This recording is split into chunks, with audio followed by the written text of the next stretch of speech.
Good evening, folks, and welcome to Rhonda's Lovely Sparks Drive-In Things Watch Party. Oh, we have a wonderful evening of entertainment lined up for you. No tie, an old shirt and slacks, a house dress? Don't even give it a thought. We're glad that you came as you are. We just want you to enjoy yourselves. You'll love the tasty array of snacks that we have to offer. So will the youngsters. Everything is quality and so good. There's always wonderful pictures to see and delight snacks to nibble. A gay, pleasant evening for all. And oh, a word of caution. Don't drive over 10 miles per hour in the theater parking area for your safety's sake. And mom and pops, go with the kids when they leave the car. And we hope you have a wonderful time. Come back soon. Cal, I just love her so much. And she's probably saying, what are you doing with me right now? And this is Mothra. She's the mama of all. And I just love this sweet little baby. And you know what? I do kiss her. And I don't care what anybody say. You can tell she loves it.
Cosby coming at you with music and fun, and if you're not careful, you may learn something before it's done. So let's get ready, okay? Hey, hey, hey! Gonna have a good time. Gonna have a good time.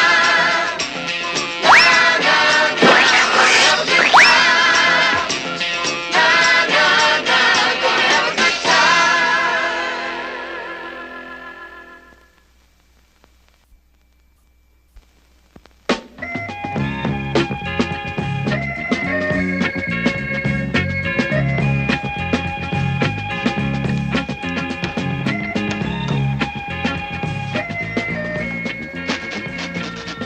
Okay, now, I just want to talk to you kids a minute. See, when I was a boy, I had some funny ideas about girls, yeah. Like, I remember when I was a kid, it seemed like every time I did something wrong, some girls knew all about it and told on me. So I figured it out, that all these girls belonged to a secret spy network. The terrible secret order of tattletale girls. And of course, I was wrong about that. Just as wrong as Fat Albert and the gang are, and they're thinking about girls. And they're going to find out just how wrong. Hey, Donald, what's eating you? My dumb girl cousin Betty's come to live with my family. Yuck, a girl. And worst of all, she come from the South. Oh, we don't want no girl from the South. Girl for the South, yeah. Yeah, well, we don't need you. No. Them dudes in the South, man, is really dumb. They don't know nothing about talking good English right or anything. And you know what else? Them cats from the South always got a stupid grin on their face. And you know why? I'b give up. Why? Because they're stupid. Okay, Betty, the coast is clear. Come on. What are we doing here behind this wall? Shh, I hear you. I'm doing this all for your own good. What are we sneaking around like this for? Believe me, there's no telling what they'll do. If they see you and me...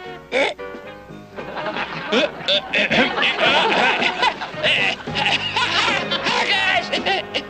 Hiya, squirt. Who's a skirt? Huh? Skirt? Where? Aren't you gonna introduce me to your friends?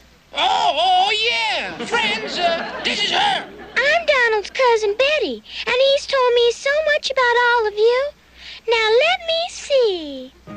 Adventuresome, dashing, darling, you must be Rudy. Intellectual, aloof, distinguished. You're Weird Harold, right? And the devoted brothers, Big Brave Bill and Rockin' Sockin' Russell. That noble brow, Bucky. And that rakish, debonair, tilt-to-your stocking cap, you have to be Mushmouth. Ah, who have we here? Mighty, powerful, magnificent, a monument of a man. That Albert? Oh, time for class. Bye-bye, boys.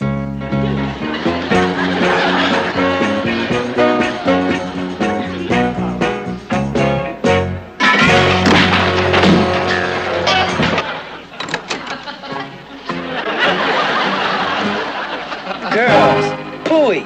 They always get you in trouble. Gee, fellas, don't blame Betty.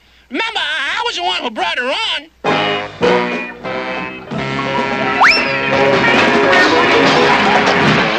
Donald's in hot water and Betty's getting the cold treatment from the gang. I think Betty's learning what it feels like to be in a class by herself, even in a room full of kids.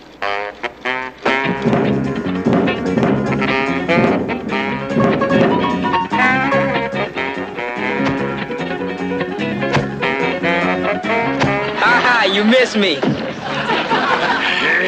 Hey, nobody ever misses you, ever. Okay, I'm gonna play Puss in the Corner with you cats.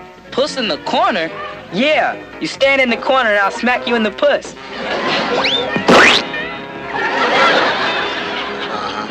I was afraid something like this was going to happen. Rudy, that tomato was part of my lunch. The principal?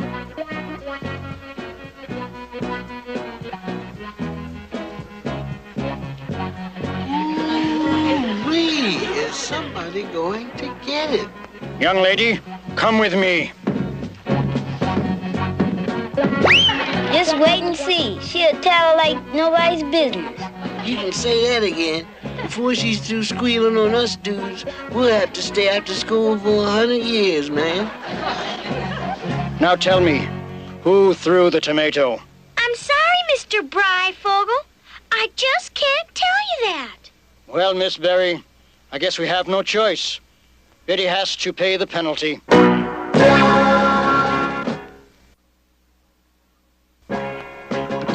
Take your seat, Betty. Yes, Miss Berry. Yes, Miss Berry. Stool pigeon. Rudy, when you're through... Through? Through? Through what? I know. You mean the tomato, don't you? Sure. You want me to say I threw it, don't you? Okay, I did it. I did it. Sure, sure. Well, I got news for you. I'm not taking this rap alone. He was in on it, and him, and him. They were all in on it. Rudy, that will do. You boys are all staying after school. And Betty, I want to see you too.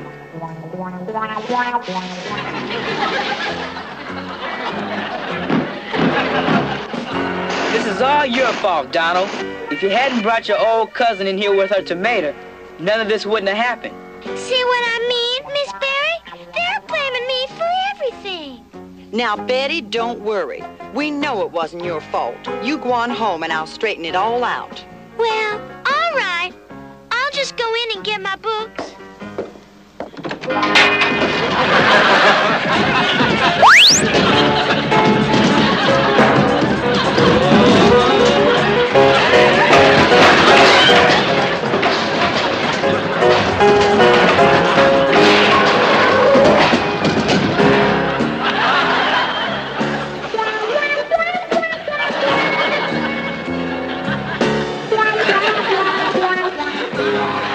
Well, here's another fine mess they've gotten themselves into.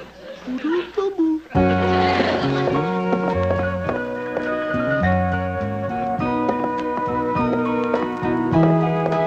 ought to call that girl Jigsaw Puzzle. Jigsaw puzzle? Why? Because whenever she's around, everything goes to pieces. I don't know about this plan of yours, Donald. It'll work. All you gotta do is let the guys win and everything will be cool. Love to play. Leave everything to me, Betty. And remember, don't win, dig? Wow! 140-11 to nothing! I bet you could beat anybody! Even our best player, Rudy! Hear that, Rudy? Hear that, Rudy? Betty's better than you are. Betty's better than you are. Knock it off, Sliver. Why did you call me Sliver? Because you get under my skin. Tennis, anyone? Go on, Rudy. You can do it. She's just a little girl. Can't love you. Okay, cats. But a word of warning. Once that ball's in play, I show no mercy. You serve first, Southern girl. Oh, this is gonna be good. Ooh, I can't look. Yeah. Remember now, let him win!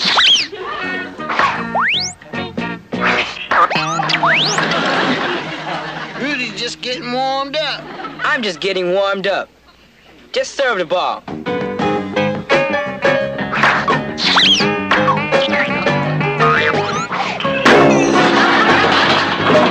Rudy, are you all right?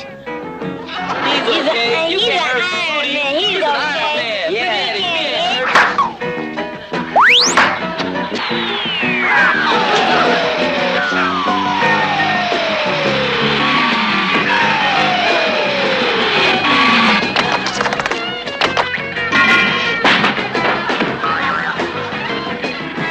I should have known a girl couldn't serve right.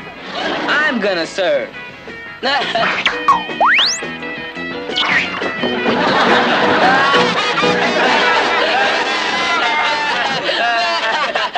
Hey, I guess that wraps up the whole ball game. Rudy, how clever of you. Huh? Imagine a great player like you pretending to lose a game to me. What? Huh? Pretending? Oh, yeah, sure. Pretending. Of course. Had you going there, didn't I, fellas? Let that be a lesson to you, kid. Stay in your own league.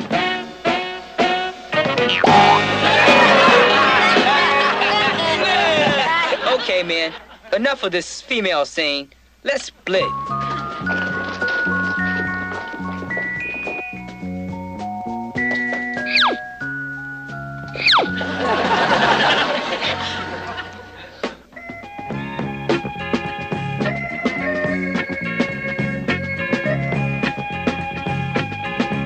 Well, for a while there, it looked like Betty was in the wrong racket. When it came to making friends with the gang, Betty couldn't win for losing. Now, with Russell on her side, the score is 1-love, but the game's not over yet.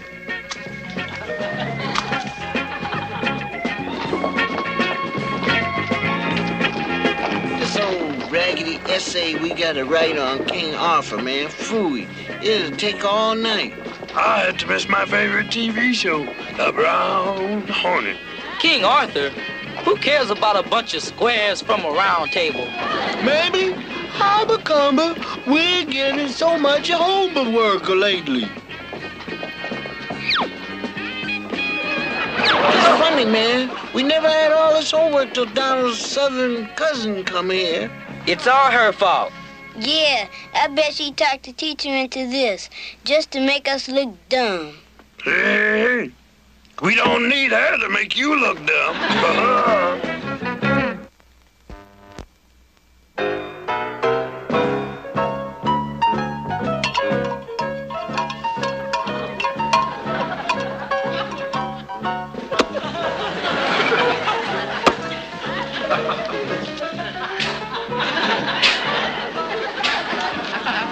Oh, Donald! Donald! Time to come home!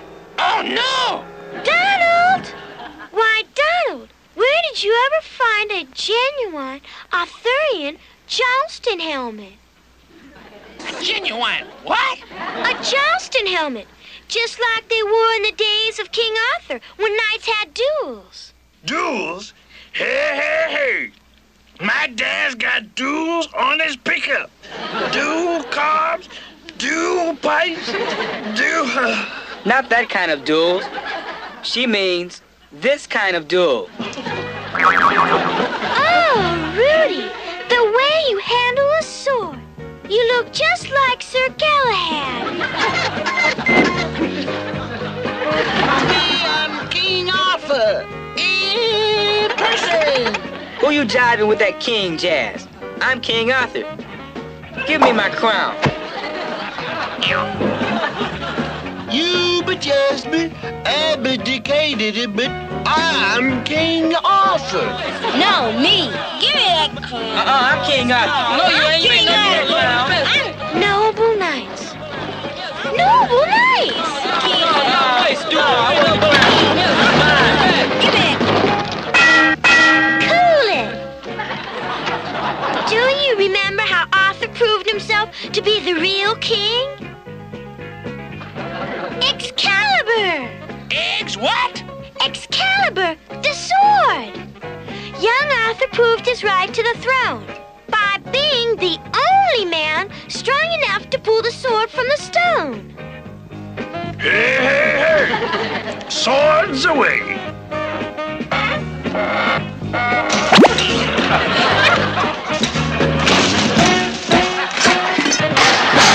Hail to the king! Yeah!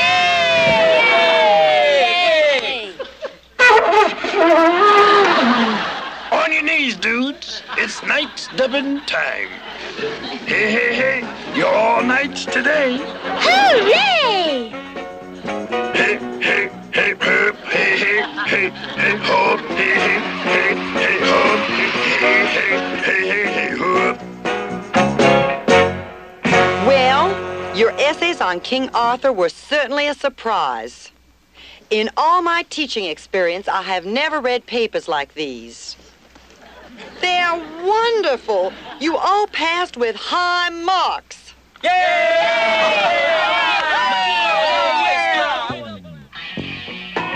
Hey, man, let's get the game going.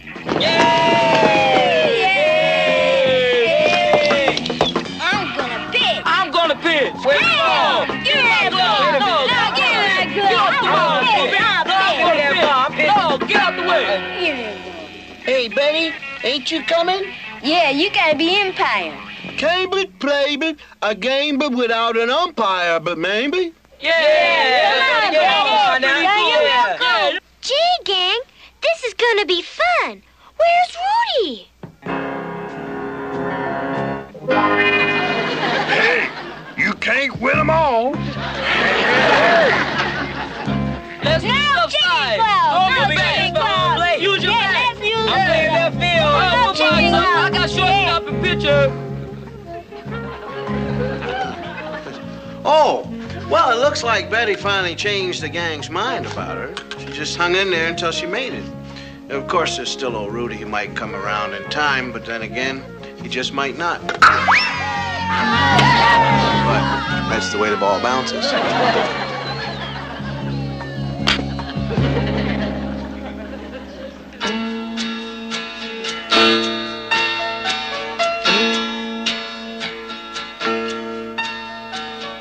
When you meet someone new, they might seem strange to you 'cause they're different. But that's something you can't condemn, 'cause you're just as strange to them, just as different. Think of all your friends. They were strangers too when you first met them. 'Cause everybody's different in their own way. That's a fact of life, that's understood, yeah.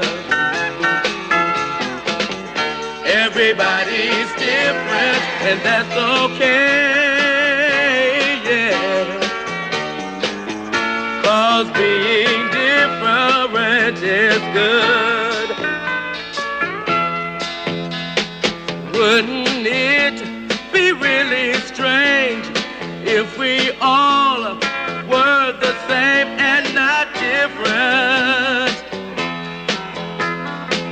What if we all had the same face, the same name, the same taste, and not different? How sad it would be not to have your own identity. Be glad that everybody's different in their own way. That's a fact of life that's understood, yeah. Everybody's different, and that's okay, yeah.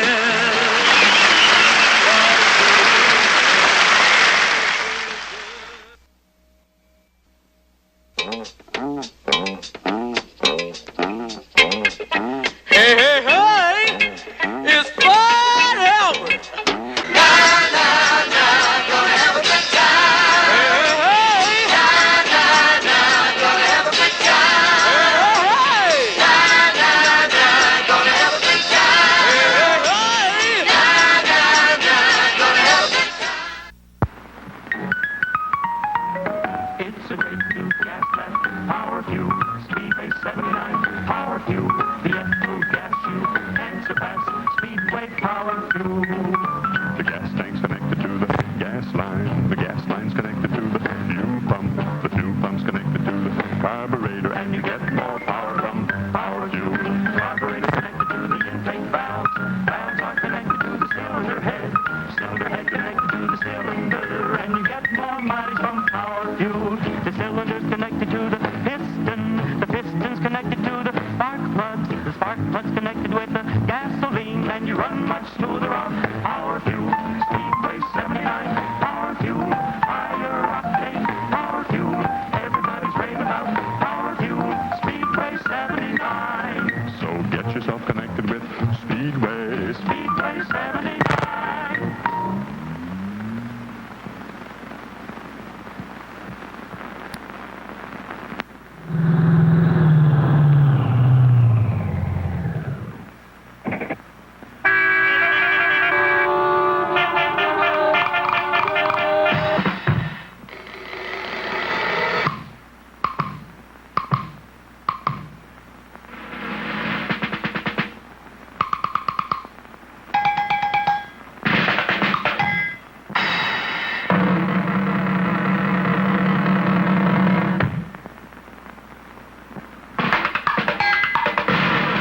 Fill her up with ESSO Extra gasoline.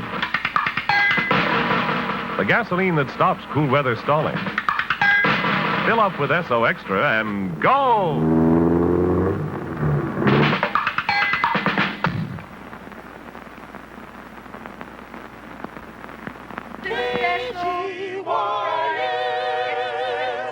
The station that brings you music.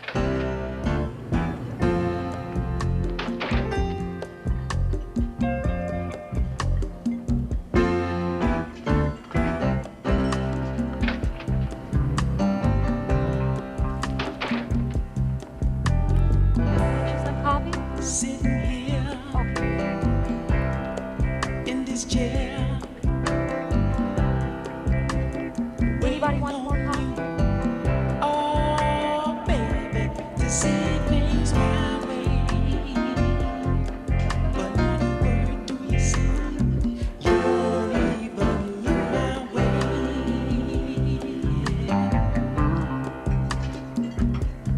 Girl, I'm spending my dimes, wasting my time, talking till I'm black and blue. Oh, can't you see? I wanna get next to you.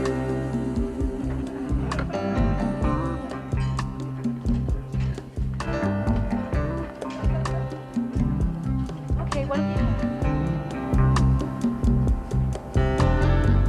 Dreams of you and I go sailing by. Whenever your eyes meet mine, you're so fine. And girl, you make me feel so easy. Before you mess there,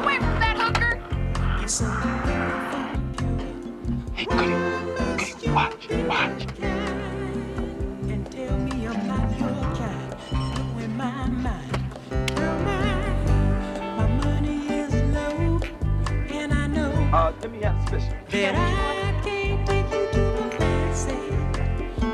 places you might wanna go. Still, I wanna get next to you. I wanna get next to you. More specials. This court has been called in session to pass judgment on a special new car from Pontiac.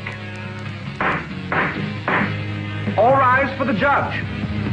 Judge, the special grade one from Pontiac GTO. Her speed shifter, 3-speeder 4. Pontiac Ram Air 366 horse. Mag-type wheel, 60-inch spoiler airfoil. The judge will rule. Judge, the special grade one from Pontiac GTO. Pontiac Ram Air 400 cubes for action. Wide track, mag-type, polyglass shoes for traction. The judge will rule. Has the jury reached a verdict? Breakaway, wide track in Pontiac.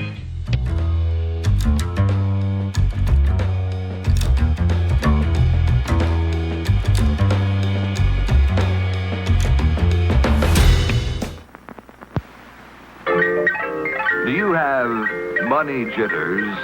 Ask the obliging Bank of America for a jar of soothing instant money, M-O-N-E-Y, in the form of a convenient personal loan. Available now at Bank of America.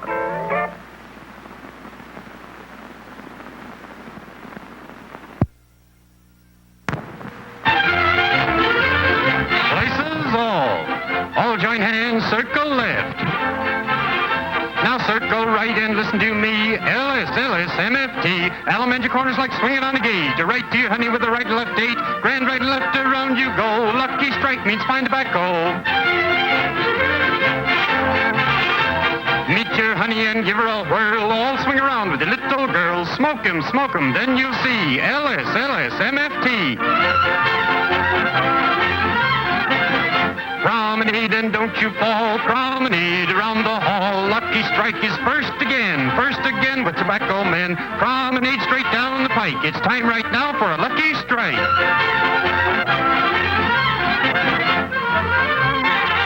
Yes, for smoking that you're bound to like. You just can't beat a lucky strike.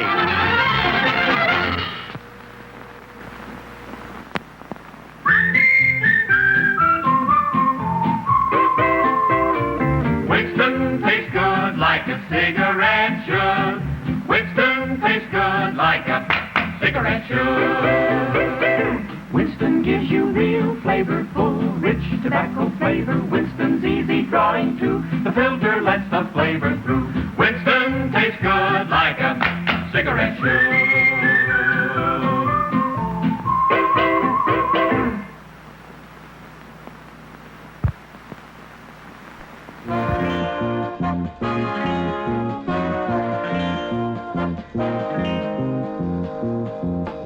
It's Speedline. It's Aurora. Drag set. Stunt set. 2-in-1 set. 2 cars. 2-lane track. Race cars. Stunt cars. Power. Finger power.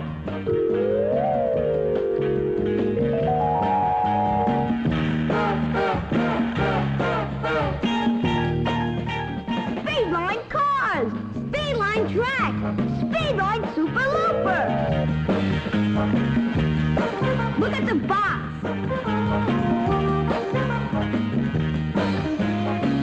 Extra cars under $1 each. Aurora. Aurora.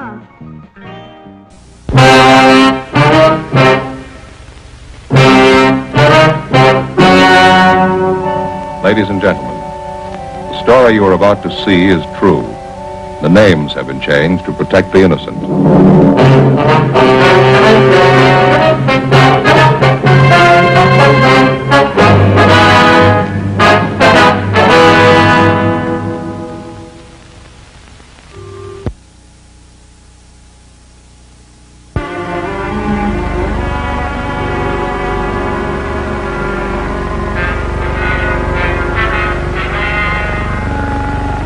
This is the city.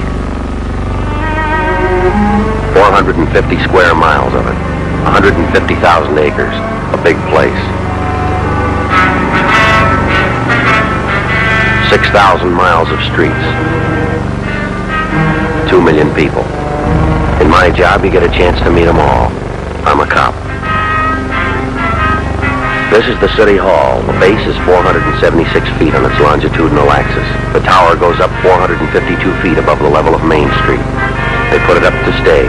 Limestone from France, marble from Tennessee, gray California granite.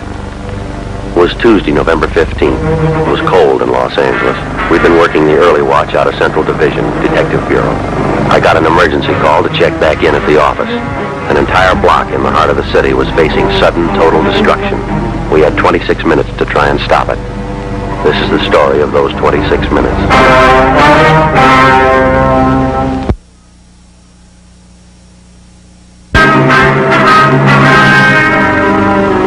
We'd been working the early watch out of Central Homicide. That's the all-night duty, 11 to 7. My partner's Ben Romero. He's a sergeant, so am I. The boss is Thad Brown, chief of detectives. My name's Friday.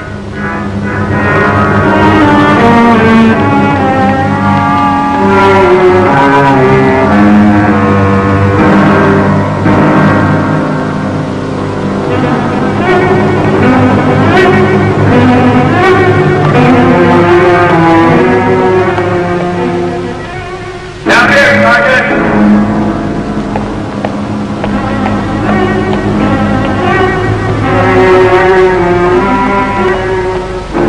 You're Sergeant Friday? Yeah, that's right. You have to take this car. It's the only one in service.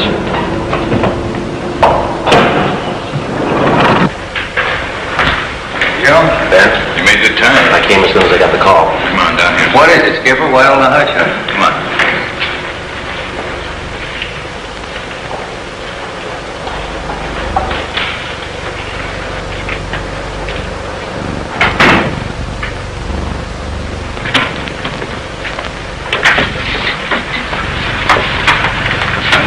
Keep our voices down.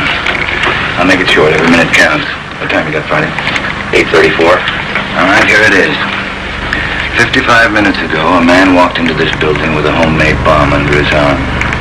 He says if we don't release his brother from the county jail by 9 o'clock this morning, he's going to set off the bomb and blow up the building. He's kidding, is he? Well, who is the guy? Name's Vernon Carney. Here's his make. Cigar cards. Yeah. Both of them are small-time thieves, been in and out of jail the last 5 years. My brother's name is Elwood. That's right. He's serving a year for car stripping. And that two-bit thief is sitting in the city hall with a bomb in his lap? He's right in the next room. Well, what kind of a bomb is it? Do you think he's bluffing? Could be. Crime lab's not sure. Lee Jones from the lab get a look at it? Not a good look. You can't get near the guy. All right. What do you want us to do? Well, it's a volunteer job. You can take it or leave it. How do you want us to handle it? You sure you want a piece of this one, Romero? No, he doesn't. He's got a family. Get me another single man. We'll give it a try. Check out, Ben. Can't go home. Wife wants me to paint the bathroom today. What do we do? All right. Chandler's tried. Hannon, Olson, and Wiseman, they all tried. This guy Carney's no pushover. He knows what he's doing. Be careful. Right, Skip. Now, we're still checking to make sure everybody's out of the building. I'll be back on this floor in a minute. Is there anything else we ought to know? Any plan we ought to follow? Well, he's in there, and he's got a bomb. Take it away from him.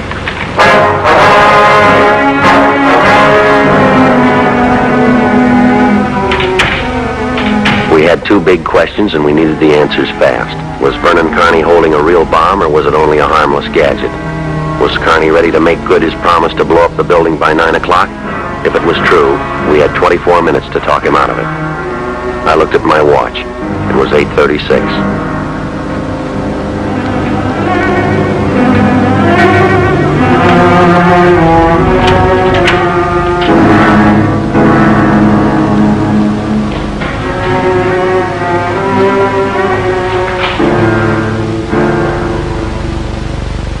What do you say to a man with a bomb? That's close enough.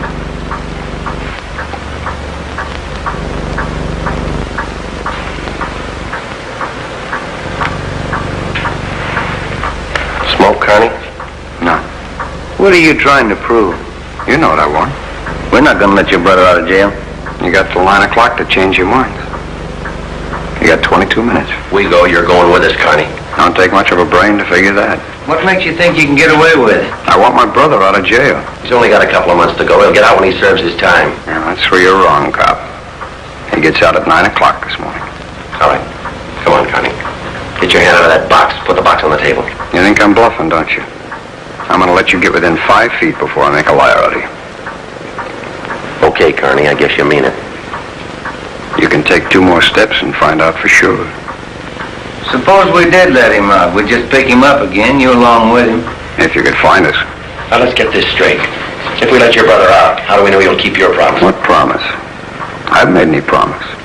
You get Elwood over here first, then we'll talk about it. And if we don't let him out, you say you'll pull the trigger on that bomb. What are you going to prove by that? It's 8:39. You got 21 minutes to go. Now, come on, give me an answer. Why do you want to kill a lot of innocent people? Don't try to con me. They cleared everybody out of this building 45 minutes ago. They cleaned out the whole block. Don't you think it's about time you sent somebody over to get Elwood? Wants to stop us from leaving. Just let you sit there and touch off that thing. Don't try to kid me. You'd let me sit here and blow up $10 million worth of taxpayers' money? No. You're going to let Elwood out. You'll wait till the last minute to do it, but you'll let him out.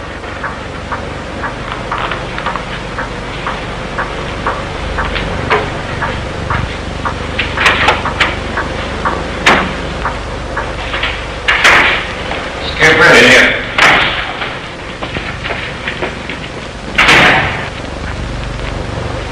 How'd it go? Nothing. Look, I'm still not convinced Connie can back up what he says. Then why didn't you take that box away from him? Yeah. We've located Connie's apartment. There's a detail out there checking it now. Pacelli and Morris. You got any ideas at all? Anything we could try? That's why I called you in. None of us have gotten any further along than you did just now. Well, how about us stopping Connie first? Yeah? I'm not top man on the pistol range, but I could wing him. And he falls and his reflex action pulls the trigger on the bomb? No, gun's not the answer. There's just one thing I want to know for sure. Yeah, Friday. Will it go off or won't it? We all want to know. Either way, we got to get that box away from us.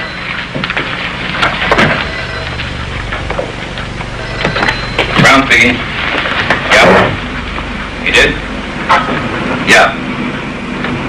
No, stay there. I'll call you. That was Pacelli. What'd he say? They found 28 sticks of dynamite in Connie's apartment.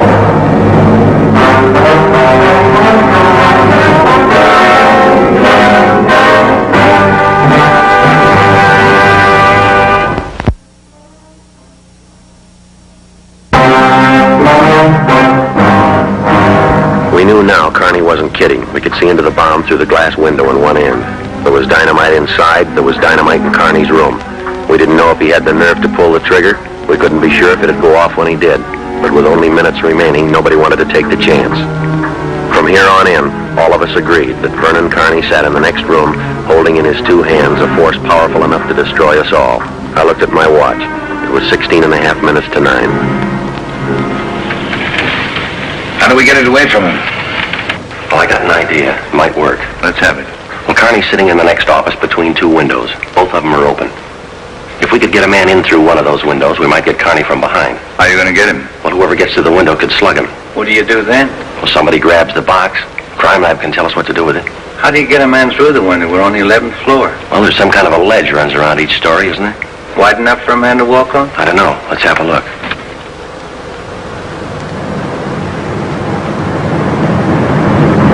That's pretty narrow, Joe. It's a good 18 inches. Could be done.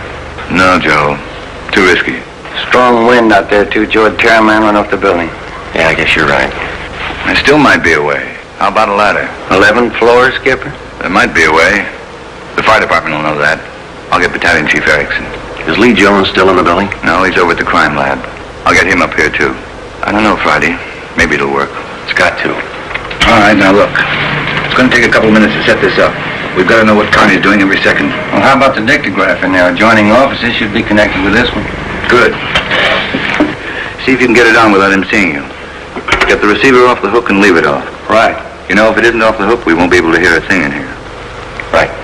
Come on, then.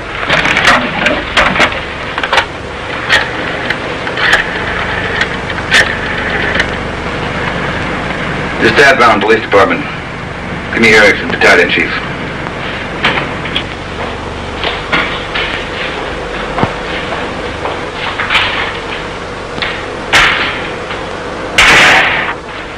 my brother? Still in his cell. Get with it, cop. You're long on talk and short on time. Get Elwood over here. Your brother doesn't want any part of this. We get him on the phone and I'll tell you the same thing. I promised El. I told him I'd get him out. He didn't think I could do it, but I'm doing it. I'll make you a bet, Carney. We'll get your brother on the phone. He won't walk out of here with you. All right. Get him on the phone. Where you going? Phone's over there. Have to use the dictograph. Have to have an okay from the chief. Elwood's still present. the phone. No operators. The building's been cleared. You know it. Yeah, I almost forgot. Okay, you can use the dictograph.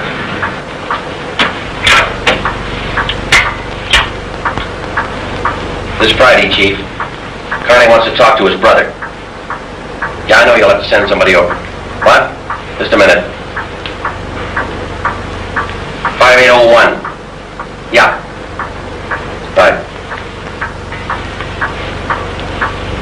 Take a couple of minutes to set it up. Yeah, I'd like to talk to El. It's been a couple of months since I've seen him. We've always been together, me and El, most of the time. Let's go and see if we can't hurry that call, huh, Joe? It's a good idea, boy. It's 16 minutes to 9. Hey, cop. Yeah? Forgot to hang up the dictograph, didn't you?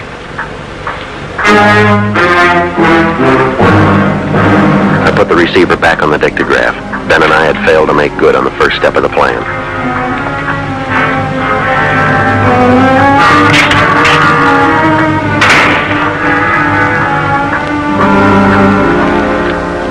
We went back into the office next door.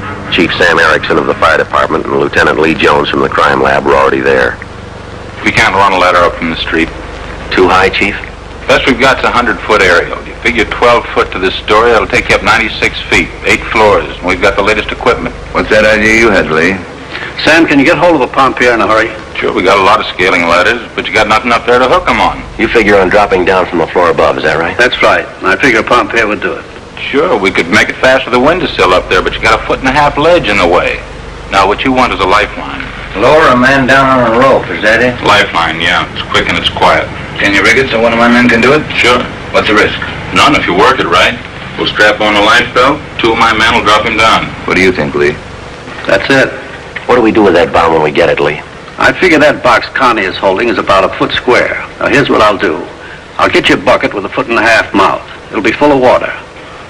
I'll have it right outside the door to that office.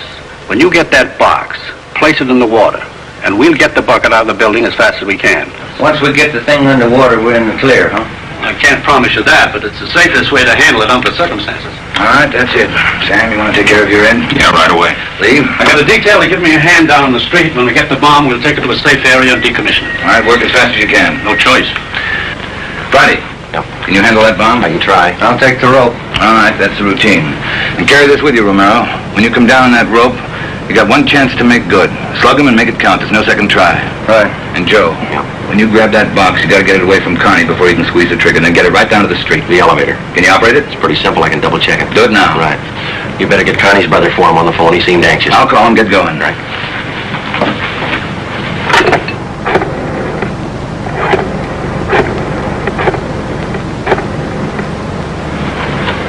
This is Dad Brown, emergency. Let me talk to Fitzgerald. I checked with the elevator operator, and then he was sent out of the building. 13 minutes to 9. The 2 volunteers from the fire department were standing by on the floor above. Lee Jones and Erickson were on their way up in the freight elevator with the necessary equipment. The phone call from the city jail was ready to be put through. Ben and I went in to tell Carney. You got Elwood with you? We told you we'd get him on the phone for you. Call will be through in a minute. A minute's a long time, cop. You only got 12 of them left. Elwood's going to talk you out of this. Oh, sure. Everybody's going to talk me out of this. First was them other 2 cops, that little Porky guy and that other monkey. Then it's you and this Dixie doughhead here. Now it's Elwood. Oh, come off it. Will you get my brother over here? It's your brother, Carney. I'll get it for you. Stay put, you. Just going to get the phone for you. I'll take care of the phone. We've just disconnected. Now, you get this straight, you dumb cops. I'm through with your rotten, stinking lying. Do you think I know what you've been doing next door? Now, you listen to me. I want Elwood here, and I want him now. Now, you get him here before I blow you all to pieces. Who threw that phone out in the hall? I did. You want me to go out and pick it up? Carney, that's not going to get you anywhere. You the big boss around here? Maybe. Are you or aren't you? I answered you. All right, big boy, I've got a piece of advice for you. You take your rookie cops here and you get it through their heads. I mean what I say. I want my brother over here in this room, and you've got just 9 minutes to get it done. Now you tell him that, will you? All right, Connie. It's your show.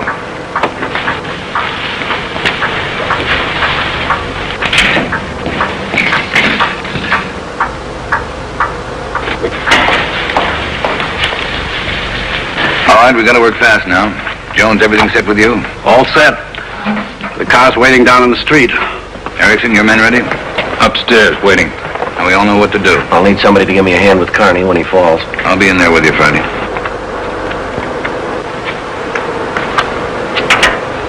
One thing you ought to know. What's that? Strong wind outside, about 20 miles an hour right now. That gonna louse us up? No, but it's gonna increase the sway. You gotta allow for it. How do you mean? Wind's coming from the south. We'll lower you just to the right of the window. If I figure it right, the wind will do the rest. Bigger risk? We don't control the weather. Better get upstairs. Lee, no use you sticking around. I'll give Friday a hand. No, it's my job. Gotta keep you alive to decommission the bomb. Dumb joke. See you downstairs. What's the time? We got 8 minutes left. Scared, Friday? Yeah. That makes us even. Come on. Thad Brown and I went back into the room with Vernon Carney. Ben was going to make a try from the window on Carney's right. Somehow we had to try and keep his attention on us and away from that window. If anything went wrong and Carney got out of position, the plan would fail. If Chief Erickson didn't estimate the force of the wind correctly, the plan would fail. I looked at my watch. It was 8 minutes to 9. Anything we can say to make you change your mind, Connie? I've asked you 100 times, now I'm ordering you. You're gonna get to a phone and have somebody send Elwood over here right now. I'm through waiting, now move. You ripped out the phone, Carney. Well, then find another one. I told you I'm sick of your 2-bit stalling. We have until 9 o'clock to make up our mind about this. You had until 9, but you didn't do what I told you. Now I'm cutting you short. You got just 1 minute to get a phone in this room, or I can hear you call the jail and have them send Elwood over here. They said 9, Carney. All right, Joe. We'll give him what he wants. Bring in the phone from the next room. Your brother's a prisoner. He's in custody. We can't place his life in jeopardy. You leave that up to L. You'll have to take it over here. Court won't reach.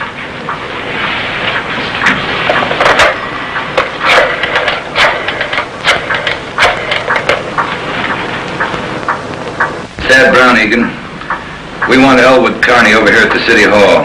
Room 1104. His brother wants to see him. If he wants to come, get him over here. Leave it up to him. Yeah, you can use the freight elevator. And tell him to hurry. Yeah. Tell him to hurry. That's the only smart thing you've done all day. Now why don't you go next door and try to figure out another angle? We'll wait for your brother, too. That's right. We're all gonna sit here and wait for Elwood. If he don't show, you're gonna see me pull the plug. Now sit down. Right where you are, sit.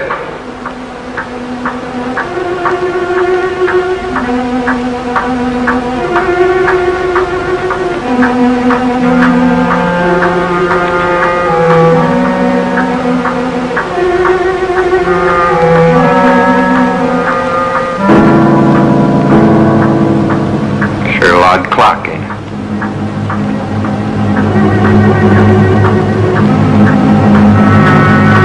It's getting cold in here. It's sure a odd clock.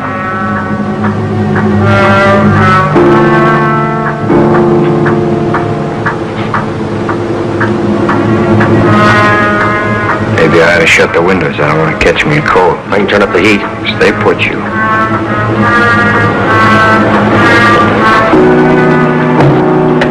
What's that? What's going on? Nothing, Carney, just the wind. Shut up, you. There's someone out there. I can see your feet. Stupid cops. Pull him up. Get him out of there. Tell him to pull him up. Pull him up.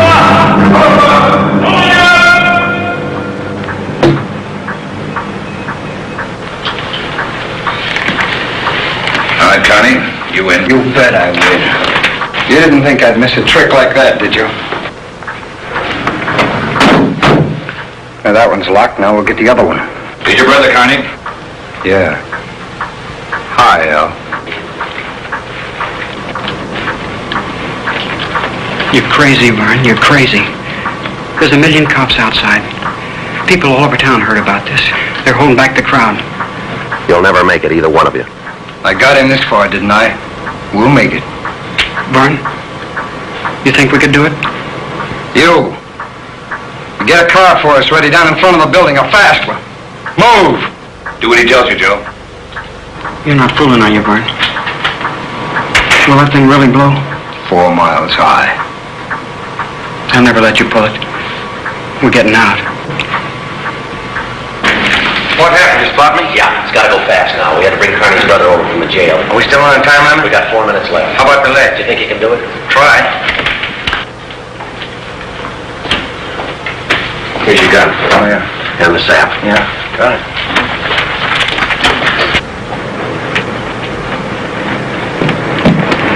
How you going to do it? I'll try to catch him just above the right arm at the base of the neck. That should paralyze his right arm and give you a chance to get that box away from him. We use the same plan? Right. Oh, Ben, wait a minute. Yeah? The window on his right, he locked it. You'll have to crawl around and get in through the one on his left. You got it? Yeah, I got you. All right.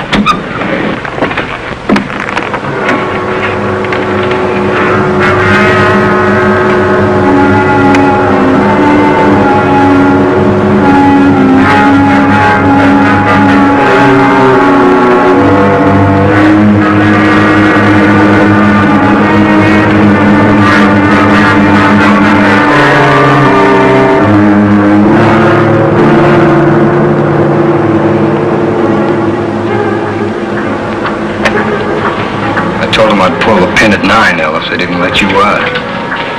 I'll be ready in 2 minutes out front. Fine. Ellen and me will just wait. Vern, I'd feel better with a gun. You don't need a gun. We got the bomb. We'll need a gun when we get out of here, when we get on the road. All right, Ellen. Take the big guy's gun. He's got one. It's about time for that car, ain't it?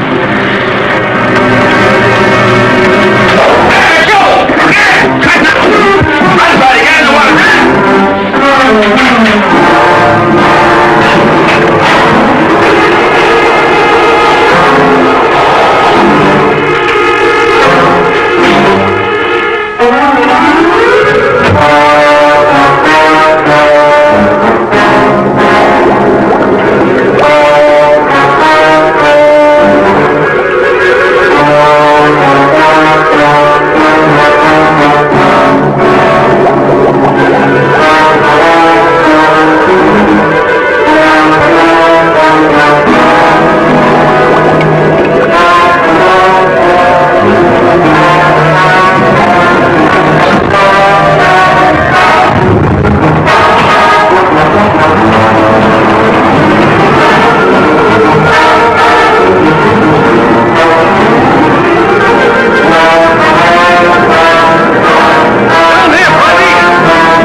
Didn't go off, Friday. Yeah. Well, I gave it a good chance, Lee. It was all there. This is why it didn't go off. It was rigged for a hard trigger pull. Taking a good yank to set this one off. You all right, Joe?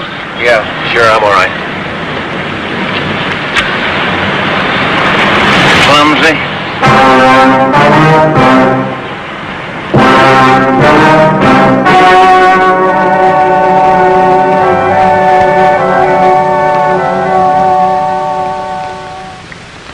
On February 15th, trial was held in Superior Court, Department 87, City and County of Los Angeles, State of California. In a moment, the results of that trial.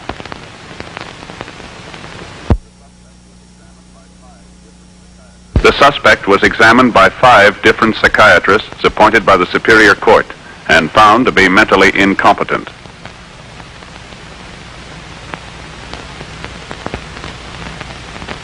Elwood Carney served the balance of his sentence with no time off for good behavior.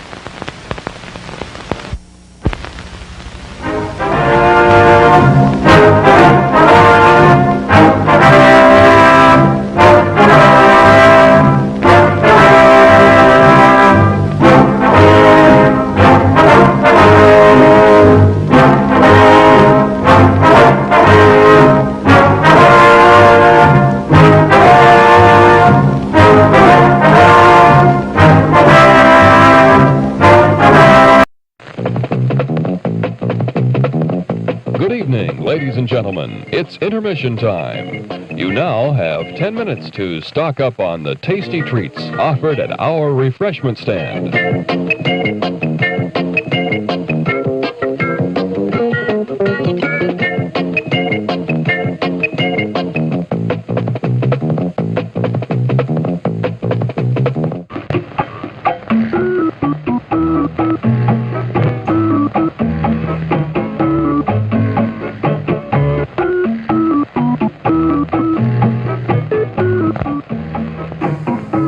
Thanks for coming to our show tonight. We appreciate the opportunity to serve you. We think it's great to be able to enjoy fine entertainment in the comfort and privacy of your own car. The come-as-you-are atmosphere is a pleasant way to relax in the evening. Don't you agree?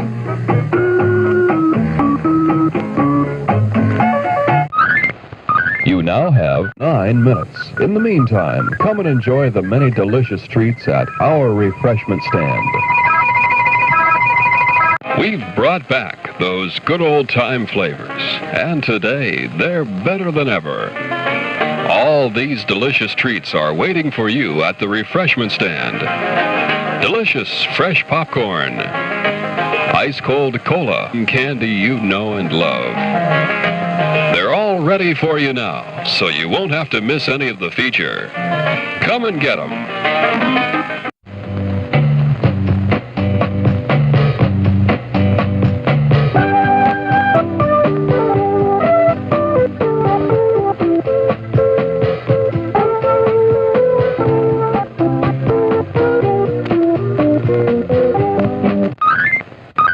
Now, only 8 minutes to visit the refreshment stand before the feature starts.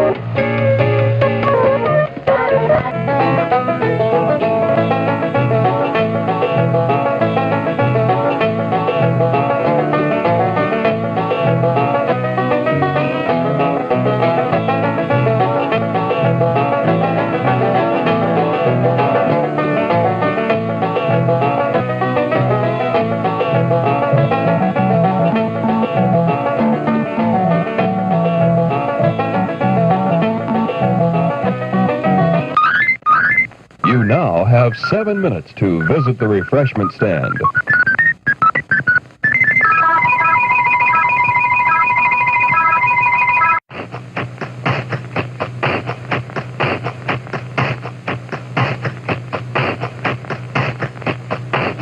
To make your evening of entertainment more enjoyable, our refreshment stand has these delicious favorites: hot and crispy pizzas,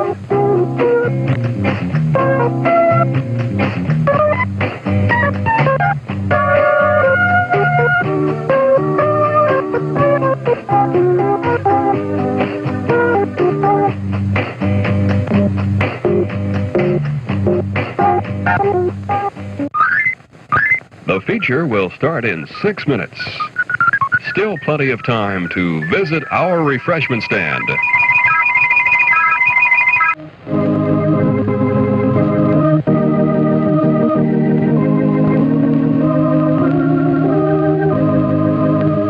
Observe the laws of your city, state, and nation. They exist to protect the rights and freedoms of everyone.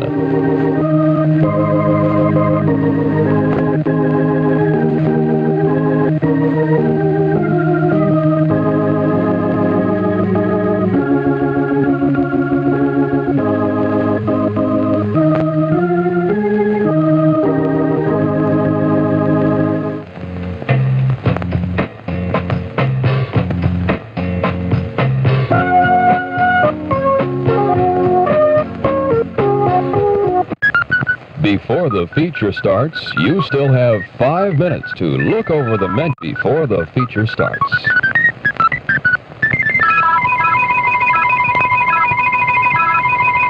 After the show, please replace the speaker on its stand.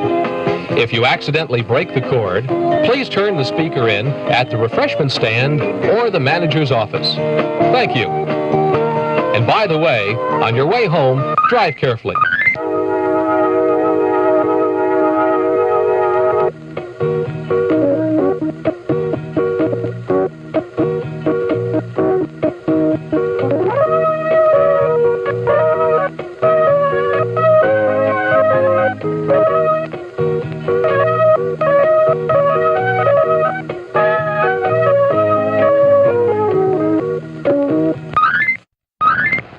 You now have 4 minutes before the feature starts.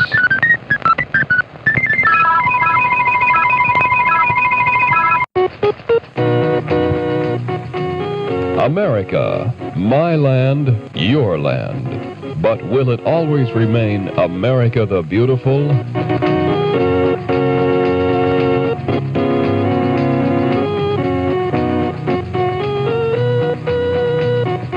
Pollution, a threat to life and health, not to mention one of our greatest natural resources, the scenic beauty of our land.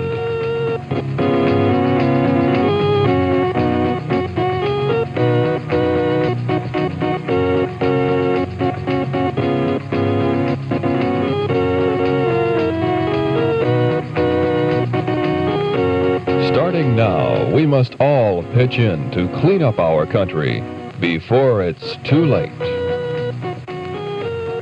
America the Beautiful depends on you. Now, 3 minutes till showtime. Still time to visit our refreshment stand.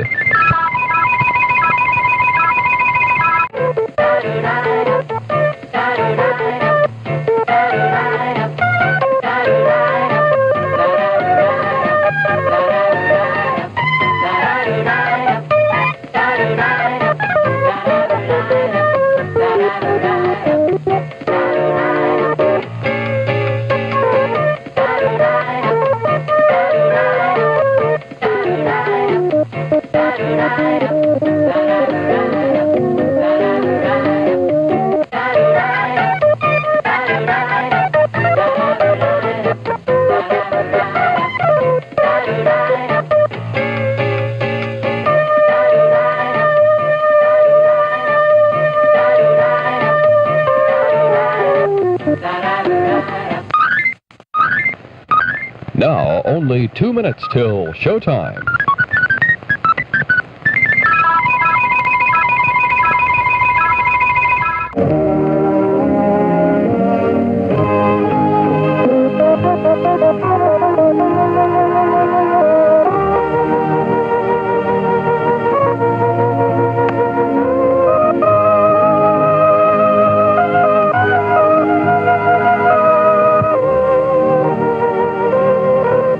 Enjoy the weekend with your family. And worship at the church of your choice this weekend.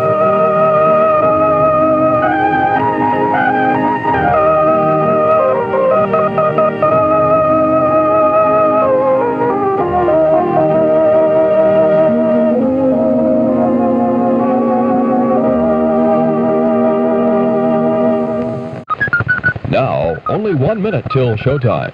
For your convenience, the refreshment stand will remain open during the show.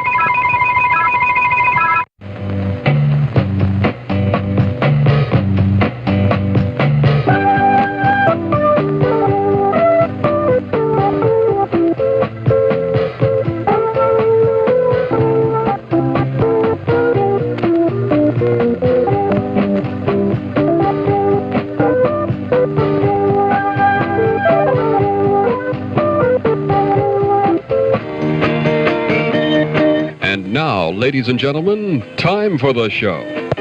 Once again, thank you for coming to our theater tonight. Have an enjoyable evening. The refreshment stand will remain open for a short time. Still plenty of time to get a snack or cold drink.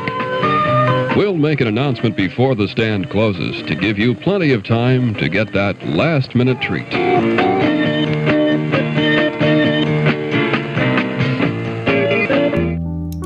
Hello, everyone. It's great to see you all. I hope you all are enjoying my new format, which will consist of what you saw earlier, more of me being a part of my the things that I'm doing, my live and my videos and my movie watch parties, and also incorporating also some something educational, and me putting my my twist on it. And that's what's so important about the content is making me in the position where I'm actually taking ownership. The movies that I do are public domain, and I'm adding my commentary. So guess what, everybody? Movie night, let's scream! Slumber party over there, we're gonna party. Come on, baby, get on it. Live chat. I post trivia, polls, fun facts about the movie, about the actors and actresses, and found out there's just some whole lot of juicy stuff going on. But also, everybody, go ahead and subscribe to this channel. And I also post, probably during or after every movie, I post vintage car trivia. So the cars, if that information is accessible, then I will post vintage car trivia. I'm excited. Aren't y'all excited about movie night? Oh my gosh. Oh my gosh. I just love it. Let me share some information with you that I'm just chilling right now and have my legs crossed, relaxed. I have my husband's flowers that he bought me, and just have the lights dimmed. Martha is sitting right over there, and got my Cowboy Nation hat out. Oh yeah. So let me get down to the movie. Tonight is movie night.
Hola. Don't tell me you didn't know it was loaded. Sylvie! Oh. Can't he do something constructive like start an avalanche or something? Va jouer, mon chéri. When you start to eat like this, something is the matter. Sylvie, I'm getting a divorce. What? From Charles? He's the only husband I have. I've tried to make it work, really, I have, but... But what? Oh, I can't explain. It's just that I'm too miserable to go on any longer like this. It is infuriating that your unhappiness does not turn to fat. But I don't understand. Why do you want a divorce? Because I don't love him, and he obviously doesn't love me. That's no reason to get a divorce. With a rich husband and this year's clothes, you won't find it difficult to make some new friends. Look, I admit I came to Paris to escape American provincial, but that doesn't mean I'm ready for French traditional. I loathe the whole idea of divorce, Sylvie. But if only Charles had been honest with me, that's all I ask of anybody, the simple truth. But with Charles, everything is secrecy and lies. He's hiding something from me, Sylvie. Something terrible. And it frightens me. Does he belong to you? It's hers. Where'd you find him? Robbing a bank? He was throwing snowballs at Baron Rothschild. Oh, thank you. Do we know each other? Why do you think we're going to? I don't know. How would I know? Because I already know an awful lot of people, and until one of them dies, I couldn't possibly meet anyone else. Well, if anyone goes on the critical list, let me know. Quitter. You give up awfully easily, don't you? Viens, Jean-Louis, let us make a walk. I've never seen a Rothschild before.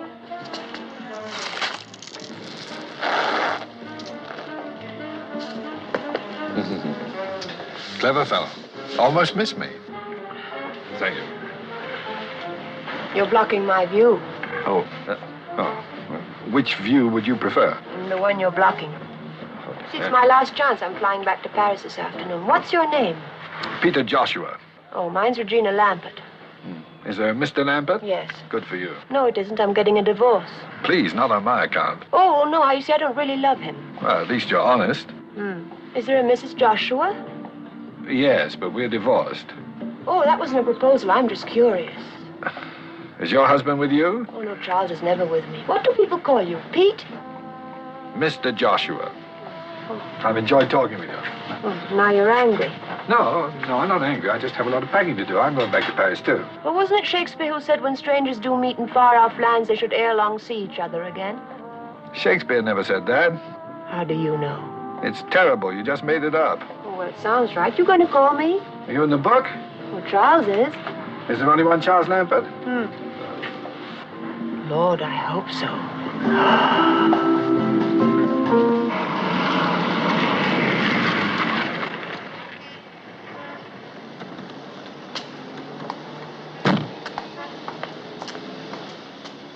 Goodbye, Sylvie, and thanks. When you get your divorce, are you going back to America? Well, don't you want me to stay?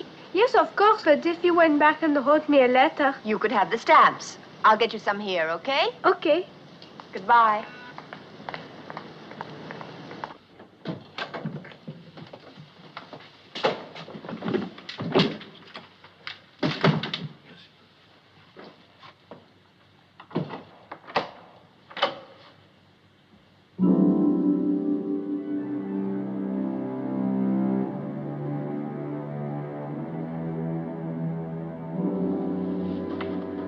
Honorine?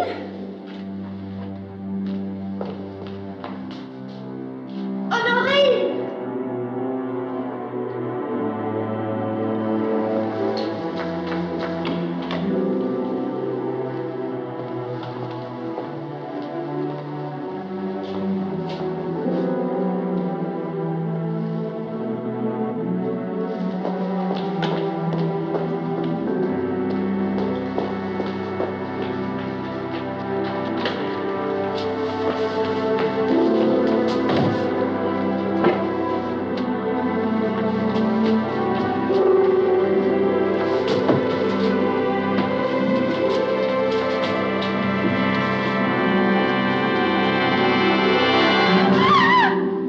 Madame Charles Lampert? Yes? I'm Inspector Edouard Grandpierre of the Police Judiciaire. Would you be so kind as to come with me, please?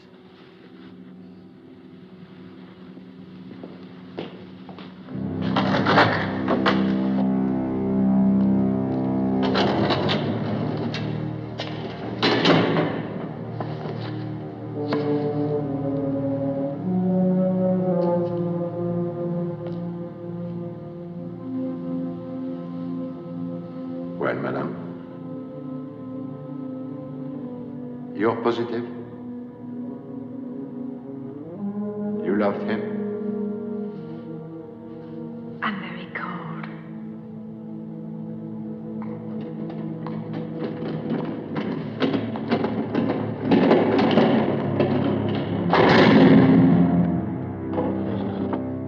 We discovered your husband's body lying next to the tracks of the Paris-Bordeaux railroad line. He was dressed only in his pajamas. Do you know of any reason why he might have wanted to leave France? Leave? No. Your husband possessed a ticket of passage on the Maranguape. It sailed for Venezuela this morning at 7. I'm very confused. He was American, your husband? Swiss. Swiss. His profession? He didn't have one. He was a wealthy man? I suppose so. I don't know. About how wealthy, would you say? I don't know. Where did he keep his money? I don't know. Beside yourself, who is his nearest relative? I don't know. That's absurd, madame. Totalement absurde. I know. I'm sorry. It is all right? I wish you wouldn't.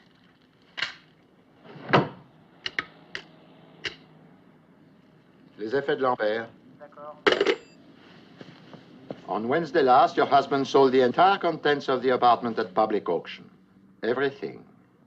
The gallery paid him 1,250,000 new francs. In dollars, $250,000. The authorities in Bordeaux searched this compartment on the train. They searched it thoroughly. They did not find $250,000. These few things are all that was found in the train compartment. There was no other baggage. Your husband must have been in a great hurry. One wallet containing 4,000 francs. One agenda. His last notation was made yesterday, Thursday. 5 p.m., Jardin des Champs-Élysées. Why there? I don't know. Perhaps he met somebody. Obviously. One ticket of passage to South America. One letter, stamped but unsealed, addressed to you. May I see it, please?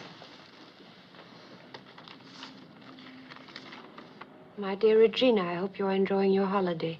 Megève can be so lovely at this time of year. The days pass very slowly, and I hope to see you soon, as always, Charles. P.S. Your dentist called yesterday. Your appointment has been changed. Not much, is it? We took the liberty of calling your dentist. We thought perhaps we would learn something. Did you? Yes. Your appointment has been changed.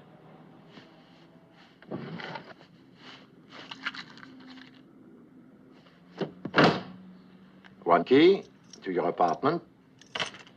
One comb. One fountain pen. One toothbrush. One tin of tooth powder. That is all. If you will sign this list, you may take the things with you. Is that all? May I leave now? One more question. Is this your husband's passport? Yes. And this? I don't understand. And this?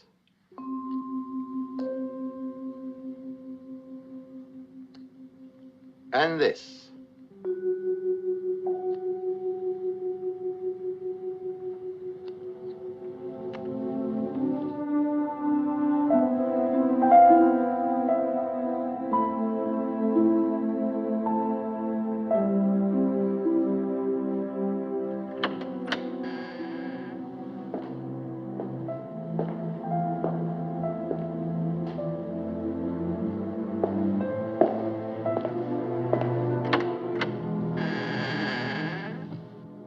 I telephoned, but nobody answered. Hello. Hello. I wanted to tell you how sorry I am. And see if there's anything I can do. How did you find out? It's in the afternoon papers. I'm very sorry. Thank you. I pressed the bell, but it isn't ringing, I guess. I know there's no electricity. Well, where did everything go? Charles sold it all at auction. This is all I have left. I love this room, but Charles never really saw it. Only the things in it. I think I prefer it this way. What are you going to do? Try and get my old job back at URESCO, I suppose. Doing what? I'm a simultaneous translator, like Sylvie. Only she's English into French and I'm French into English. That's what I was doing before I married Charles. The police probably think I killed him. Instant divorce, you mean? Something like that. It's terrible it ended this way, though. Tossed off a train like a sack of third-class mail. Well, come on, you can't stay here. I don't know where to go. We'll find you a hotel. Nothing too expensive. I'm not a lady of leisure anymore, you know. Something clean and modest. And near enough to URESCO so that you can take a cab when it rains. Okay? Okay.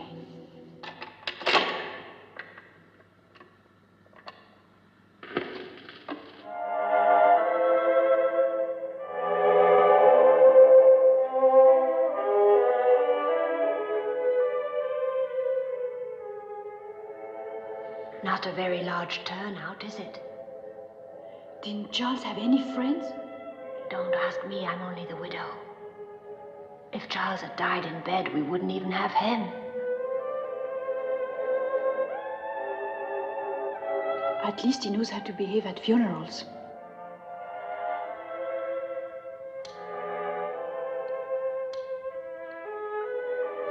Have you no idea who could have done it? Until 2 days ago, the only thing I really knew about Charles was his name. Now it seems I didn't even know that.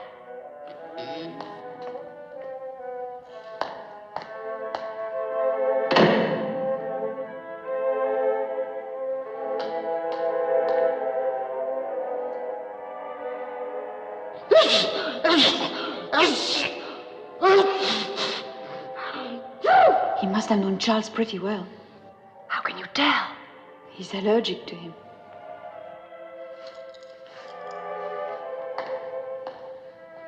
Bless you. Do you know him? Never seen him before.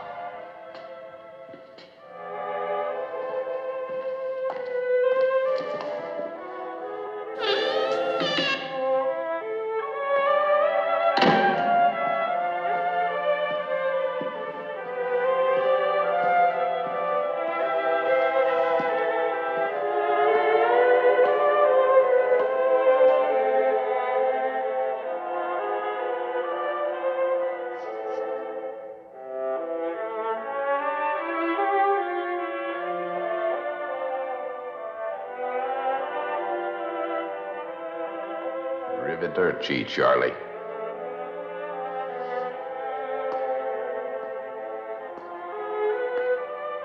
Miss Lampert, ma'am? Miss Lampert, ma'am. Charlie had no call of doing it that way. No sirree.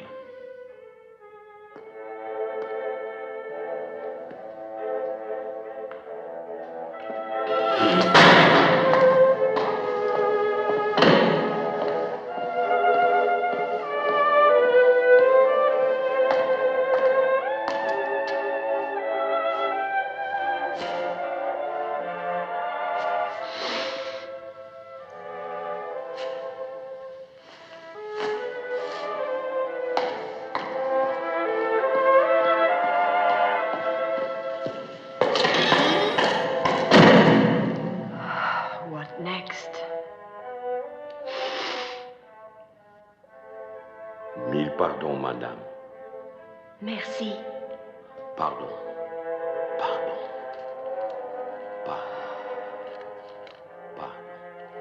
Who's it from? The American Embassy.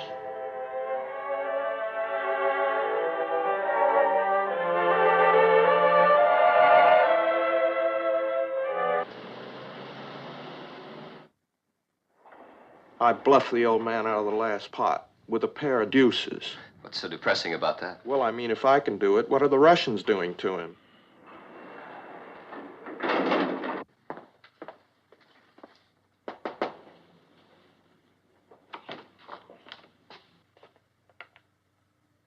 Hello? Hello? Is there anything wrong, Miss Tompkins? Miss Tompkins isn't here. Oh, I'm sorry. My secretary must have gone to lunch. You are, Mrs. Lambert, Mrs. Charles Lambert. Oh, yes. Please, come in, Mrs. Lambert. Excuse me for a moment, Mrs. Lambert. It's a stubborn little devil. Dry cleaning-wise, things are all fouled up. I had a good man, a really excellent man, on the Rue Pontiac, but HQ asked us to use the plant here in the building to ease the gold outflow. Mr. Bartholomew, are you quite sure you know who I am? You're Charles Lambert's widow, yes? I'm very sorry. Last time I sent out a tie, only the spot came back. Voila, as they say. Won't you sit down, Mrs. Lambert? I've got something here. I've got liverwurst, chicken, and liverwurst. No, thank you. Mrs. Lambert, do you know what CIA is? I don't suppose it's an airline, is it? Central Intelligence Agency, CIA. You mean spies and all of that? Only we call them agents. We? You mean you? Someone has to do it, Mrs. Lambert. It's just that I didn't think people like you were supposed to admit. Oh, I'm not an agent. I'm an administrator, a desk jockey, trying to run a bureau of overworked men with under-allocated funds. Congress seems to think that all a spy needs... Agent. Yes. That all he needs is a code book, a cyanide pill, and he's in business. What's all this got to do with me, Mr. Bartholomew?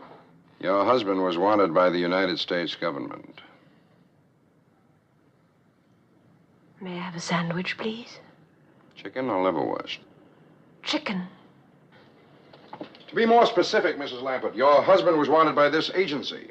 So that was it. Yes. We, of course, knew him by his real name. Voss. Charles Voss. All right, Mrs. Voss. Now, I'd like you to look at this photograph here for a moment, please. Tell us if you recognize... Oh. By the way, have you seen this one? Scott, Kathy, and Ham Jr. Very sweet. Aren't they? All right, Mrs. Voss. Please stop calling me that. Lambert's the name on the marriage license. Oh, I'm terribly sorry. Miss Lambert, would you look at that photograph and tell me if you recognize anyone, please? Now, just a moment. Have a good look. It's Charles. Very good. He looks so young. When was this taken?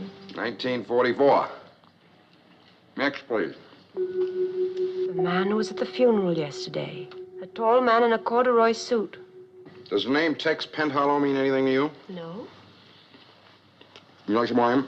Oh, thank you. Next, please. He was there, too. A little less hair, but it's the same one. Do you know him, Mrs. Lambert?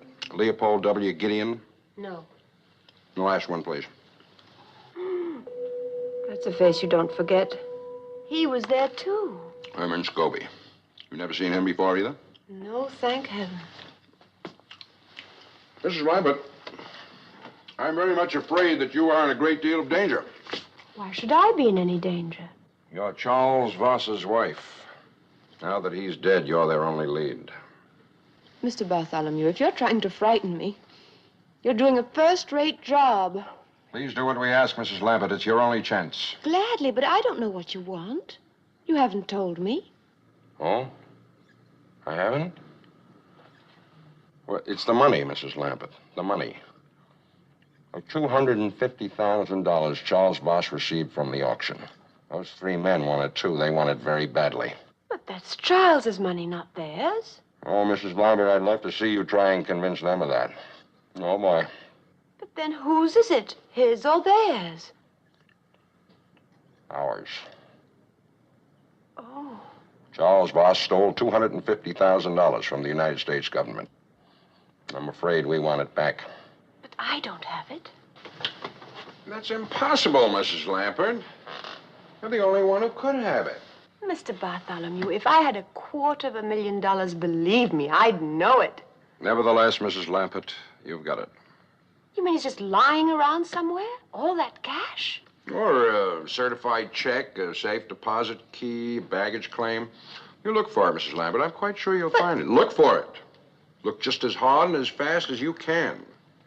You may not have a great deal of time. Those three men know you've got the money just as surely as we do. You won't be safe until the money's in our hands. Is that clear? Now, here's where you ought to call me, day or night.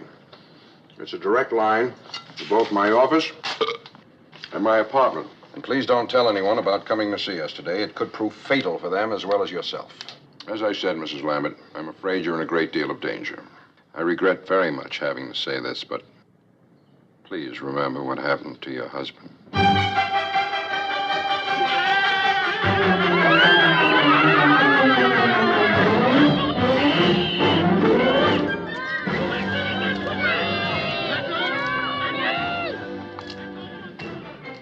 Hello. Hello, Peter. Now, didn't you telephone me to meet you on that corner over there? I'm sorry I heard the children laughing. Do you understand French? Not a word. I'm still having trouble with English. The man and the woman are married. Oh, I can see that. They're batting each other over the head.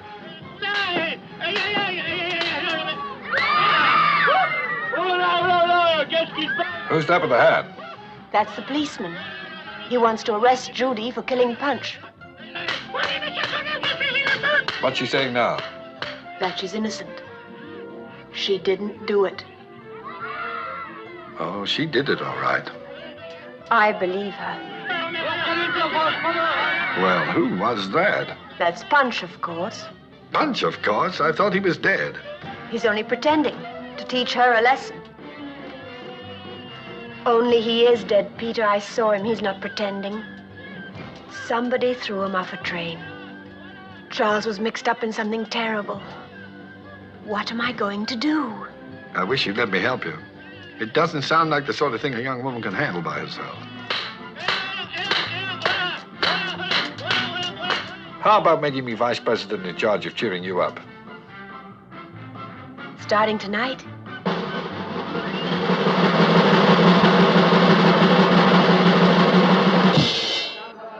Bonsoir, messieurs, dames. Good evening, ladies and gentlemen. Buonasera, signori, signori.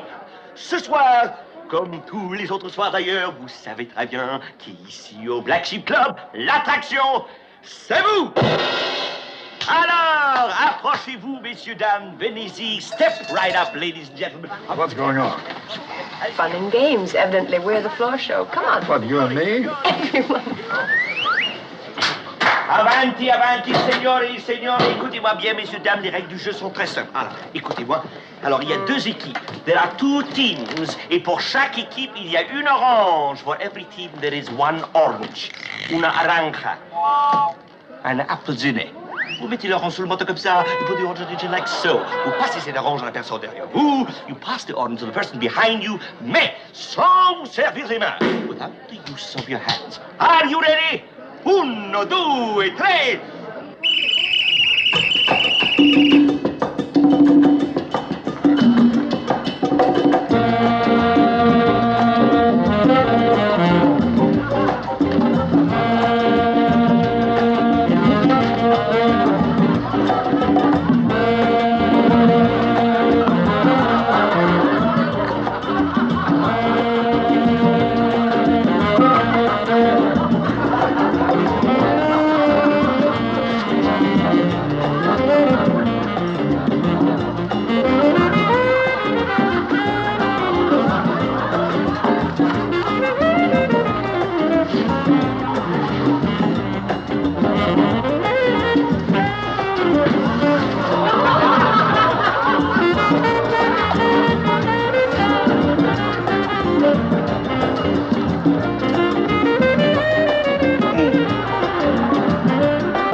Lambert. Who are you? Didn't Charles tell you, Mrs. Lambert? Tell me what? It doesn't belong to you. You do know that, don't you? I don't know anything. Mrs. Lambert. Any morning now, you could wake up dead, Mrs. Lambert. Leave me alone. Dead, Mrs. Lambert, like last week's news. Like Charles, Mrs. Lambert. Stop it! What's the trouble? He stepped on my foot. Forgive me. Wait here, I won't be long. It was quite unintentional, I'm sure.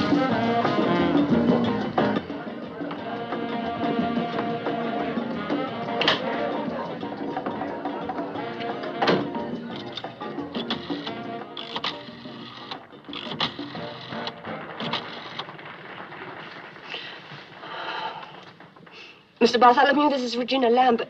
Mr. Bartholomew, I just saw one of those men. Mr. Bartholomew, can you hear me? Mr. Bartholomew, this is Regina Lambert. I just...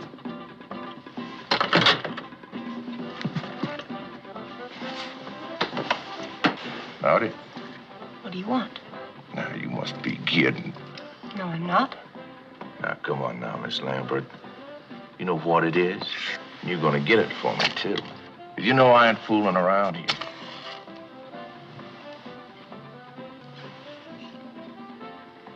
No, sirree, Bob. No, that please Now, don't make too much noise, Miss Lambert. Oh. It could get a whole lot worse, you know. Now, it belongs to me, Miss Lambert. And you're gonna get it for me. Or your life ain't gonna be worth the paper it's printed on. Do you say what I'm saying to you? Stop, please stop. Now, you go home and think it over real careful You're right now. insane. You're absolutely insane.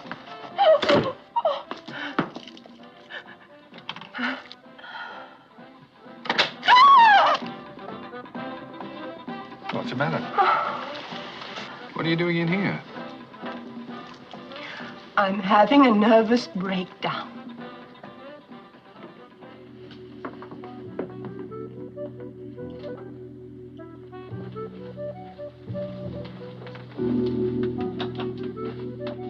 Now, hold it. I waited long enough. What happened back there? I'm not sure if I'm supposed to tell you or not. What does that mean? He said if I told anybody, it could prove fatal for them as well as for me. Who said? That's what I'm not supposed to say. Now, stop that nonsense. Stop bullying me. Everybody's bullying me. I'm not bullying Yes, you. you were. You said it was nonsense. Being murdered in cold blood is not nonsense. Why don't you try it sometime? Would you mind seeing me to the door? Of course not. It's a good place for making friends. You said this afternoon your husband was mixed up in something. How do you shave in there? What was it? What was what? What your husband was mixed up in. Look, I know it's asking you to stretch your imagination, but don't you think you could pretend just for a moment that I'm a woman? Now, listen, I could already be arrested for transporting a minor above the first floor. Here you are. Where? On the street where you live.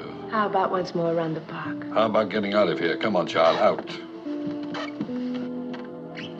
Won't you come in for a minute? No, I won't. I don't bite, you know. Unless it's called for. How would you like a spanking? How'd you like a punch in the nose? Stop treating me like a child. Well, then stop behaving like one. Now, if you want to tell me what's troubling you, fine. If not, I'm tired, it's late, and I want to go home to bed.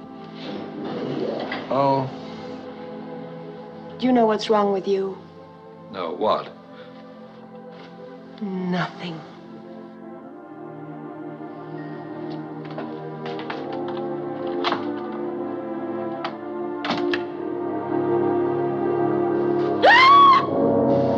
Where is it, lady?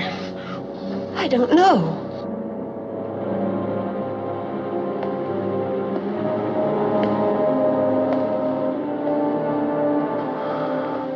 I want it. You give it to me. It's mine! Peter! Peter! A man tried to kill me!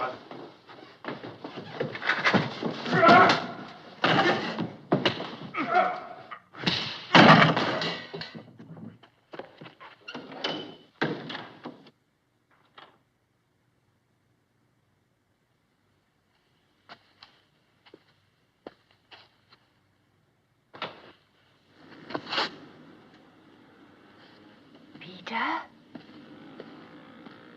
Peter? Peter, are you all right? Oh, Peter, are you hurt? I sprained my pride. How are you? Scared. You'll be all right. Where did he go? Out the window, I guess. Well, lock the door. Don't let anyone in except me. And close these windows after me. Be careful. You just took the words right out of my mouth.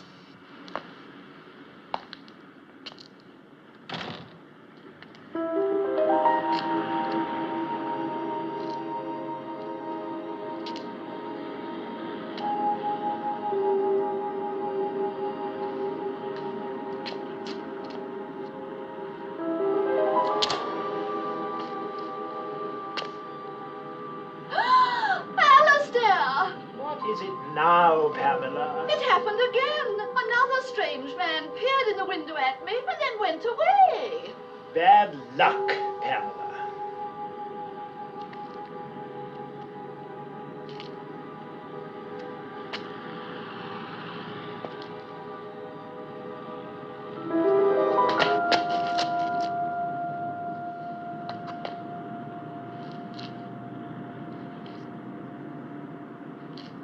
That was a dumb move, Herman, man, and then some. If you'd only let us know you was going up to a room, we could have done something to keep him busy.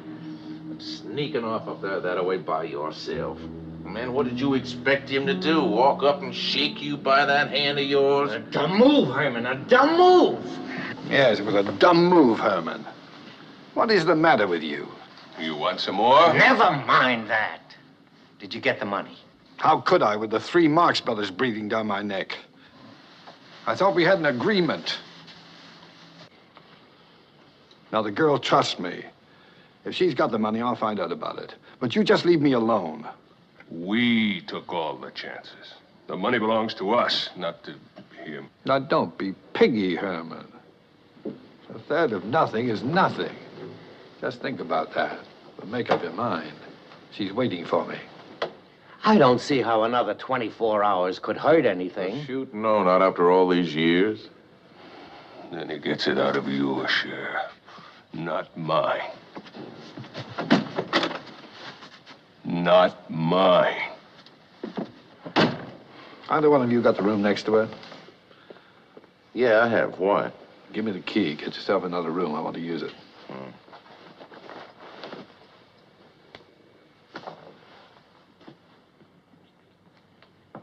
If you do find that money, you ain't gonna forget to tell your buddies about it, are you? Don't worry. Oh, no, I ain't worrying. You see this little fella here? Oh, he worries. And he's even meaner than I am.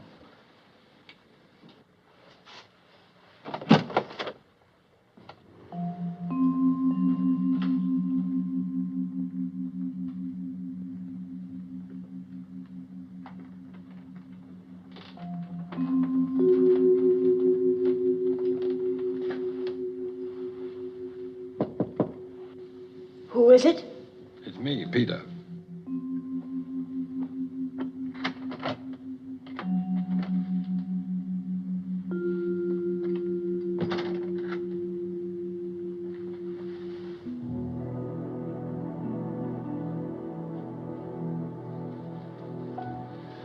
There was no trace of him. Why don't you confide in me and tell me what this is all about? There are 3 men. He's one of them. They think I have $250,000 that belongs to them. Go on. That's all. No, it isn't. Where's the money? I don't know. They killed Charles to get it, but he must not have had it with him on the train. So they think he left it with you? But he didn't. I've looked everywhere, and if I don't find it, they're going to kill me. No, they won't. I won't let them. Peter, help me. You're the only one I can trust. I'll help you. I told you I would. Come on. Oh, I'm so hungry I could faint. And I've gotten your suit all wet. That's all right. It's a drip dry. Wipe your eyes. Promise me you'll never lie to me the way Charles did. Why do people have to tell lies? Usually it's because they want something. They're afraid the truth won't get it for them. You tell lies?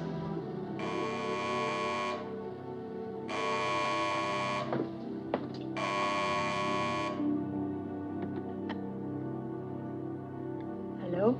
Mrs. Lambert, it's me. The man who was in your room a few minutes ago. What do you want? Who is it? It's the man you had the fight with.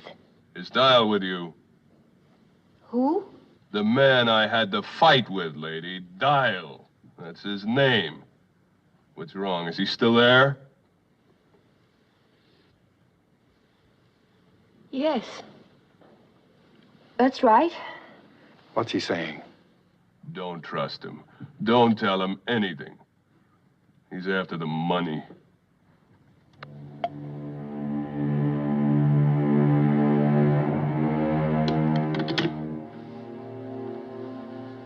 What was all that about? He said if I don't give him the money, he'll kill me. Oh, don't take it seriously. He's just trying to frighten you. I believe what he said. No, it's just a lot of words. Words can hurt. I know. Try to get some sleep. You'll feel better. Don't worry. I've arranged to take the room next door to you. So you'll be all right. If you want anything, just bang on the wall. Better lock the door after me. Good night.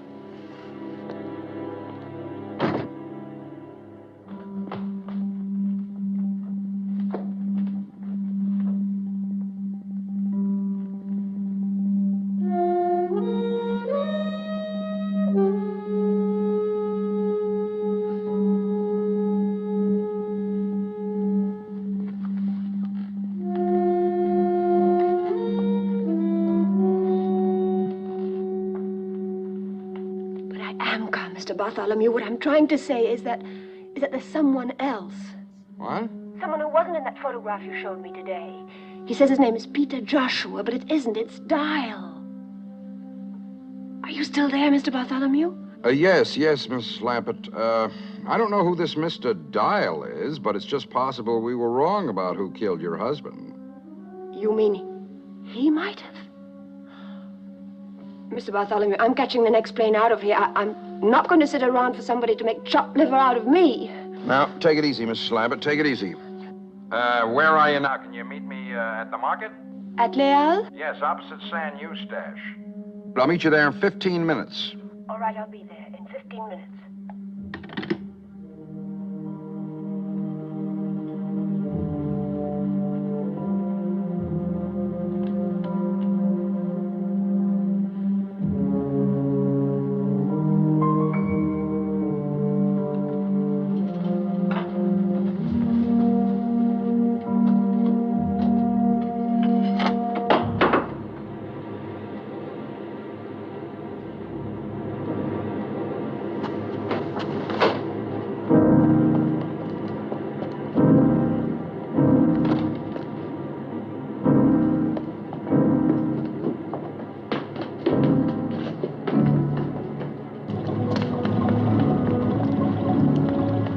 Vite, n'importe où, vite.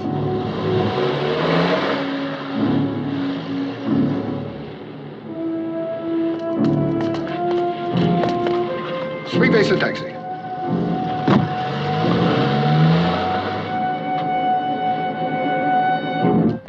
Were you followed? Yes, by Dial, but I lost him. I'm beginning to think women make the best spies. Agents. He has a gun, Mr. Bartholomew. No. But I saw it. No, that's not Carson Dial. Carson? There's only one Dial connected with this affair, Mrs. Lambert. That's Carson Dial. You mean you've known about him all along? It's enough to make you a vegetarian, isn't it? It's just lucky that I'm not hanging next to one of those things right now. Why didn't you tell me you knew about Dial? I didn't see any point. Dial's dead. Mr. Bartholomew, what is all this about? In 1944, 5 members of the OSS, the Military Espionage Unit, were ordered behind the German lines for the purpose of delivering $250,000 in gold to the French underground. The 5 men were, of course, your husband, Charles, the 3 men who showed up at his funeral yesterday, and Carson Dial. Oh. But instead of delivering the gold, they stole it. How? By burying it, then reporting the Germans had captured it. All they had to do was come back after the war, dig it up, and split it 5 ways. $250,000 with no questions asked. May I have a cigarette, please? I can't stand those things. It's like drinking coffee through a veil. Everything went smoothly enough until after the gold was buried. Then before they could get out, they were ambushed by a German patrol. A machine gun separated Cosby from his right hand and caught Carson Dial full in the stomach. What's wrong with that one? Nothing, I guess.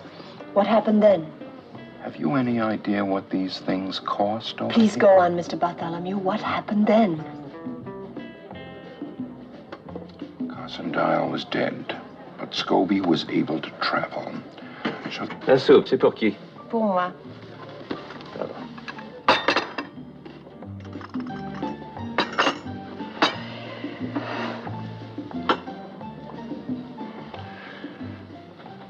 Where was I? Carson Dial was dead. Yes, Carson Dial was dead. The others finally got back to the base and waited for the war to end. Only Charles couldn't wait quite as long as the others. He beat them back to the goal, took everything for himself, and disappeared. It's taken Gideon, Tex, and Cosby all this time to catch up with him again. But if they stole all that money, why can't you arrest them? We know what happened from the bits and pieces we were able to paste together. But we still have no proof. But what's this got to do with the CIO? CIA, Mrs. Lappin. It's an extension of the wartime OSS. It's our money and we want it back. I'm sorry, Mr. Bartholomew, but nothing you've said has changed my mind. I'm leaving Paris tonight. Wouldn't advise that, Mrs. Lappin. Better consider what happened to your husband when he tried to leave. Those men won't be very far away no matter where you go. In fact, I don't even see any point in your changing hotels. Now, please help us, Mrs. Lappin. Your government is counting on you. I suppose if I'm going to die, I might as well do it for my country. That's the spirit. Here's what I want you to do. We're anxious to know who this man is, the one calling himself Dial. I want you to find out. Why me? You're in an ideal position. He trusts you. Besides, you yourself said women make the best spies. Agents.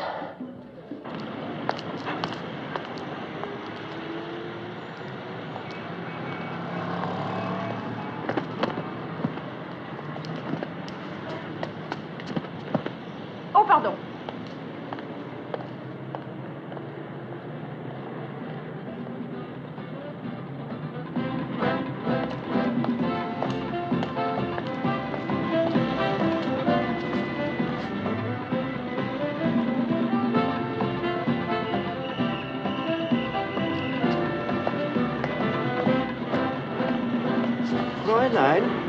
Fräulein! What are you doing following me? It's going to look like a parade. Stop it!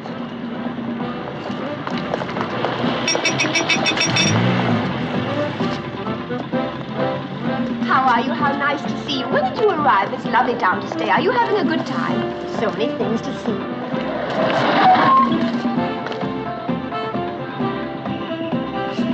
Fräulein! Fräulein! If you don't stop following me, I'll call the police. Taxi!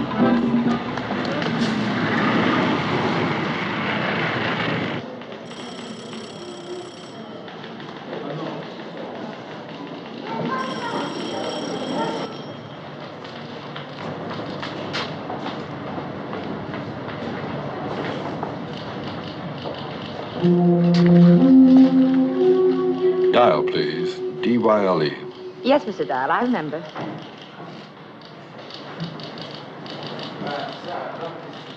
No, I'm sorry, Mr. Dial. Nothing today. Thank you. Mr. Dial, please. You're wanted on the telephone. Mr. Dial, cabin 4. Mr. Dial, cabin 4, please.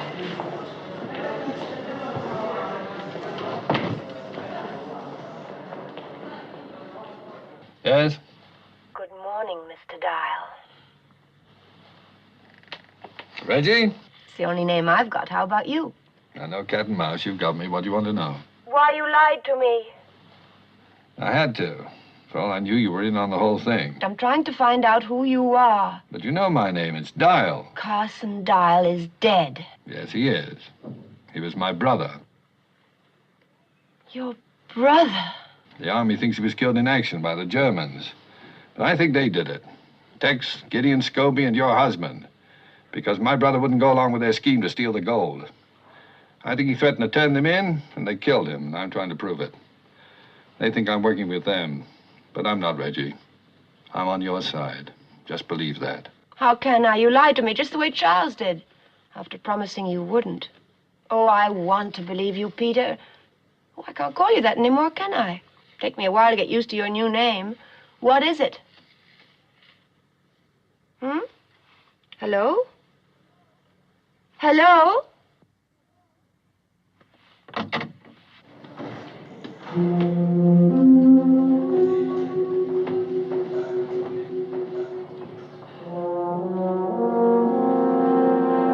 Do anything funny or try to talk to anyone, I'll kill you, Dial. You'll wreck your raincoat. Take the next car, please.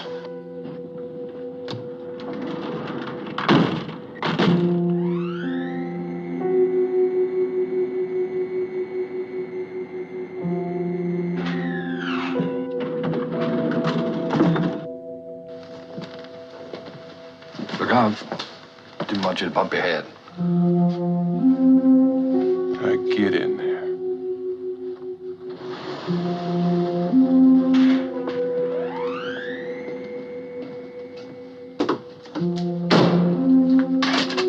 All right, turn around.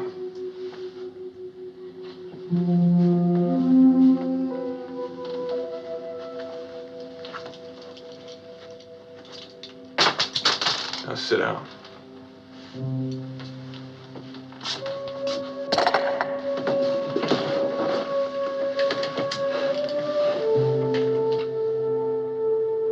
Now what?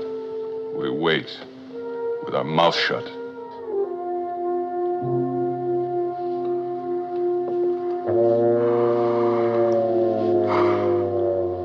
Oh, I'm sorry about that.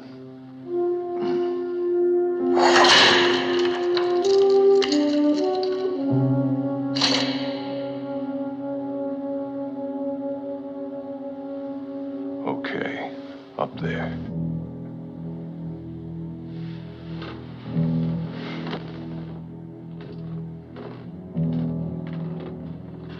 Do I knock or something? Now open it. And keep right on going. The view, it better be worth it.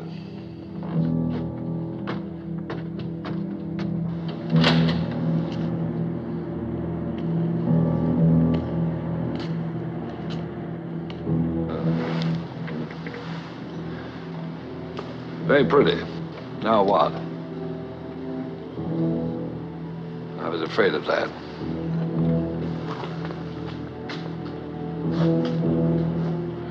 I'll give you a chance, Dial. Which is more than you'd give me.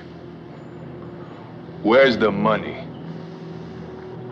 Is that why you dragged me all the way up here to ask me that? She has it. And I say maybe you both have it. One more time, Dial. Where is it? Supposing I had it, which I don't, do you really think I'd just hand it over to you? Step back. Back where? That's the idea. Now, just a minute. Take it easy.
How you doing?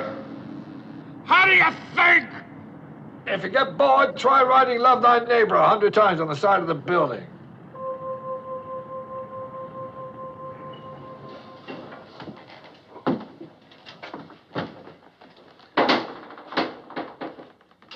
Monsieur, next time, please. Use the keyhole.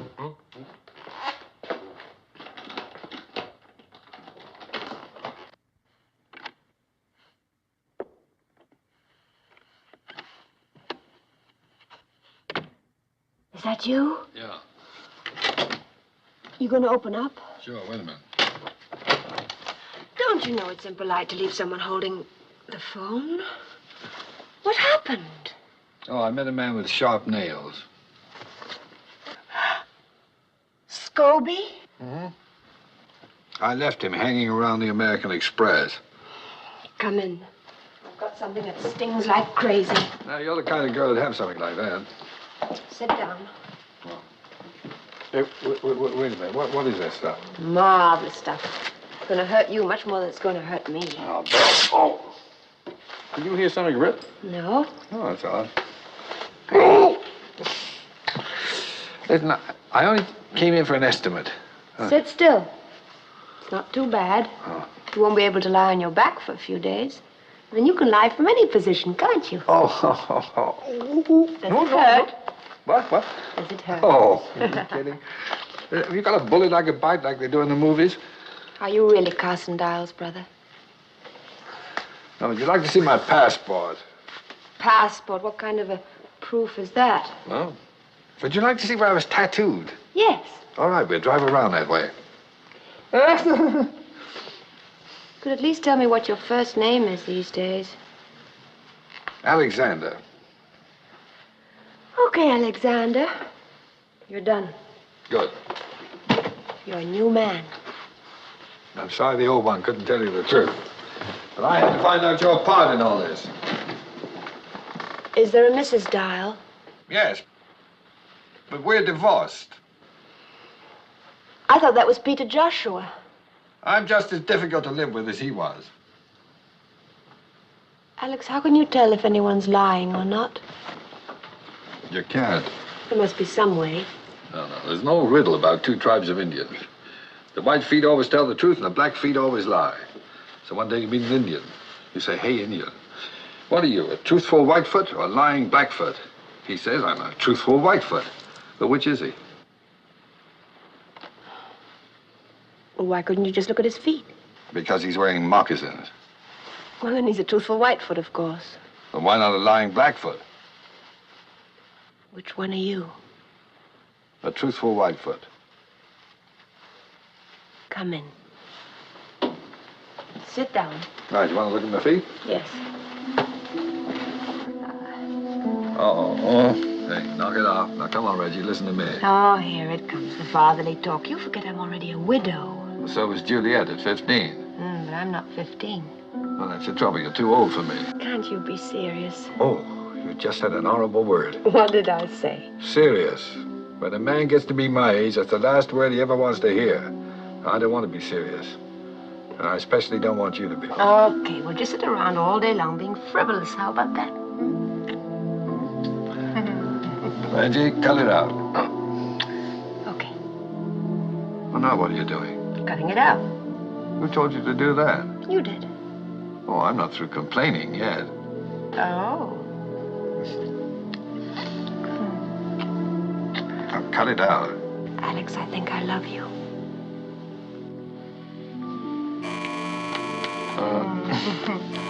Hey, the telephone's ringing. Never mind. Whoever it is won't give up. Yeah. And neither will I. Just a minute here. You want to take it? Hello. I'm sorry, I was just, nibbling on something. Say, I'd appreciate it mighty highly if you'd wiggle on over to room 46 and chew the fat for a spell. Could you give me one good reason why I should? Yeah. A little one, about 6 or 7. Keeps calling for Aunt Reggie. Ain't that cute? They've got Jean-Louis. I'll be right there. Tex, do something with this kid, will you? My whole leg's going to sleep. Sit easy. Are you a real cowboy? Yeah, sure am, kid. So where's your gun? Will you put that thing away? Louis. Howdy, Miss Lampert. Oh, who invited him? Well, Herman, see you had a happy landing. I must call Sylvie right away. I'm afraid they'll have to wait, Mrs. Lampert. But it's his mother. She won't be anybody's mother unless you answer some questions. This ain't no game, Miss Lambert. I want that money now. Why don't you keep quiet and stop threatening the child? He hasn't got the money, and neither has Mrs. Lampert. Then who does? I don't know, Herman. Maybe you do. Me. Or you. Oh. Or him. Why, that's the most ridiculous thing I... Listen to this man. Man, going loco. Now, hold it. Suppose one of you found Charles here in Paris. Even bumped into him by accident. Followed him when he tried to run out again. Cornered him on the train. Threw him out the window, and without bothering to tell the other two, took all the money for yourself. If one of us did that, he wouldn't hang around here waiting for the other two to figure it out. But he'd have to, don't you see? If he left, he'd be admitting his guilt. Whoever it is has to wait here, pretending to look for the money, waiting for the rest of us to give up and go home. He's just trying to throw us off. They got it, I tell you. Why don't we search their rooms? That's all right with us. Well, then what are we wasting time for? Let's go. While we're waiting, we'll search yours. Not my room. Well, Herman, you have something to hide? Then there are no objections.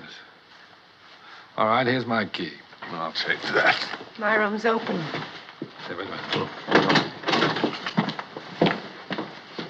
Now, you two just make yourselves to home here. Well, let's get busy. Come on, Jean-Louis. Come on. Oh, that's fine. Who gets your vote? Scobie, he's the one who objected. All right. I'll take Texas room and Gideon's. You take Jean-Louis with you and bolt the door from inside. Come on, Jean-Louis, we'll have a treasure hunt, okay? Come on. Tex? Man, it's Charlie's stuff. Looks like it. Think we ought to call Herman? What for? If it's not here, why bother him? And if it is? Why bother him?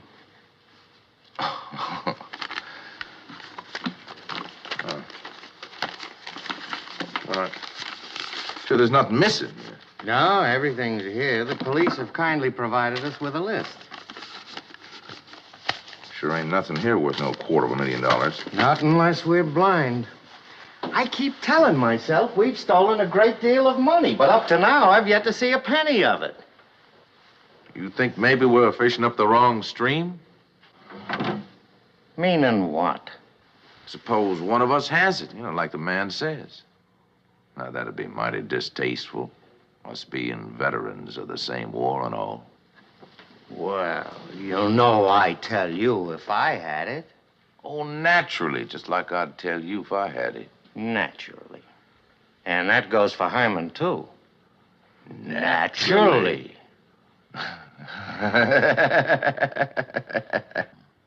He's all right, Sylvie, honestly. Just hurry over as soon as you can.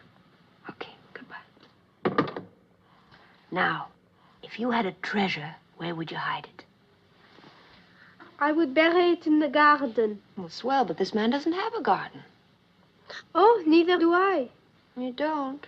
Well, if you had to hide it in this room, where would you put it? Up there. On top of that cupboard? You know something? You may be right. Oh, I hope I don't find any hairy little things living up here. Hey, there is something. It's heavy. I found it, I found it, I found it, I found it. If you think you're getting credit for this, you're crazy. We won, we won, we won, we won, we won, we won. We won, we won. We found it, we found it. Did you find it? No. What do you mean, no? Yeah, the kid was yelling there. Up there, it's up there. Believe me, there's nothing up there. Yeah.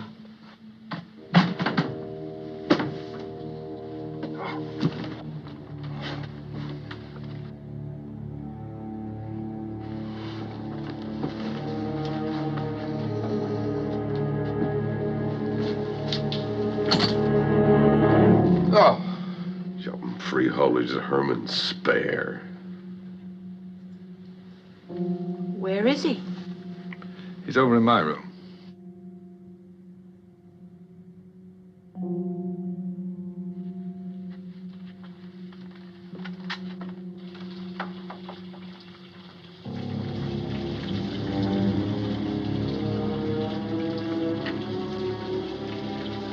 You'd better take the boy out in the hall.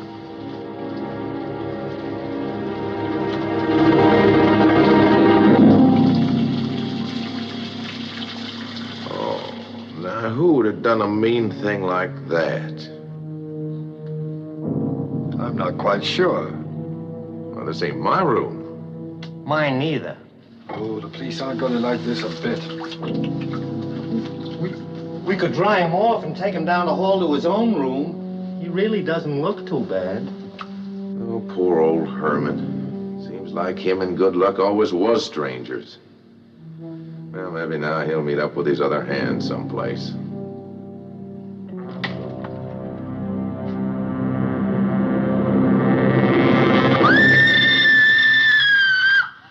A man drowned in his bed? Impossible.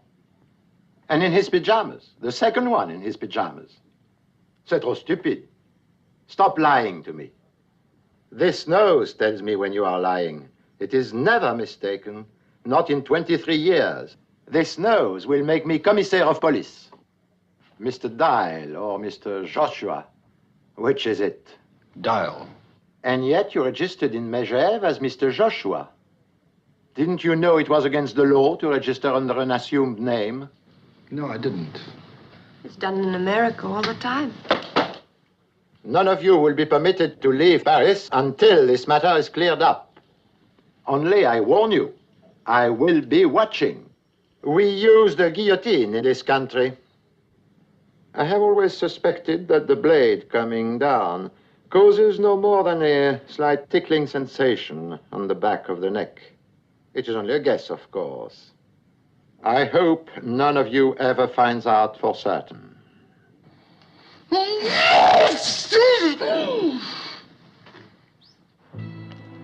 Who do you think did it? Gideon Possibly. or Tex? Possibly. You're a fat lot of help. That's right. Can I have one of those? One of what? I think Tex did it. Oh. Vanille chocolat, s'il vous plaît. Why do you think Tex did it? Because I really suspect Gideon, and it's always the person you don't suspect. Do women think it feminine to be so illogical, or can't they help it? What's so illogical about that? Well, you just said that it's always the one you don't suspect. And you suspect Gideon, so therefore it must be Tex. But on the other hand, if you suspect Tex, it must be the other fella, Gideon. I guess they just can't help it. Who? Women. Oh. You know, I can't help feeling rather sorry for Scobie. Wouldn't it be nice if we were like that? What, like Scobie? No, Gene Kelly. You remember when he danced down here by the river in America and in Paris without a care in the world? You know, this is good. Want some? No, thanks. And I guess you don't, do you? Here, give me that. I'm sorry. Alex, I'm scared. Yes, I know. I can't think of any reason why he was killed. Well, perhaps someone thought the 4 shares were too many. What makes you think that this someone is going to be satisfied with 3? He wants it all, Alex. That means we're in his way, too. That's right. We've got to do something. I mean, any minute now, we could be assassinated. Would you do anything like that? What, assassinate someone? No, swing down from there on a rope to save the woman you love. Like the hunchback of Notre Dame. Huh? Oh, who put that there? Hurry up and change. I'm starved. Let me know what you want to eat so that I can pick out a suit that matches.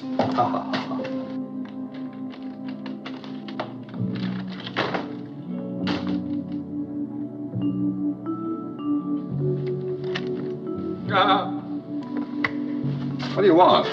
It's the house detective. Why don't you have a girl in there? Oh, you're a pest. Can I come in? No, I'm going to take a bath. Oh, wouldn't it be better if you did it in here? What for? Well, I wouldn't want to use that tub. And anyway, I don't want to be alone. I'm afraid. You're only next door. If anything happens, holler.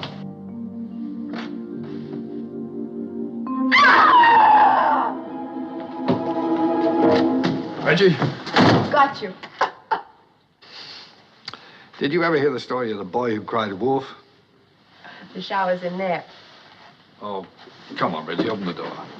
This is a ludicrous situation. I can think of a dozen men who are just longing to use my shower. Why don't you call one of them? I dare you. Oh, you're a nut. What are you doing? Taking off my shoes. What do you think I'm doing? Did you ever hear of anyone taking a shower with their shoes on? I usually sing a medley of old favorites when I'm in the shower. Oh, any requests? Shut the door. Oh, I'm afraid I don't know that one, miss. Well, Shut the door. why? Come in and watch.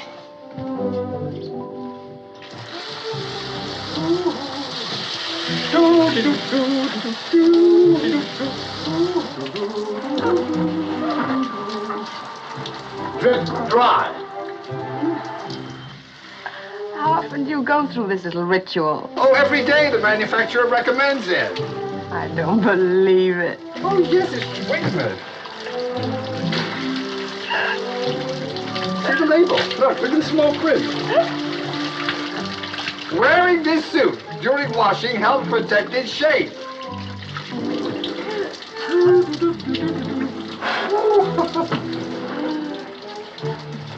Waterproof?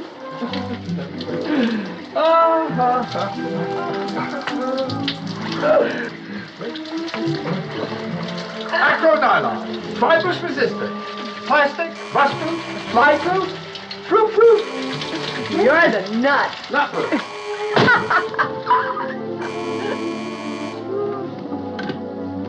Yes. Miss Slappett, Bartholomew. I spoke to Washington, Mrs. Slappett. Go ahead, Mr. Bartholomew. I'm listening. Well, I told them what you said about this man being Carson Dial's brother. I asked them what they knew about it, and they told me. You're not going to like this, Mrs. Lappett. Carson Dial had no brother. Miss Lappett?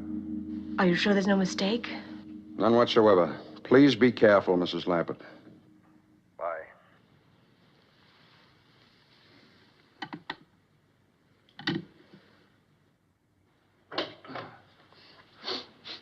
I left all my drip dry dripping. Is that all right? What's the matter? Something wrong? Oh, you're probably weak from hunger. You've only eaten 5 times today. I'll get someone to fix up my suit quickly and take you out to dinner. Let's go somewhere crowded. I feel like a lot of people.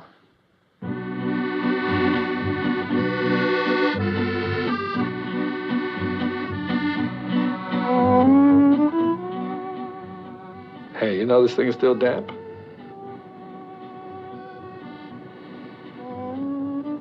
You haven't spoken a word for 20 minutes. I was thinking about Charles and Scobie and who's going to be next. Me? I don't suppose you know who the murderer is, do you? No, not yet. Whoever's left alive at the end will pretty much have sewn up the nomination, don't you think? What are you trying to say? That I might have killed Charles and Scobie? What do I have to do to satisfy you? Become the next victim? It's a start, anyway. Oh. I can't understand you at all. One minute you're chasing me around the shower room, and the next minute you're accusing me of murder. Carson Dial had no brother. Oh, I can explain that if you'll just listen. Well, I can't very well leave without a pair of water wings, can I? All right, get set for the story of my life. Fiction or non-fiction? Why don't you shut up? Well, Are you going to listen? go on. All right. Now, when I was a young man, my father expected me to go into his business. Umbrella frames, that's what he made. Well, a sensible business, I suppose, but I didn't have the sense in those days to be sensible. I suppose all this is leading somewhere. Well, it led me away from umbrella frames, for one thing. But that left me without any honest means of support. What do you mean? Well, in this highly competitive world, when a man has no profession, there isn't much choice. So I began looking for people who had more money than they needed, including some they'd barely miss. You mean you're a thief? Well, that's not exactly the term I'd have chosen, but it sort of captures the spirit of the thing. I don't believe it. I can't really blame you now. But I do believe it. That's what I don't believe. So it's goodbye, Alexander Dial, and welcome home, Peter Joshua. Sorry, the name's Adam Camfield. Adam Canfield? Wonderful. Do you realize you've had 3 names in the past 2 days? I don't even know who I'm talking to anymore. No, the man's the same, even if the name isn't. No, he isn't the same. Adam Canfield is a crook, and I want to know why. Well, it's simple. I like what I do. I enjoy my work. There aren't many men in the world who love their work as much as I do. Now, you look around sometime. Is there a Mrs. Canfield? Yes, but we're divorced. That's right. Now go and eat your dinner. Oh, I could eat a horse. I think that's what you ordered. Don't you dare be civil with me after leading me on like this. How did I lead you on? Oh, that marvelous rejection. You knew I couldn't resist it, and now it turns out all you're interested in is the money. That's right. Oh. Well, what would you like me to say? That a pretty girl with an outrageous manner means more to an old pro like me than $250,000? I don't suppose so. Well, it's a toss-up, I can tell you that. What? Hasn't it occurred to you that I'm having a tough time keeping my hands off you? Oh, you should see your face. What's the matter with it? It's lovely. Now what's the trouble? I'm not hungry anymore. Isn't it glorious? Adam! It's all right. Come and look.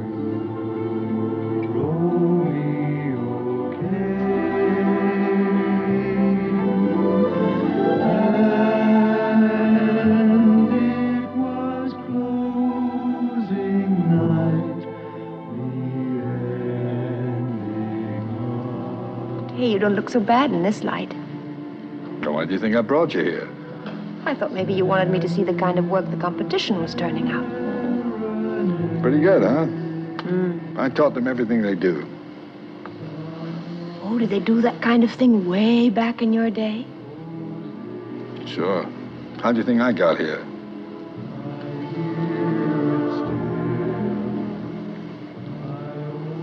Not allowed to kiss back, huh? Oh, no. Doctor said it was bad for my thermostat.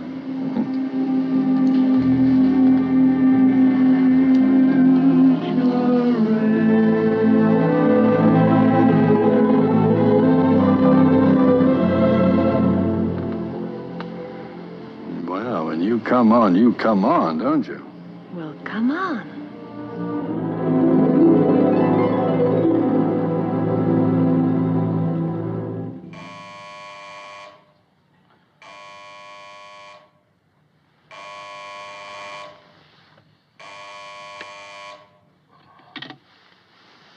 Yeah. In the lobby?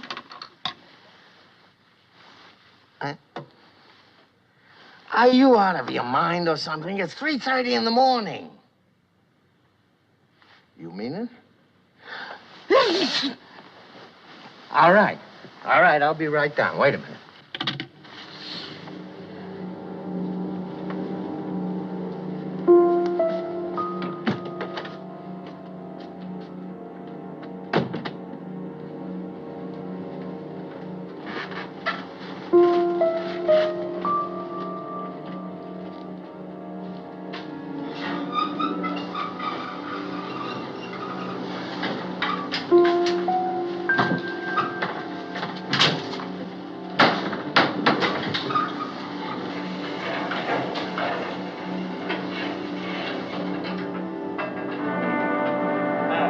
Hey, turn on the lights!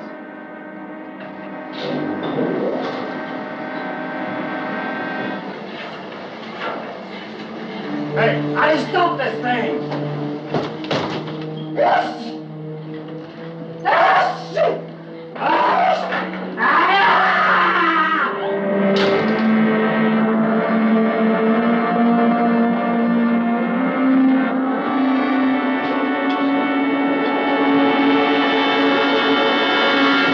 Three of them.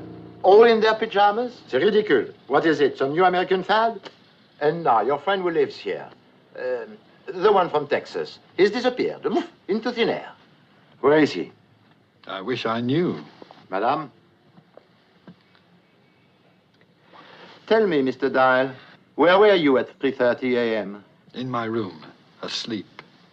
And you, Mrs. Lampert? I was too. In Mr. Dial's room? No, in my room. Obviously, you're telling the truth.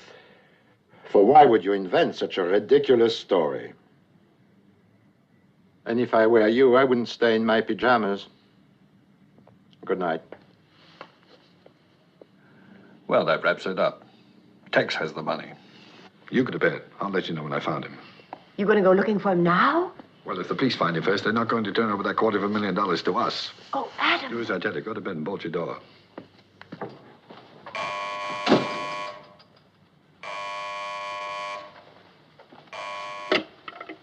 Yeah? Now, you listen to me, Dial. Look, I know who's got that money, man. And I want my share. Seems to be growing and growing every day. Well, I ain't disappearing until I get it. Where are you, Tex? Come on, man. Look, my mama didn't raise no stupid children. Look, I'll tell you what. You want to find me? Well, you just look over your shoulder, because from now on, I'm going to be right behind you.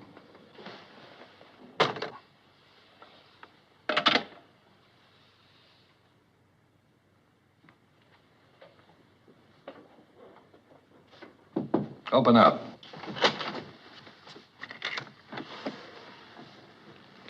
I think I was wrong about Tex having the money. Why? I just heard from him. He's still hungry. That means killing Gideon didn't get it for him. So he's narrowed it down to us. You've got it. But I've looked everywhere. You know I There's have. the airline's bag. In the wardrobe? Get it. Lord, you're obstinate. Charles must have had it with him on the train when Tex killed him. Thanks. Everybody and his Aunt Lillian's been through that bag, including me. Okay, we do it again. I've been into it at least once a day. Somebody would have seen it. It's there, Reggie. We're looking at it right now. Something on that bed is worth $250,000. But what? I don't know. 4 passports. Steamship ticket. Anything in there? Nothing. Wallet. Oh? A fountain pen.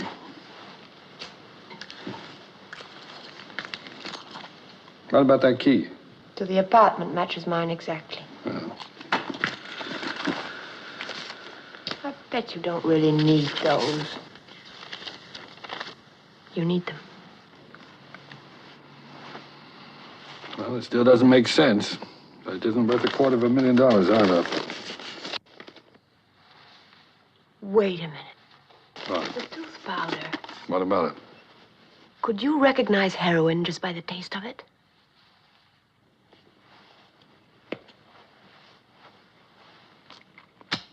Heroin. Peppermint-flavored heroin. Well, I guess that's it. Dead end. Well, go to bed. You've got to get up and go to work in the morning. There's nothing more we can do tonight. I love you, Adam.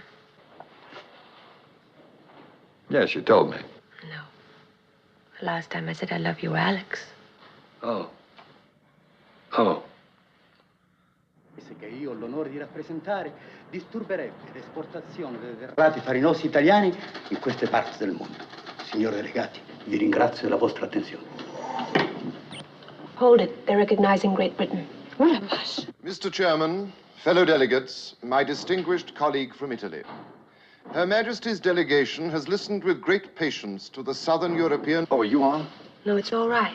What's wrong, Adam? Nothing's wrong. I think I found something. I was snooping around Tex's room and came across this in the wastebasket. I stuck it together again. Well, that's the receipt Grand-Pierre gave me for Charles's things. I don't see how that's going to... No, you're not looking. Last night when we went through the airline's bag, something was missing. An agenda. That's an appointment book, isn't it? It wasn't there. That's right. I remember Grandpierre looking through it, but there was nothing in it, at least nothing the police thought was very important. Can you remember anything in it at all? He did say something about Charles's last appointment. With whom? Where? I think it only said where. No, come on, Reggie. Think. This may be what we're looking for. Adam, that money doesn't belong to us. If we keep it, we'll be breaking the law. Nonsense. We didn't steal it. There's no law against stealing stolen money. Of course there is. There is? Yes. When did they pass such a silly law? Now think, Reggie. What was in that appointment book? Oh, it was a place or a street corner or something. Watch it, I'm on. Messieurs les délégués, mon distingué collègue de la Grande-Bretagne. Le problème qui se présente influence d'une manière vitale la proposition la plus importante de la conférence de l'hémisphère occidental. Of the Western Hemisphere Conference. Of the Western Hemisphere Conference held on March 22nd. No, wait! It was last Thursday, 5 o'clock, Jardin des Champs-Élysées. That's it, Adam, the garden. Well, it's Thursday today, and it's almost 5 o'clock, so come on. Oh, it's all right, gentlemen. Carry on. Now what? 5 o'clock, Thursday, the gardens. Must be something around here. Charles's appointment was last week. Yes, I know, but this is all we got left. You're not kidding. 10 minutes ago, I had a job. But now you've got another job, so stop grumbling and start looking. I'll take that side. You poke around over here.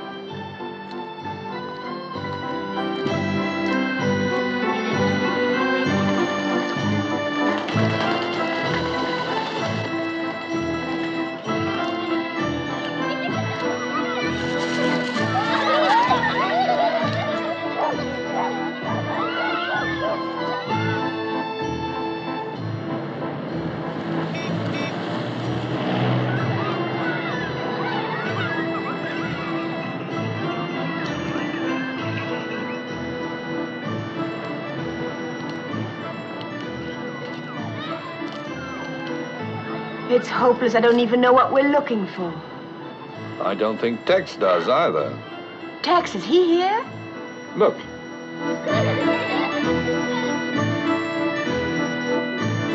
I'm going to see what he's up to. You stay here. Be careful, Adam. He's already killed 3 men.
All right, where's the letter?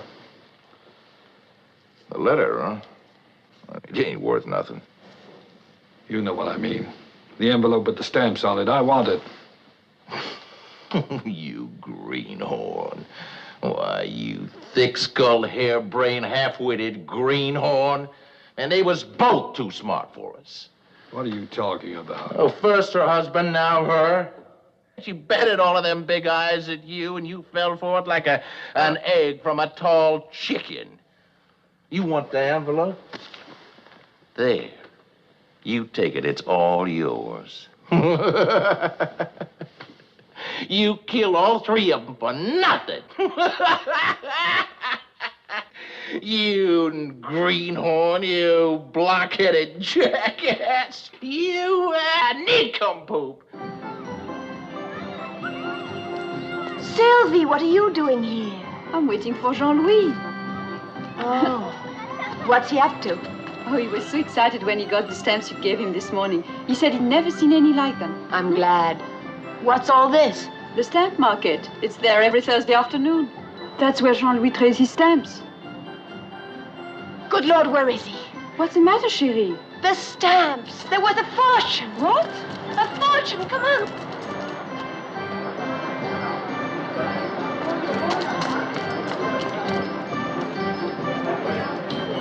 I don't see him anywhere. We'll separate. You look over there. Okay.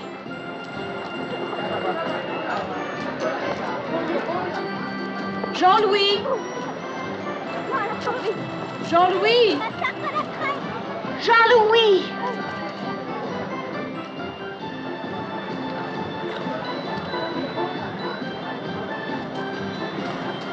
Jean-Louis! Jean-Louis! Reggie! Reggie! Jean-Louis, thank heaven. Do you have the... What's this? A man gave me all those for only $3. A man? Oh, no, Jean-Louis. Who? Where? Vite, mon chéri, vite! Là-bas. Come on. Oh, but he's gone. I don't blame him. Entrez. Monsieur Félix? Oui? I was expecting you. I knew you would come. Look at them, madame. Have you ever in your entire life seen anything so beautiful? I'm sorry, I don't know anything about stamps. I know them as one knows his own face, though I had never seen them. This one, a Swedish 4 shilling, called the Gula Firaskillingen, printed in 1854. What is it worth? Well, the money is unimportant. I'm afraid it's very important. Well, in your money, perhaps $85,000. May I sit down? Yeah. And the blue one? Oh, it's called the Hawaiian Blue. In 1894, the owner was murdered by a rival collector who was obsessed to own it. And what is its value today? $65,000. And the last one? Ah, the best for last. Le chef-d'œuvre de la collection, the masterpiece. It's the most valuable stamp in the world. It's called the Gazette Moldave. It was printed by hand on colored paper and marked with the initials of the printer. Today, it has a value of $100,000. I'm not a thief, madame. I knew there was some mistake.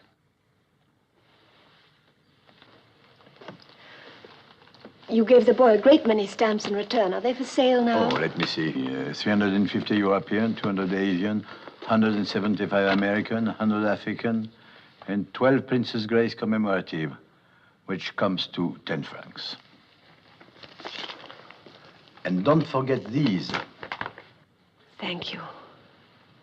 I'm sorry. Oh, no, for a few minutes they were mine. That is enough.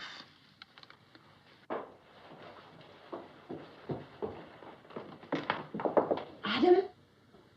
Adam?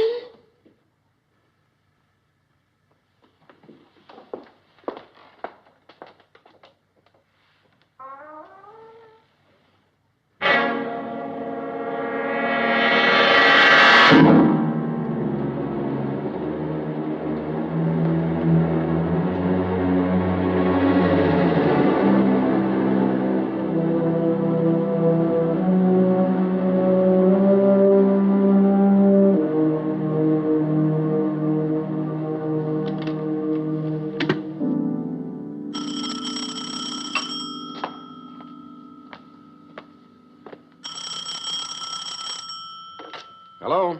Mr. Bartholomew? Yes? Tex is dead. Smothered.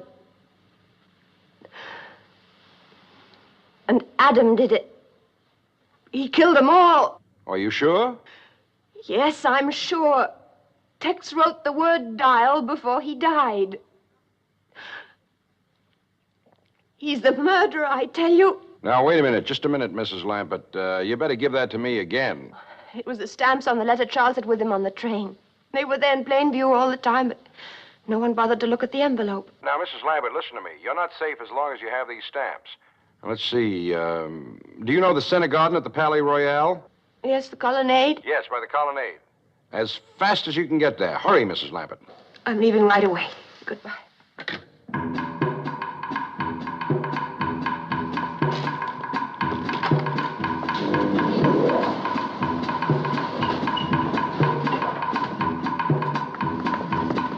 Reggie! The stamps, where are they? Reggie, wait! Why, so you can kill me too? Texas Daddy wrote die on the carpet. I'm not dire, you know that. The Tex didn't know it. You're a murderer. Reggie, I want those stamps.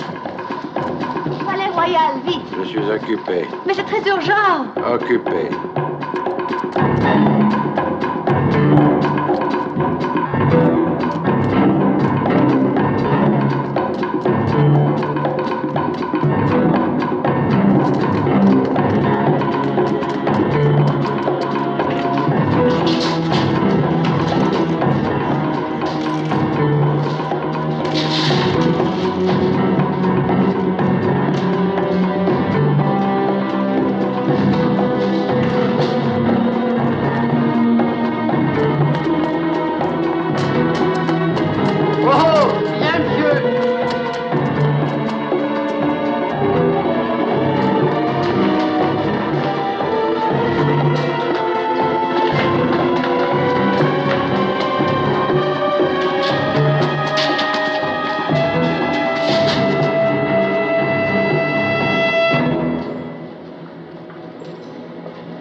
American Embassy. American Embassy? Mr. Bartholomew's office, please. Would you speak a little louder, please? I can't speak any louder. Mr. Hamilton Bartholomew. I'm sorry, Mr. Bartholomew has left for the day. But someone's trying to kill me. What? Kill me! You've got to get word to him right away. He's in the center garden of the Palais Royal near the colonnade. Tell him I'm trapped in a phone booth right below him in the metro station, and the name's Lambert.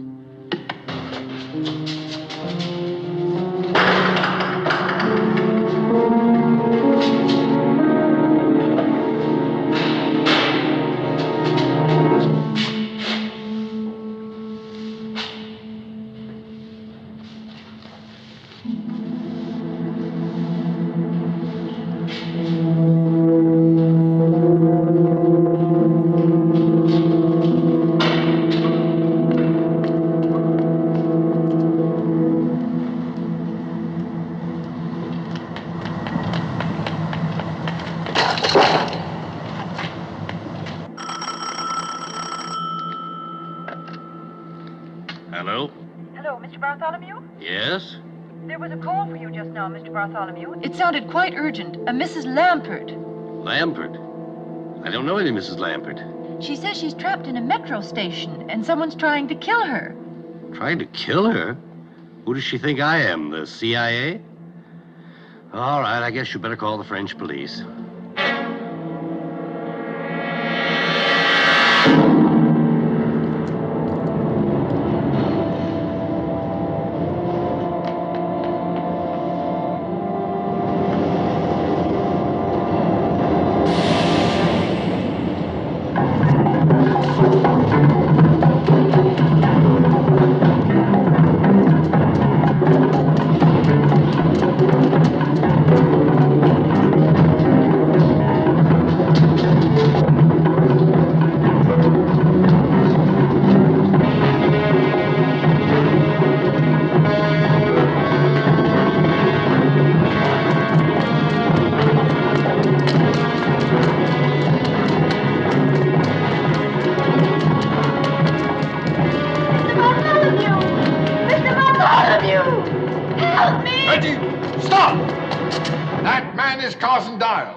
I tell you, he's Carson Dyer. Now, you're not going to believe him.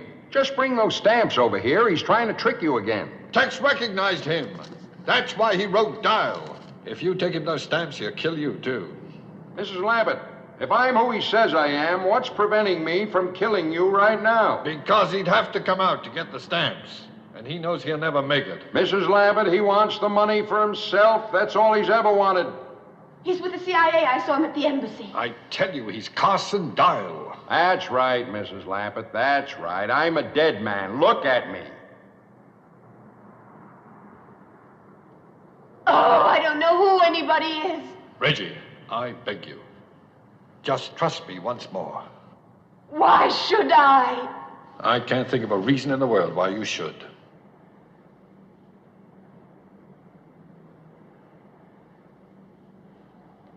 Stop right now, Mrs. Lambert, or I'll kill you. It won't get you the stamps, Dial. You'll still have to come out to get them, and I'm not likely to miss at this range. Maybe not, but it takes a lot of bullets to kill me. They left me there with 5 of them in my legs and my stomach. Mrs. Lambert, they knew I was still alive, but they left me there. I spent 10 months in a German prison camp with nothing to stop the pain. They left me there. Mrs. Lambert, they deserved to die. But I had nothing to do with it. You got the money now. It belongs to me. Mrs. Lambert, they knew I was still alive, but they left me there. That's why I had to kill them, all 4 of them. Please believe me, Mrs. Lambert, I'll kill you too. It won't make any difference.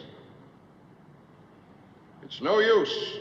You're running out of time. I've come too far to turn back. I swear I'll kill you. Make up your mind, Mrs. Lambert, now.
know you're in there, Mrs. Lappet.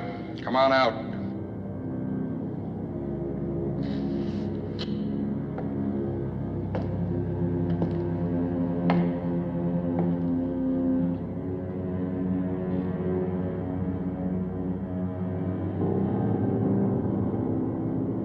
Do you hear me? Come on out.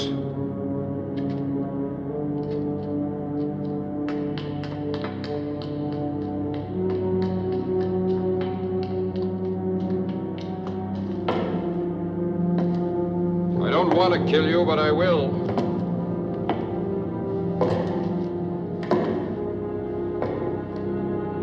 Come on out.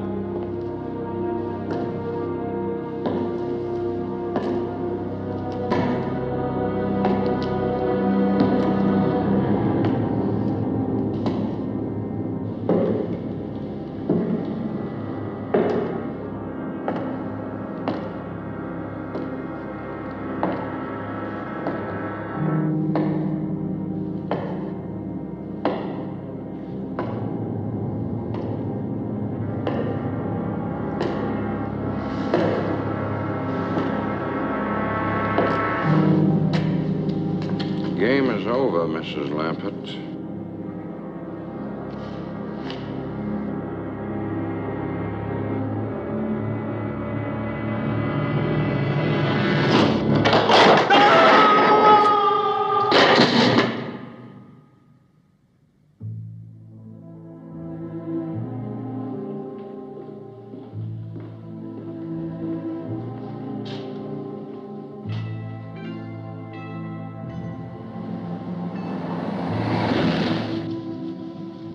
You didn't have to chase me so hard. That one's done. Do this one. No. I'm sorry I thought you were the murderer. How was I to know he was as big a liar as you are? Is that all the gratitude I get for saving your hide? Here, rub your own thinking foot. The truth now, was it my hide or those stamps? Well, what a terrible thing to say. How could you think that? Then prove it to me. Tell me to go to the embassy first thing in the morning and turn in those stamps. I said, tell me to go to the embassy first thing. I heard you. Then say it. Now, Reggie, listen to me. There's something I'd like to explain. Never mind. I'll go by myself. Well, what makes you think they're even interested? It's only $250,000. It would cost more than that for them to fix up their bookkeeping. Now, as a taxpayer... Who's a taxpayer? Crooks don't pay taxes. Excuse me, soldier. Marine, ma'am. Oh, forgive me. Who would I see regarding the return of stolen government money? Well, you might try the Treasury Department, ma'am. Room 217, second floor, Mr. Crookshank. 217. Thank you, Marine.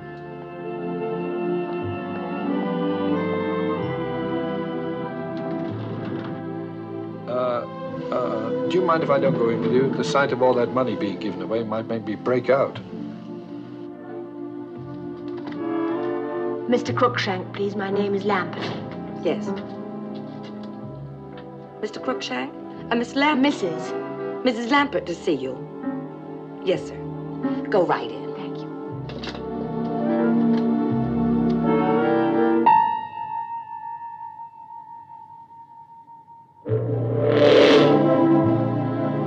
Of all the mean, rotten, contemptible, crooked... Crooked?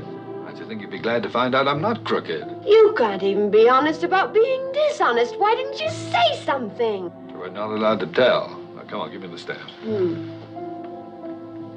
Wait a minute. How did Carson Dow get an office in this building anyway? Well, when did you meet him? What time of day, I mean? About 1? The lunch hour. Probably worked it out in advance. Found an office usually left open and just moved in for the time you were here. Then how do I know this is your office? Mrs. Foster, take a memo to Bartholomew and security recommending Bartholomew. that embassy offices be kept locked during the lunch hour. Starting with his own. I'll give you the stamps. Come on. And what's your first name today? Brian. Brian Crookshank. Serves me right if I get stuck with that one. Well, who asked you to get stuck with any of them? Come on. Is there a Mrs. Crookshank? Yes? But we're divorced.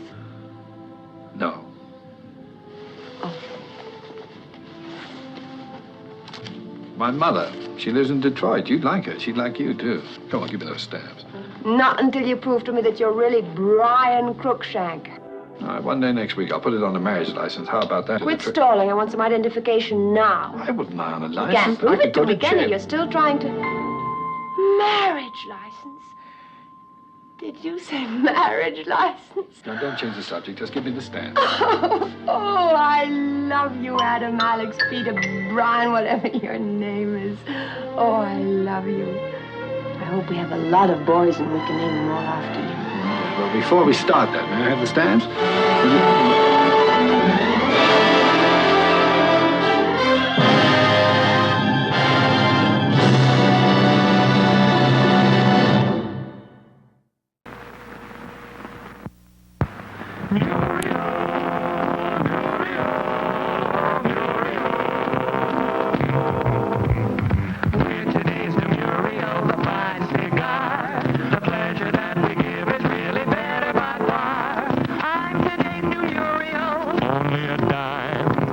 Why don't you pick me up and smoke me sometime?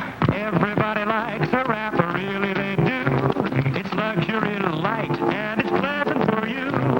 She's today's new Muriel, mellow and right. You're gonna like me, friend. I'm just your type. Everywhere we go, they seem to like her shape. Firm and trim and handsome, so easy to take. I'm today's new Muriel, only a dime. Why don't you pick me up and smoke me sometime? Muriel, I'm Muriel, cigar.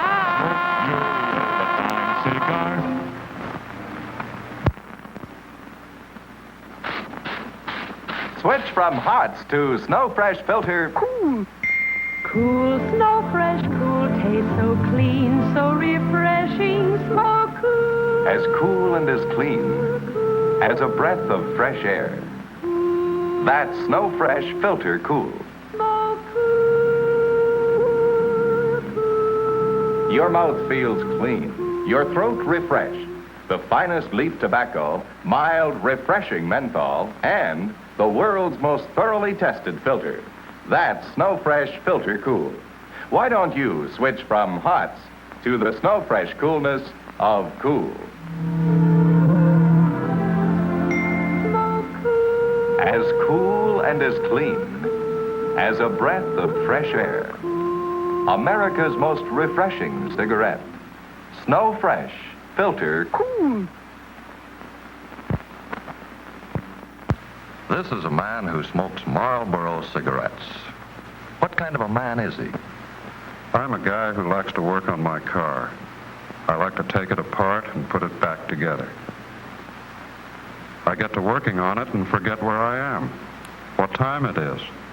I even forget to eat. You don't forget to smoke, though. I always smoke when I work. They go together. Why Marlboro? Well, it's a combination of things.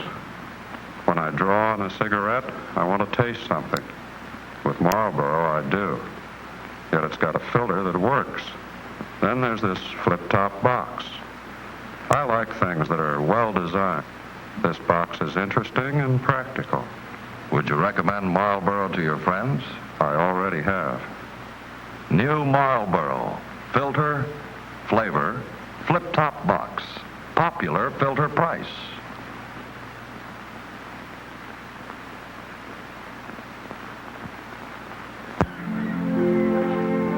I remember an uncle of mine whom I loved very much. He lived by the sea, and I often spent all day on the beach with him just walking along. He liked to smoke cigars, and each time he took one out, he asked me the same question. Do you like music? Yes, I'd say. Well then, here's a band for you. He'd put the Robert Burns band on my finger, and we'd go on walking in the sun. Years later, that memory made me start smoking Robert Burns. This is the Robert Burns Panatella, an especially wonderful cigar with a rich and comfortable taste because the tobaccos are nature filtered for mildness and better taste. No artificial quick curing for Robert Burns. Every leaf is slow cured in clean air. Why don't you smoke a Robert Burns cigar soon? They come in 5 different shapes, from 2 for $0.25 to 25 cents.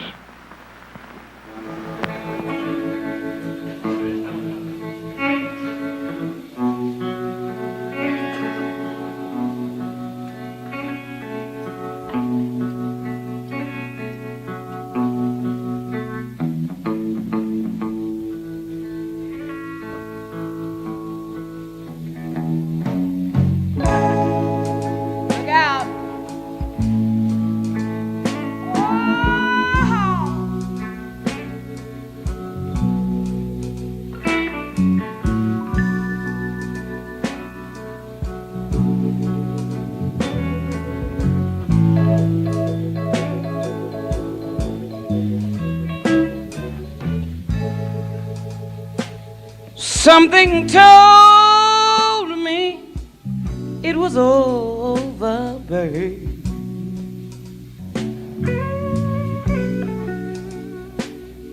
When I saw you and that girl talking, babe,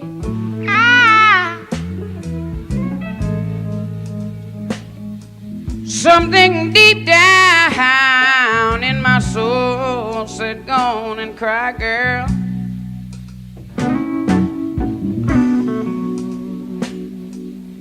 When I saw you and that same girl walking by,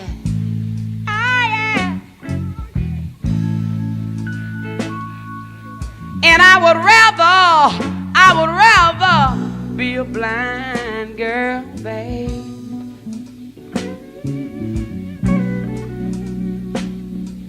than to see you walk away from me, baby.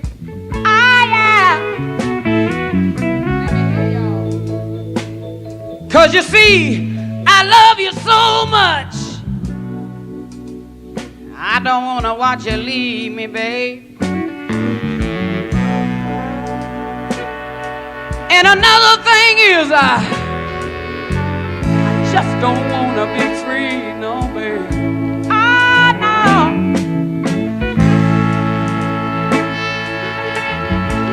Now listen. I was just sitting here thinking, yeah, about your sweet kiss, whoa, and your warm embrace, baby.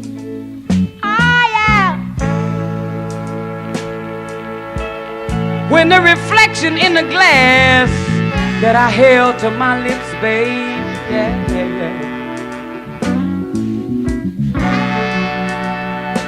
Revealed the tears that was on, whoa, my face, yeah, babe.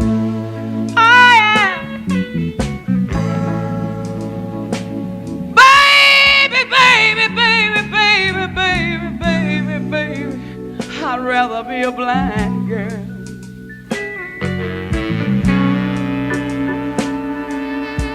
Whoa, I'd rather be a blind girl than to watch you walk away from me, boy. Look out.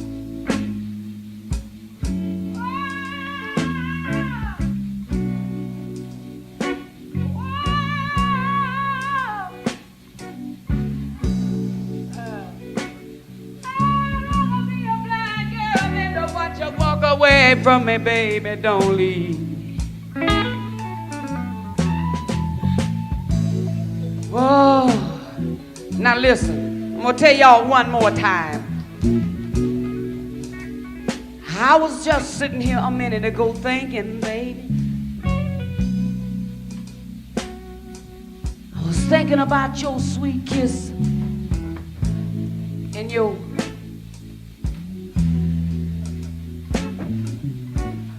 thinking about your sweet kiss and your ooh la la la la la la la la la la.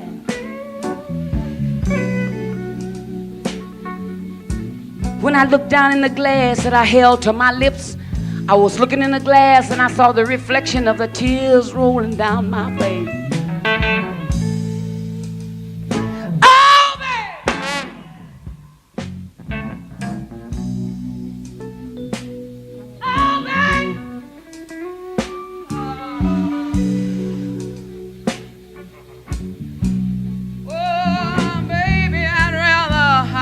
I'll be a blind girl.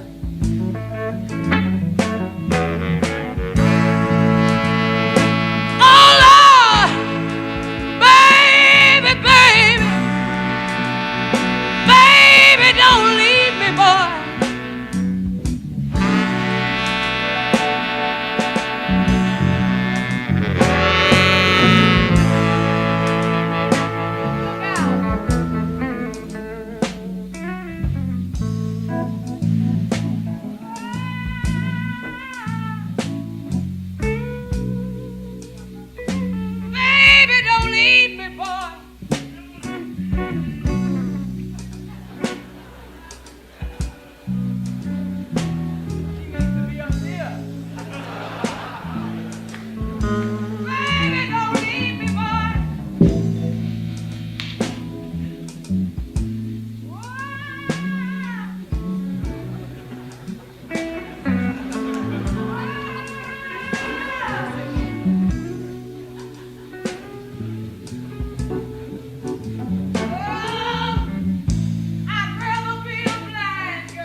I'd rather.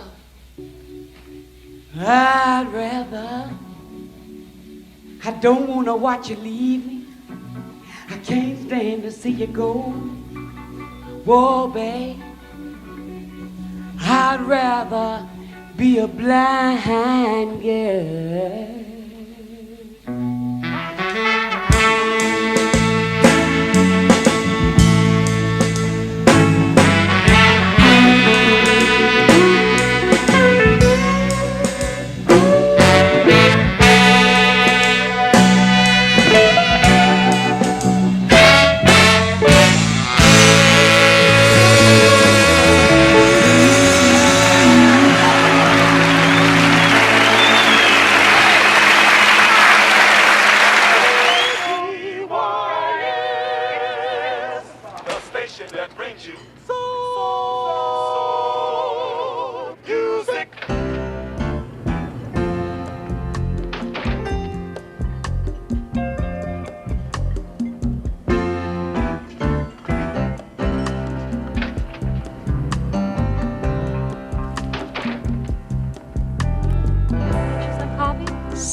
Let me have a special. That I can't take you to the fancy places you might wanna go.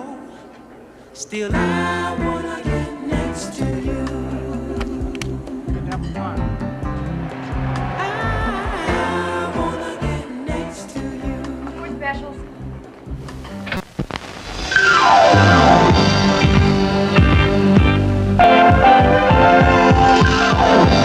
It's intermission time.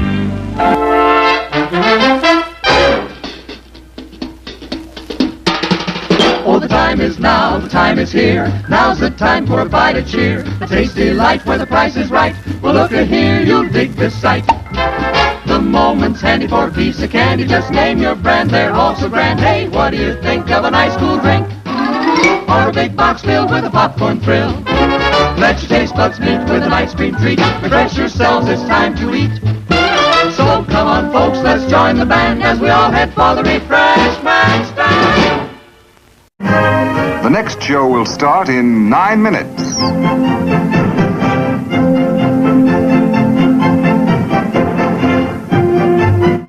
Wait till you see what I get from the refreshment counter.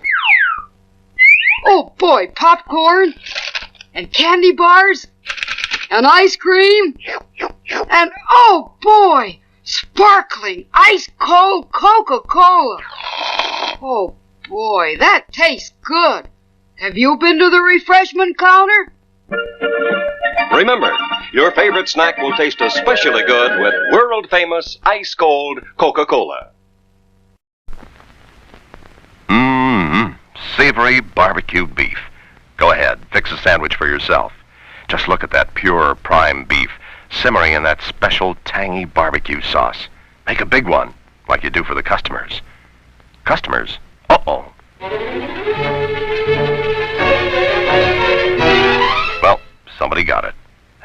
yourself another. Savory barbecued beef. There's still plenty for you at the Refreshment Center. The next show will start in 8 minutes.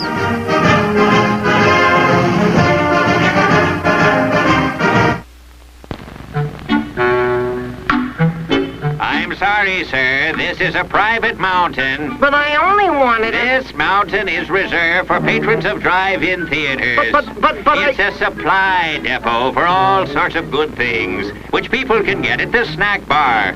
Like soft drinks, hot dogs, good hot coffee, candy bars of all kinds, delicious popcorn, and refreshing ice cream treats. But I am a patron of this drive-in. Well, why didn't you say so? Be our guest.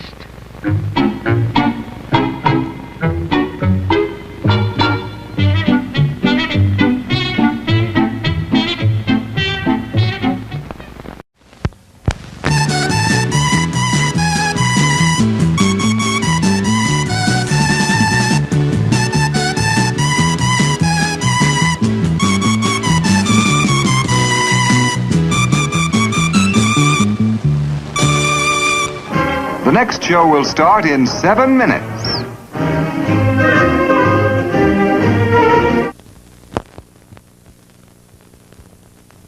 It's time to stretch and fetch.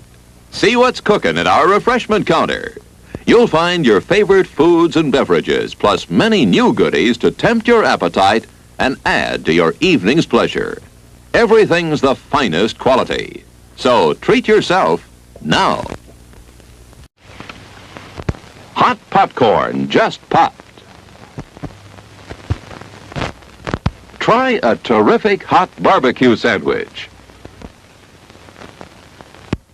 Steamed or grilled hot dogs.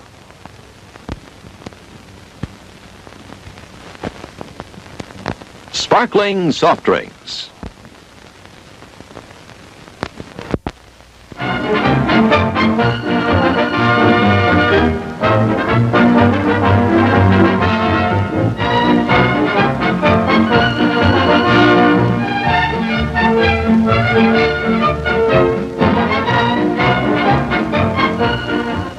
The next show will start in 6 minutes.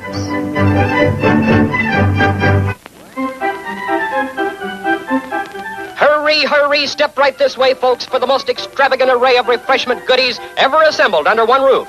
Enjoy breathtaking, taste-tempting candies of finest quality. Enjoy popcorn, exploded into tender, delicious, crispy bites of crunchy goodness. Enjoy the tops in cool, refreshing soft drinks. If you want to enjoy some refreshments, this is your opportunity. There will now be a short intermission. One of the best treatments we know is a frosty, fresh, bubbling, cold drink, such as you can find at this theater's refreshment center. And we have all of your family's favorite flavors. So for the dry, parched area in the back of your throat, visit your refreshment center for an ice-cold drink. At the sound of the tone, it will be just 5 minutes to showtime. There's still plenty of time to visit the refreshment stand.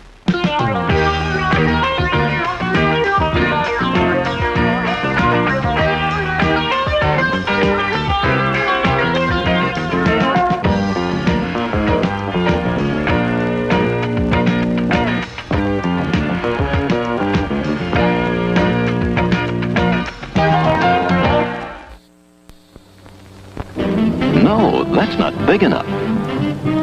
No, that's not big enough either. That's more like it. We're delighted to have you with us. To add to your enjoyment, we're all wound up to bowl you over at intermission time with live wire service at our snack bar, where you'll find a tempting variety of favorite foods and beverages.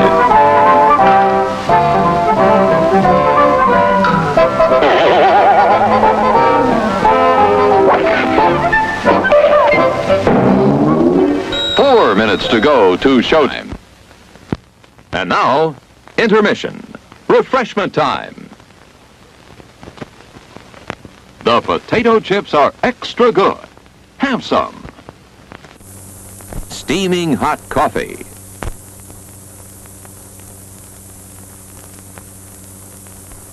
all kinds of candy, the creamiest ice cream, delicious piping hot chocolate.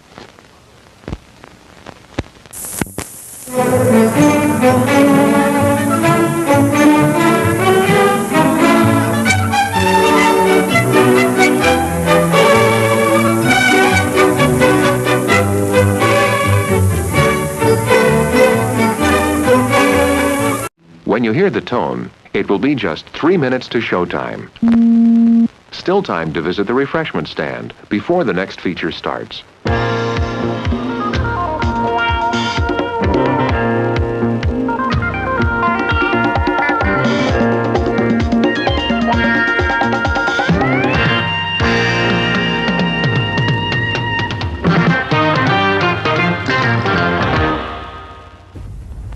In the mood for hot coffee? When you are, nothing else will satisfy. Coffee has a flavor, an aroma, a deep-down satisfying goodness all its own. And our coffee has something extra, the care with which we brew and serve it. You'll enjoy the show more while you're enjoying steaming hot coffee. Come and get yours now.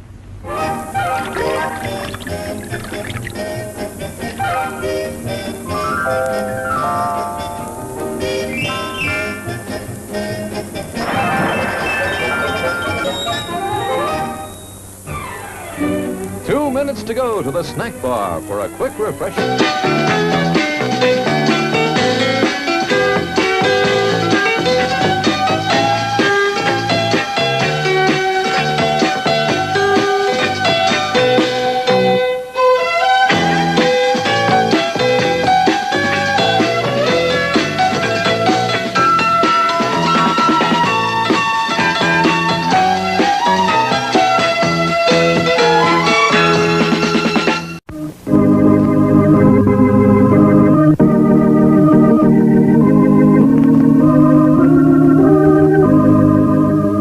Observe the laws of your city, state, and nation. They exist to protect the rights and freedoms of everyone.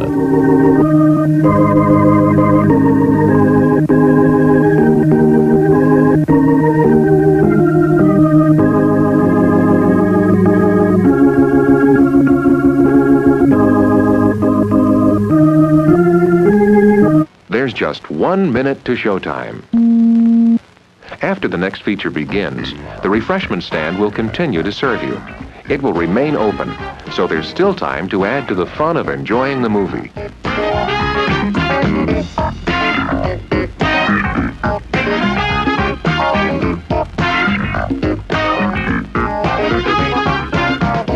When the show is over, please remember to place the speaker back on its stand. If the speaker is accidentally broken, please let someone at the refreshment stand know about it. We appreciate your coming out to the drive-in tonight. When you leave, please drive carefully. We hope you'll come back again soon.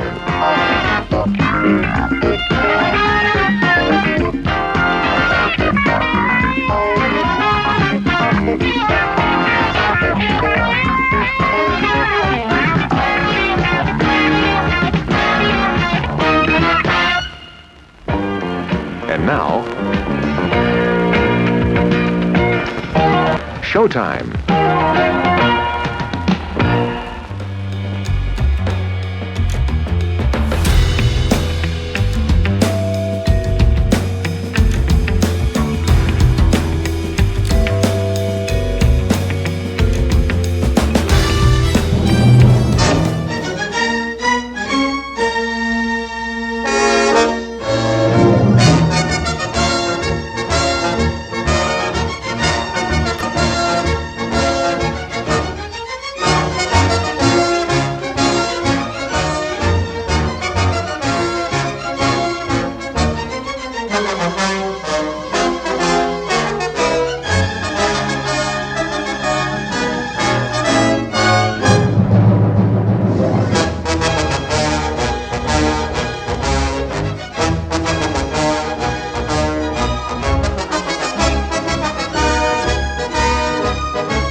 Peace. The warriors are far from the reservation.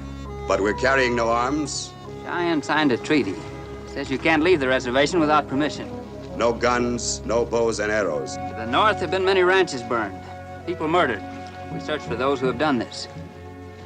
To the south, we trade with our brothers. In peace, we return to our farms and women at Sand Creek. Next time, obey the treaty.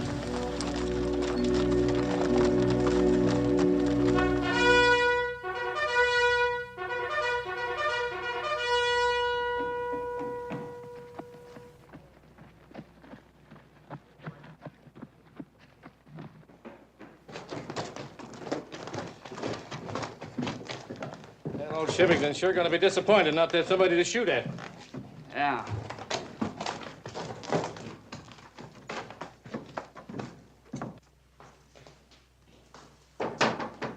Come in. Lieutenant Hewitt is here, sir. Oh, send him right in. Yes, sir. Lieutenant. Welcome back, Hewitt. Thank you, Captain. What'd you find? Sir, we ran across a band of Cheyennes off the reservation. Yes? But not the renegades we're looking for. How do you know? They came from the south. They were unarmed. Not a rifle in the whole outfit. You mean you saw no rifles, but they were illegally off the reservation? They were returning to Sand Creek. Said they'd been on a trading mission. They said. Have the bugler sound assembly. Yes, sir. What are you gonna do? Teach them a lesson they won't forget. Double the ammunition ration. We're marching on Sand Creek. Yes, sir. You can't do that. Don't forget yourself, Lieutenant. Dismissed. You know what'll happen if you attack a friendly tribe? My job here is to preserve treaties and make these beggars keep the peace. I said you're dismissed. Look, Colonel, every other tribe, the Arapahoes, the Paiutes, the Comanches, will use this as an excuse to join with the Cheyennes on the warpath. Not with me here to stop them. And south of here? South? Texas, sir. You know the South stripped itself clean of manpower for the Confederate Army. Lieutenant, do I have to tell you there's a civil war? We're fighting the South. If putting Indians on the warpath helps to win that fight, I've no objection. We're not fighting a war against women and children. There's not 10 men left every 1,000 square miles in Texas. Your being from Texas wouldn't have any bearing on your attitude, would it, Lieutenant? A man fights for what he thinks is right, no matter where he's from. You're being insubordinate, Lieutenant. And you're wearing the wrong color uniform. One of us is sure dressed wrong, Colonel. Lieutenant Hewitt, you're under arrest and confined to quarters until I return.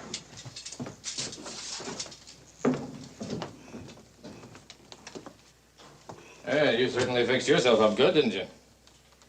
Did you hear what he said? Yeah, I got ears. Well, remember it.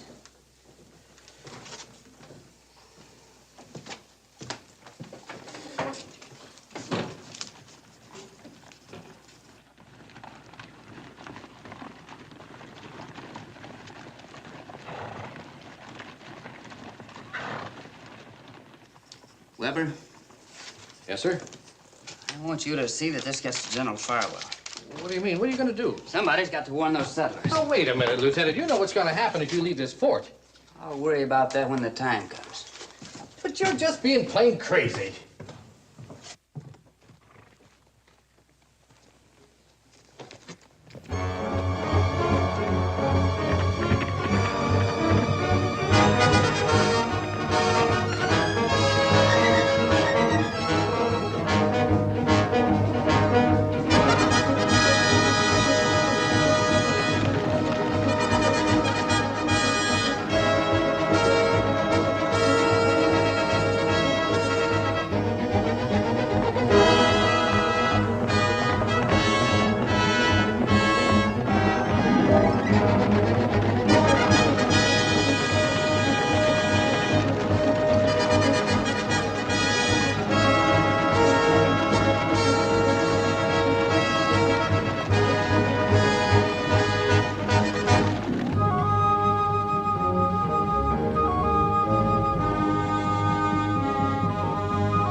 Hey, mister. Ain't you misread your compass needle south for north? This is the Texas border. I know where I am. Have you had any Indian trouble around here? This far south? If you don't mind, I'd like to get a canteen of water and a little food. Well, what for? Do you ask every customer the same question? Only if we figure it's a northern soldier trying to sneak into Texas as a spy. I am from Texas. In that uniform? Better hold him.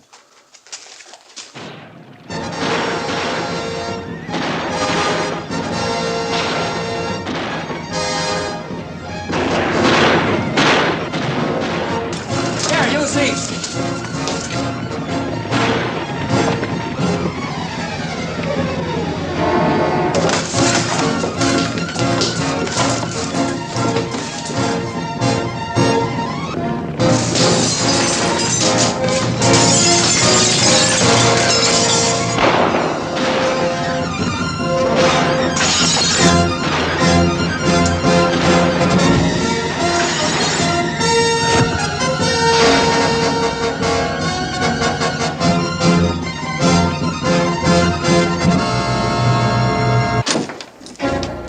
Just after guns and ammunition.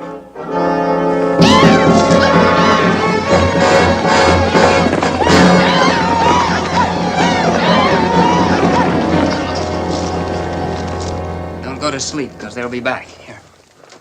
Where are you going, mister? You still aiming to hold me? Yeah. Till you get them things you were after. Thanks. It's all clear, Sarah. Better get the doctor for Harry. Another thing, I better get you something to cover up that uniform. You get where you're going. Try this. I've got a lot of people to talk to. Sure be nice to get close enough to talk to them before they start shooting. Folks is sensitive to that color around here.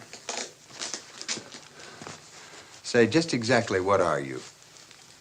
I guess you could say I'm a deserter. From which side? Both, I suppose. I'll get you that food and water.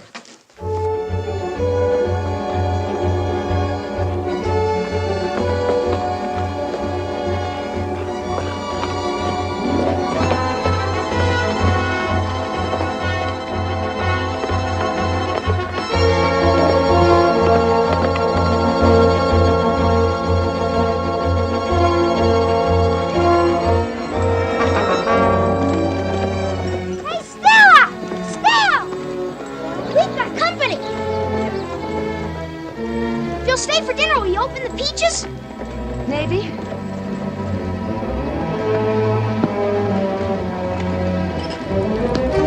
Stay for dinner? We got peaches. Go back to the house. What? Go on, mind me. Hi, Stella. Thought you'd gone for good. So did I. But you couldn't stay away. No, Stella, I couldn't. In fact, I deserted to get here. Well, you're a little late. I'm married. Did you think you were the only man in the world? Now, wait a minute. Wait? Was I supposed to wait forever, Mr. Hewitt? Well, let me tell you, just 1 week after you left, I got married. To a good man, too. Ed Latham. That's his kid brother, Bax. Stella, you're making a mistake. 2 weeks ago, there was a massacre of Cheyennes at Sand Creek. My regiment did it. Now the Indians are on their way. Indians. You made that up fast. Get off my land. Stella, wait! Your best chance is at the mission. Damn Yankee! Get her there, Bax. Damn Yankee!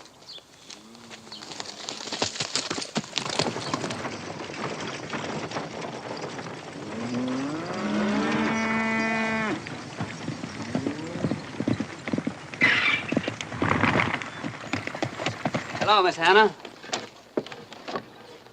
Don't you recognize me, Miss Hannah? I'm Frank Hewitt.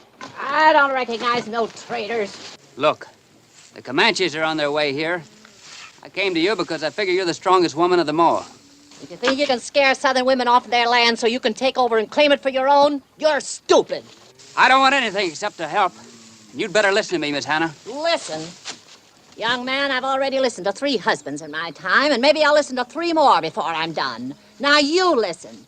Our menfolk are all fighting your kind, and we don't want what you call your help, and I call your lies. You'd better get going before you need some patches on them blue britches.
Don't you dare, you dirty renegade!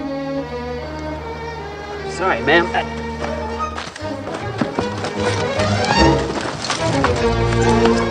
No more trouble out of you now. Who are you? What's your name? Ann Martin. You Jeff Martin's girl? Where's your pa? He's dead. At Shiloh, and you'd be dead too if you taught me how to shoot good. Look, I'm not here to do you any harm. The Indians are on the warpath. I want you to get your things and get to the mission as fast as you can. Do you understand? I'm sorry about your pa.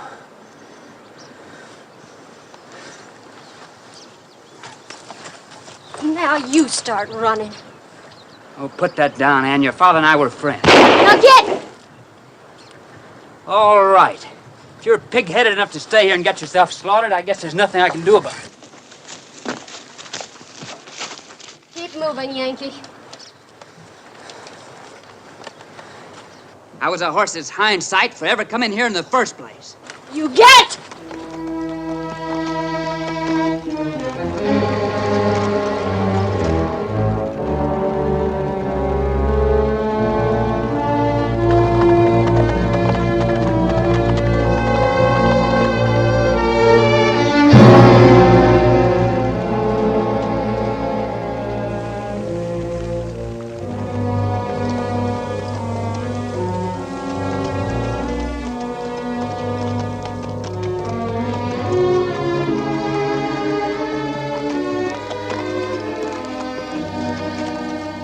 Turncoat, I guess I didn't talk very clear the last time. Nor did I. So maybe this will help. Dora Hartley. The way I found her. The way the Comanches left her. You got an ugly way of telling things, Mr. Hewitt. You wouldn't listen to me. You had to be shown. There are things to be done. Let's get at it.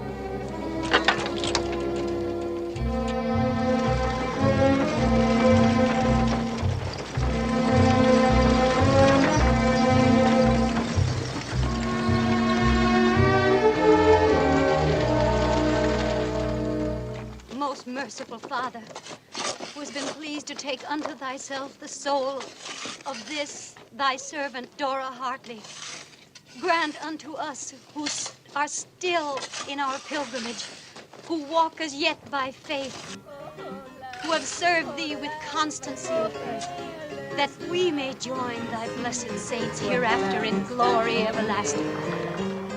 Now all my money's spent and gone. Now all my money's spent and gone. You passed by my door, singing a song. Now all my money's spent and gone. Good afternoon. How do you do? La-di-da. I thought all the real men were away fighting.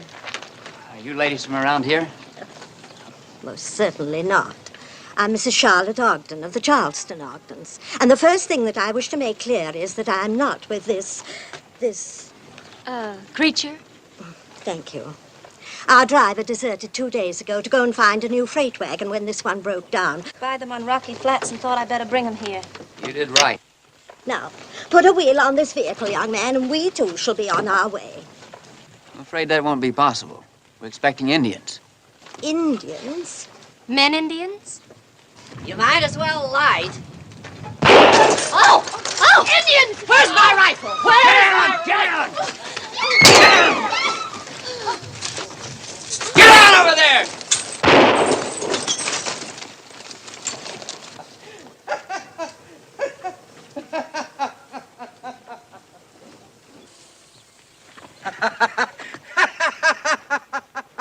You should have seen yourself. You too, Yellowleg.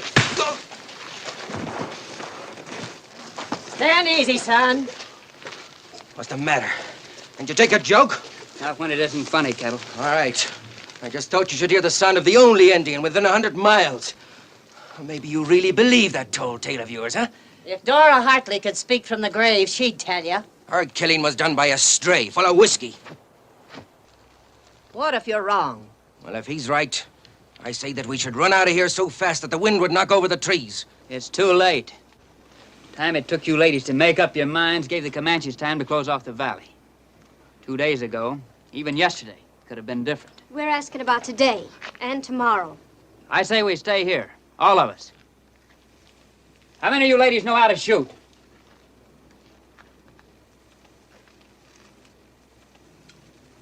You can put your hand up. I can shoot good, damn Yankee. Mr. Hewitt, only the good book tells me what is right to do. I don't believe in shooting and killing. Miss Cora, the Comanches won't be reading the good book through their rifle sights. Miss Hannah, I appoint you sergeant and second in command. Pick yourself a couple of corporals. I'll take Ann Martin and Stella Latham. Good. Now get those horses unhitched and put them in the corral. Get your belongings inside the mission. Well, now, I sure wish you troopers a lot of luck, because you're sure gonna need it. Going somewhere, Kettle?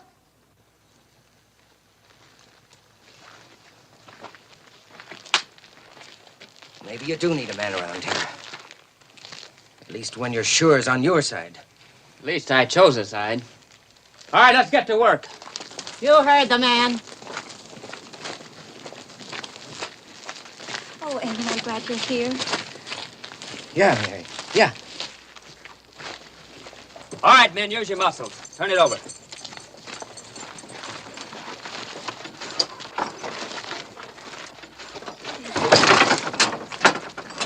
In there.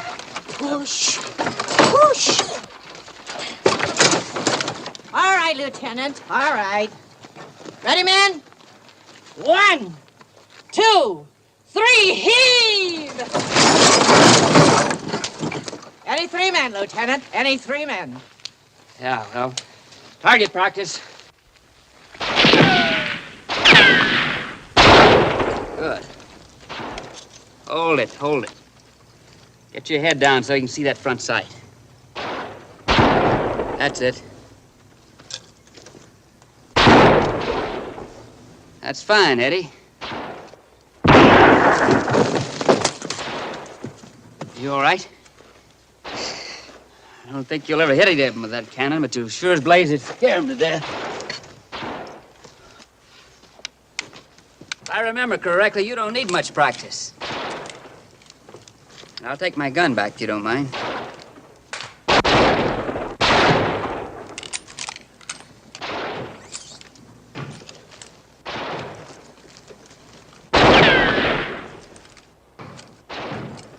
Better than any 3 men, Lieutenant. Any 3 men.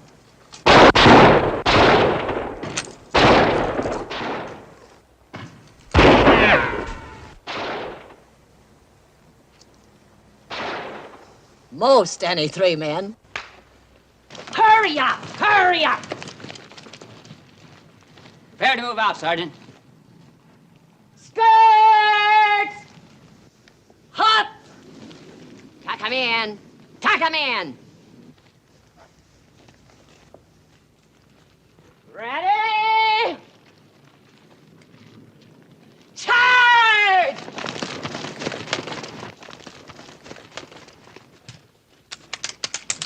Folks, you're supposed to be doing a skirmish, not dancing a polka. Eccles, get down. You're just asking for a bullet in the back of your lap, and it's a hard place to tie a bandage. Do it again. And this time I want you to hit that ground so hard it splits wide open. Oh. Say, General, this ain't the kind of work I'm accustomed to. You sure you can't think of some more pleasing arrangement for the both of us? Fall in! On the double!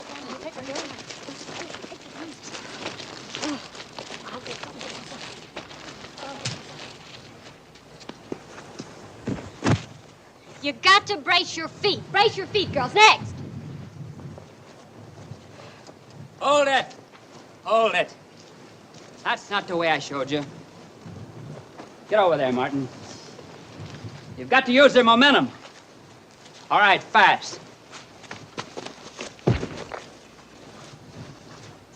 You see? We've been working all day long. We've been working all day long. We've been working all day long. Pass me the water, darling. Pass the bucket down the line. Pass the bucket down the line. Start on that one over there. If, like you say, the Indians don't attack at night, why couldn't we bring the water in there? But they'll be needing water. We don't want them to have it. Sounds reasonable. Pass me the water, darling. We've been working all day long. We've been working. Oh, it's no wonder. We're not slaves. You've no right to work us to death, hating my smelling salts. Get back in line and keep that water moving. How dare you talk to me like that? Move! Oh. You better rest for a while.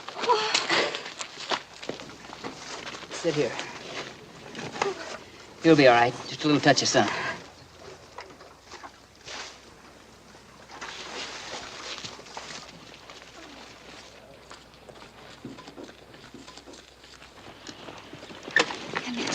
Emmett, you've got to help me. Look, let's not start that again, huh? I can't stand it any longer. Sometimes I think I'm losing my mind. Haven't told the others yet, have you? No, but do you think it'll take them long to guess? Oh, Emmett, please marry me. Look, I told you I'm not ready for marriage yet. Better get inside or back behind the wall. Behind the wall, men! Behind the wall! Come on, get down. Get down.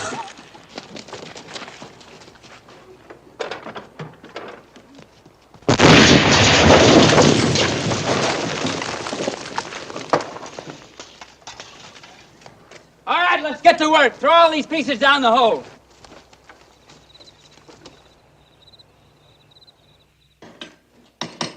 It's about ready.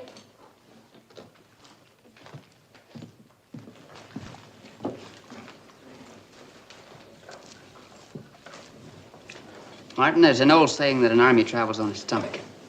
I'm glad we're not going anywhere. Put some more salt in. Don't waste that lead. It's scarce.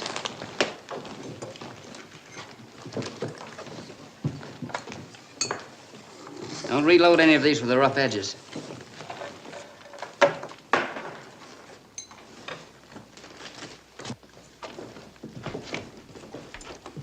What's wrong with your petticoat, Ogden? We need bandages.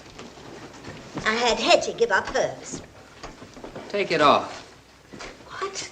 Take it off right now. How dare you? You take it off or I'll take it off for you. Hetty, if you were in South Carolina, sir, you'd be horsewhipped.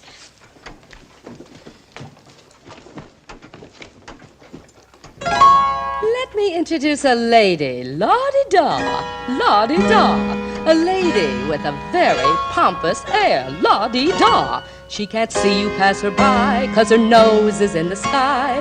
Her boots are fancy leather and her bonnet there. We needed the petticoat. La-di-da. Hi, Estelle. Can I talk to you? Sure. What do you really think our chances are? Indians is hard to tell. I know what this can be. Frank, I told you I got married a week after you went away. Ask me why. You said Ed Latham's a good man. He is. But ask me if I love him. That's not a fit question. I guess I married him out of hurt and spite. I don't blame you for that. I went crazy wild at what you'd done. Forget it. Well, you say something you'll be sorry for later. I'm so glad I can say it at last. Frank, in my heart, I've never been wife to Ed. When I saw you come riding in, it was like a dam bursting inside me. Let all my feelings loose. Hey, Stella! Stella! What is it, Bax? Sergeant Hannah needs you. I'll be there in a minute. She wants you right away.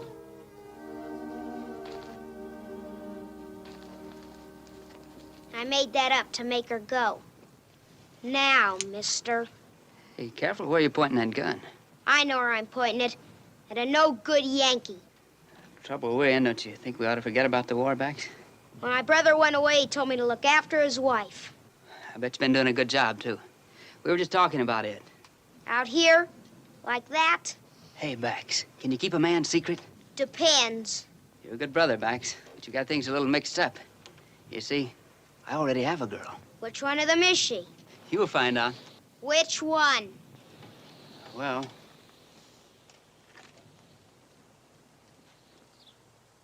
there she is now. Bax, come back here. Hello. Hello, Bax. Ann Martin. That's right. She's nice. Yeah. Now, you remember, it's a secret. Sure. It's time you got to bed. Good night. Put that gun away.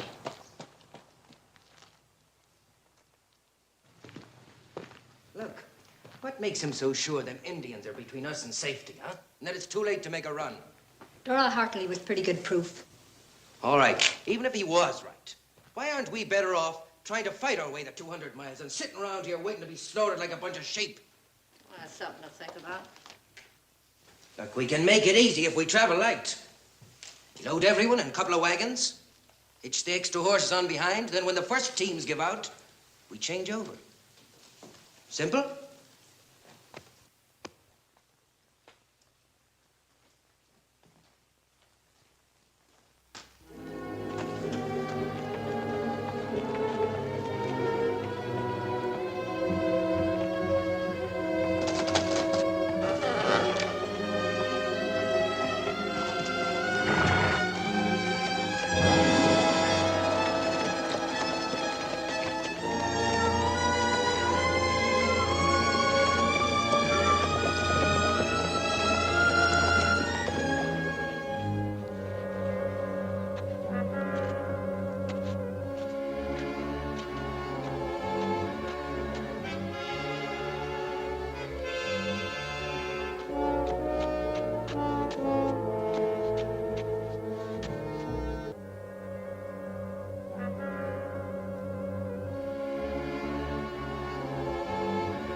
Deserter. No. And what are you, huh? Look, what I did was an account of Hewitt. He drove off all the horses. Did you? Yes. Why? Why? I'll tell you why. Because he was afraid some of us would slip away and tell where he was hiding. I don't believe it. It's partly true. Last night I heard Kettle trying to talk you into running away. Sounded like he might decide to do it. So you made up our minds for us. Somebody had to. Even if it might wipe us all out without giving us the right to decide for ourselves. Right, Annie, right. But you notice, he kept one horse here for his own getaway. That was for scouting, nothing else. Oh, sure. A likely story. Fine thing when you gotta believe a no-good turncoat. Just a minute. Right or wrong about the horses, Frank put himself in the same boat with the rest of us. What do we do with that varmint? Lock him up till the fighting starts. All right. Get going.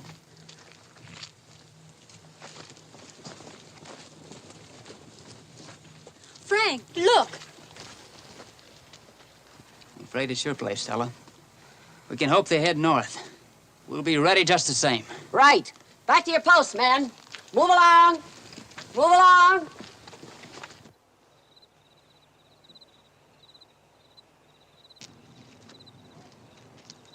Sentry, All clear, Lieutenant. keep your eyes open. What you're trying to do for us now is one thing, but it doesn't make up for the bad you did before. What bad was that? You ran out on Texas in the South. How could you do that? I don't have to live with people, but I do have to live with my conscience. And your conscience tells you to turn traitor against your friends and neighbors, I suppose. You think your way and I'll think mine. Got all the guns clear, Lieutenant. Fine, Bax. Say, I'm sure glad you two didn't bust up. Bax? Bust up? Oh, don't worry. I've kept the secret about you being this girl. Bax, you better go see if the horse is all right.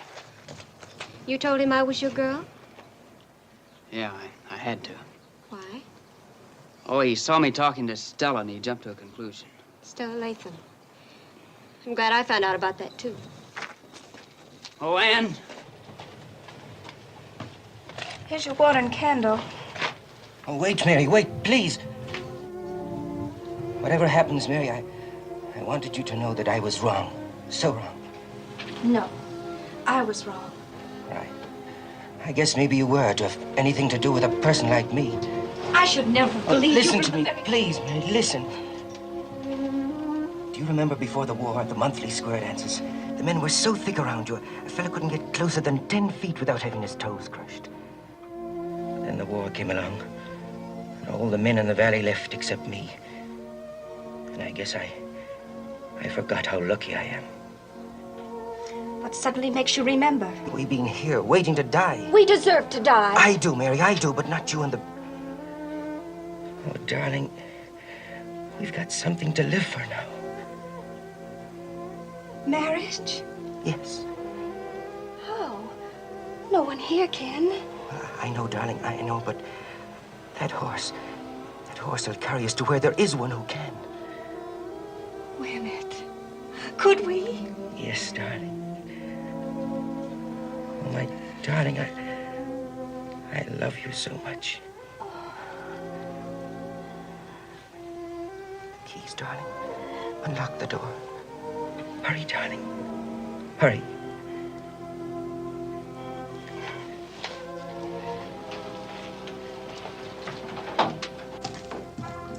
Conover and Gibbons, time for guard duty. Your daughter ought to be in bed. Come on, honey. I wonder what it's like to have a kid of your own. One way to find out. Married and settled down. Me? Oh. New country, new life, why not? Why not? I knew a shoemaker once who became a violinist.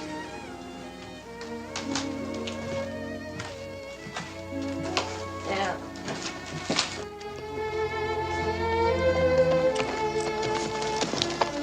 That's a good girl. Emmett! Don't leave me! Come back!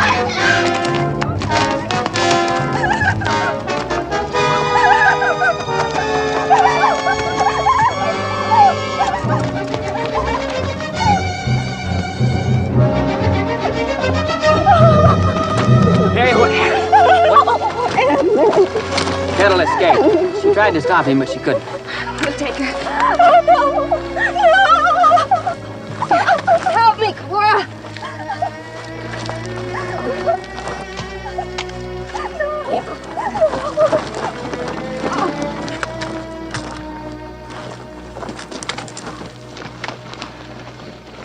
You lied for her. One question. Why did you keep the horse here? might have been able to lead the Indians away before they spotted the place. They'd have caught you. Maybe.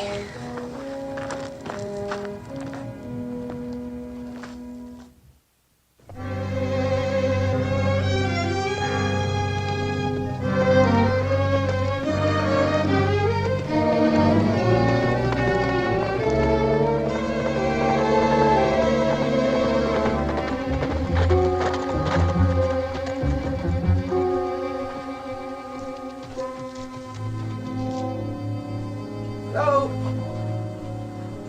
Hello? Anyone here?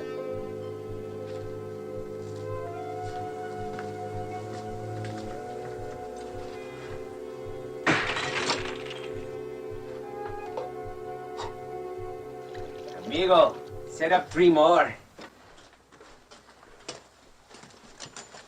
Well, come on, make it fast. These mornings are terribly dry. Look, I'm no bartender. I think you are. And we lost the other one that way. Tortilla missed. Yeah, sometimes. Thank you. Amigo, how much money you got? None. I haven't got any.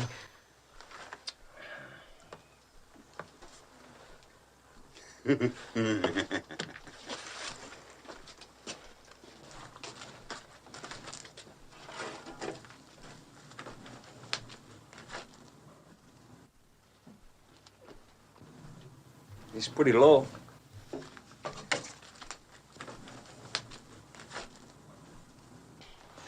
What are you going to do?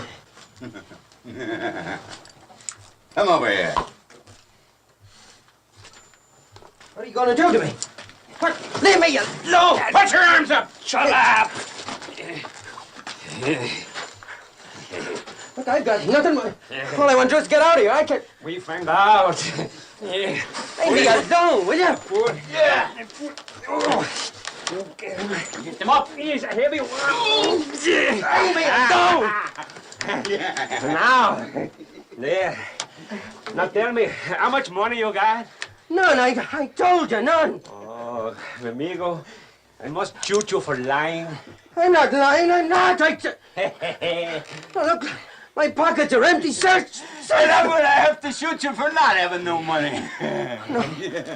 Look, will you tell your boys to stop this joke and cut me down out of here? I wish I could, my friend. But we're in somewhat of a dilemma. If you're lying, he has to shoot you. And if you have no money, he has to. Now, what's it gonna be? Look, supposing I was to tell you where there was gold. Huh? Where's it at? Cut me down. He said where? The old mission, 12 hours west of here. Old boy, why would you tell us, not keep it yourself? Well, I couldn't. You see, there's a bunch of women there afraid of an Indian attack. They held me prisoner, but I escaped. And they got jewels and gold there. Women? Supposing there is no gold. There is. There's still the women. And also Indians. Oh, what are you scared of? So long as we're locked up in this valley, we might as well enjoy it. Yes, unless amigo lies and there is no women. I'm not lying. I'm not. Well, then we come back to him and complain. What is to keep amigo here? I'll wait. Look, I want my share of the gold, too.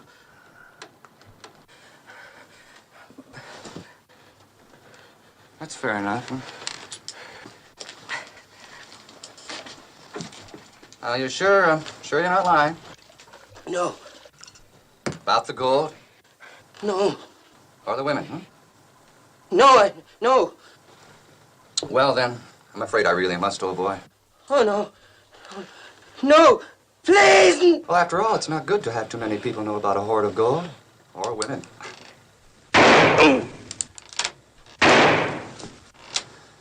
Well, I hope his horse is good. Mine's a bit lame.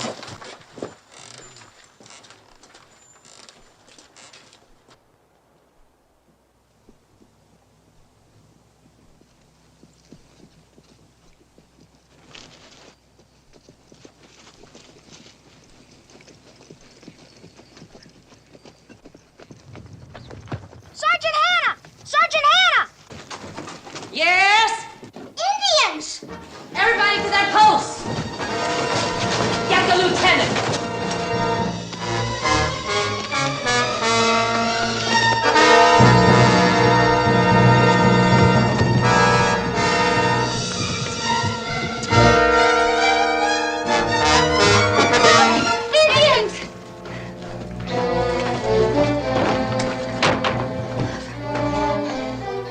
everybody at their posts? Yes? We'll get to yours.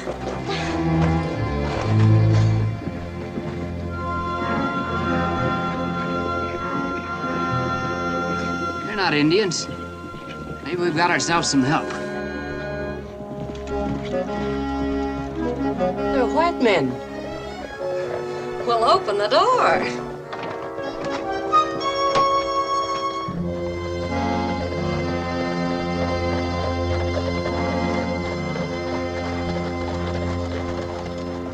Well, welcome, men.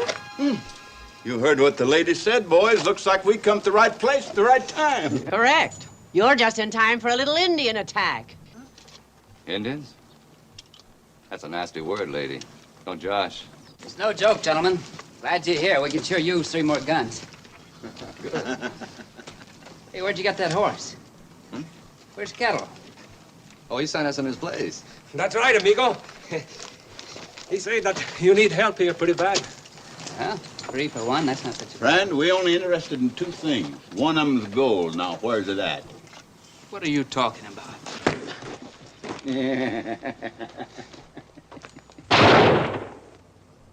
Now get.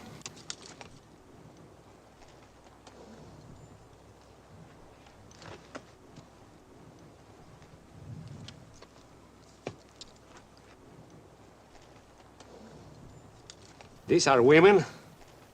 Get going, Buster.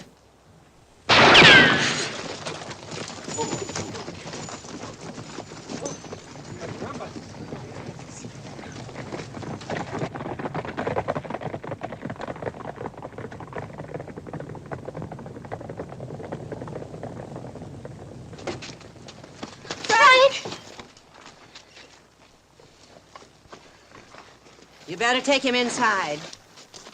All right, everybody, back to your posts.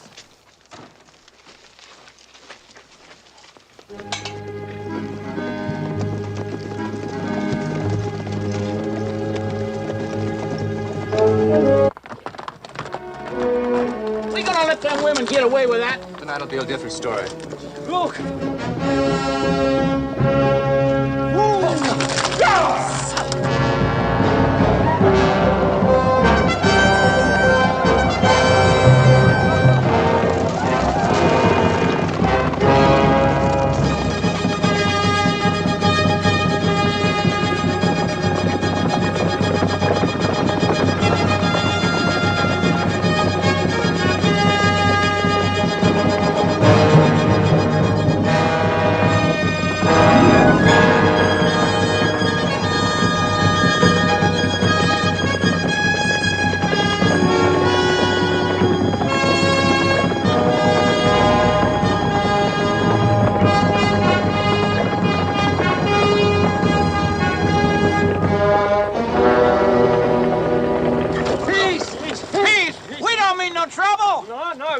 Indians.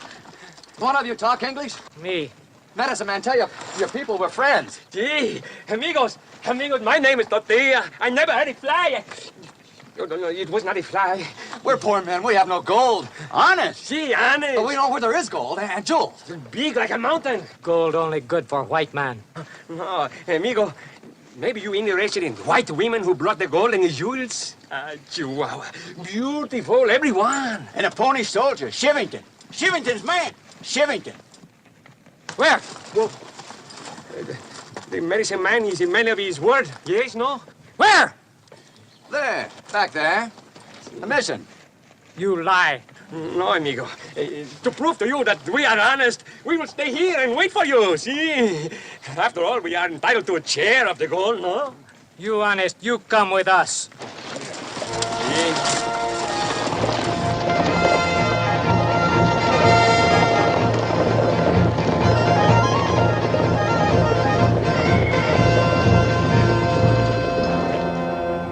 You're headed toward us, all right. Back to your posts. No, wait. We gotta take a gamble. Get everybody on the roof. Roof? What do you mean? Come on, move. Come back. Hurry up.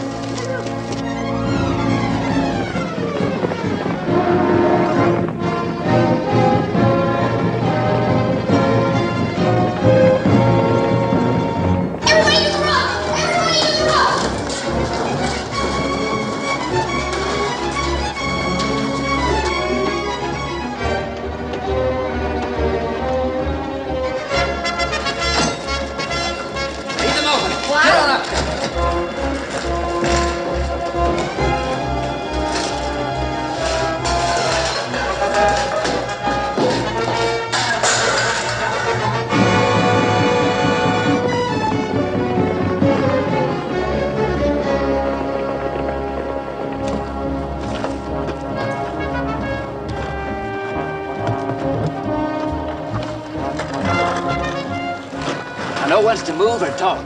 One call can make the difference as to whether we stay alive or not.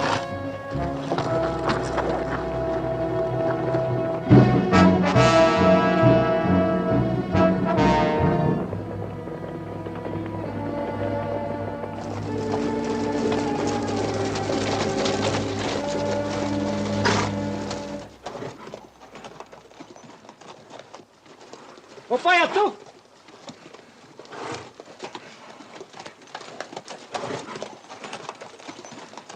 Where are people?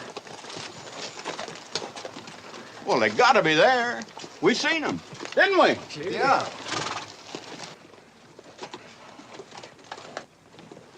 A la way. Aste.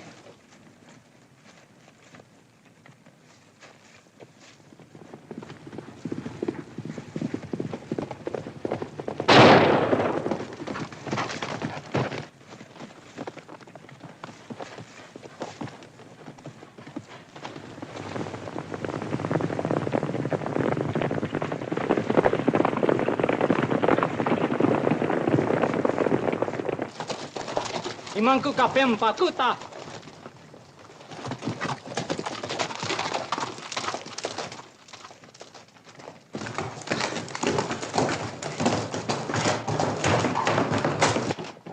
The Lord is my strength, my rock.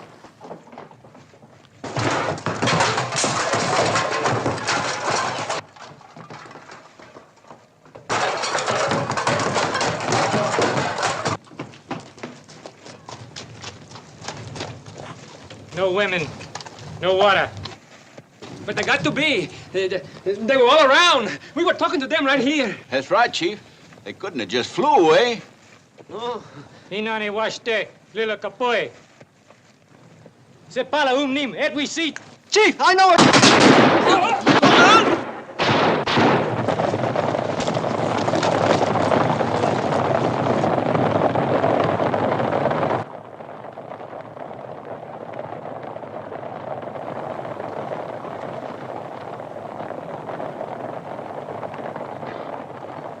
You're going away. We're safe. I knew if I prayed there would be no killing. Didn't do those three any good. All right, let's get below. We sure fooled him, didn't we?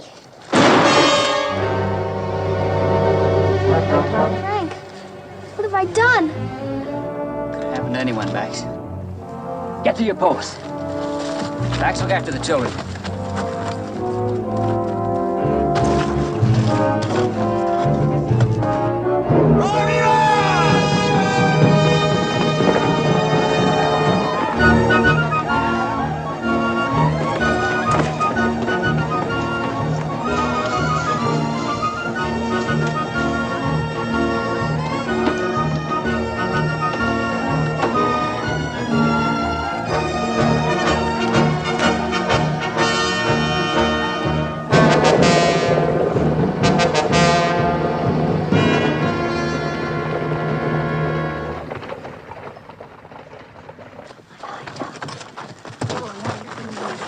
You can shoot. Get over there. That's an order. You'll obey if I have to drag you over there.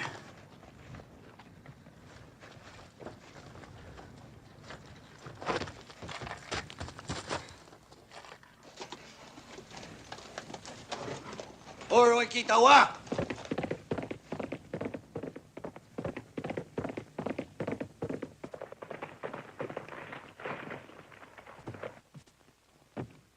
What are they doing?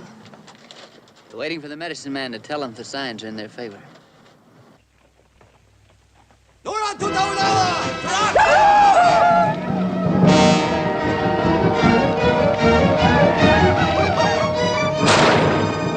Hold your fire, McCaslin. They're out of range. Just want us to get scared and use up ammunition. Mother of Moses, you can't get any scareder than I am right now.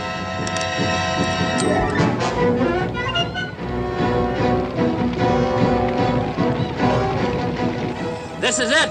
Let him come into the center of the yard before you shoot. And don't waste any bullets.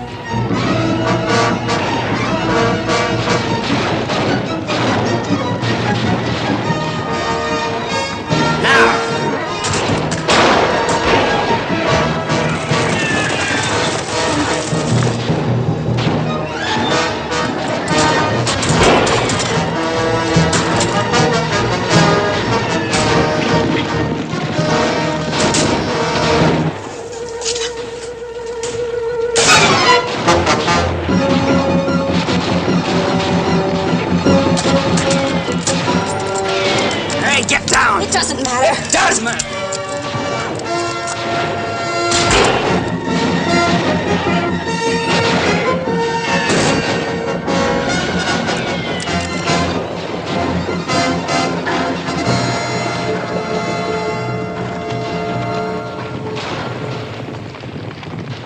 Hold your fire!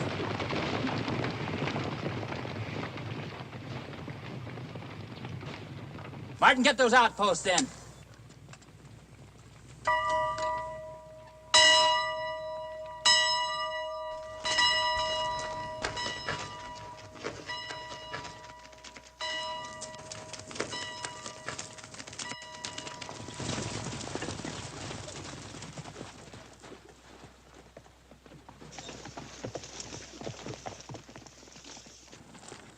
Why weren't you firing that piece?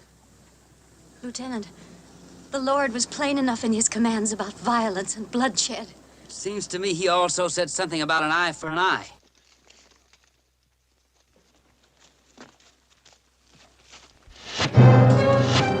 Get over to the other side!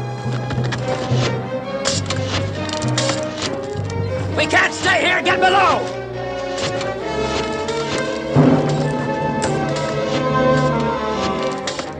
Martin, Lacey, see if you can get some fire in there.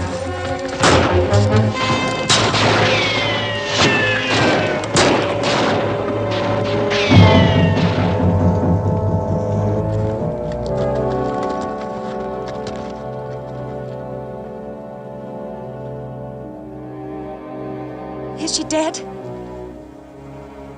She was guilty. She was stained with the mark of sinners. Shut up!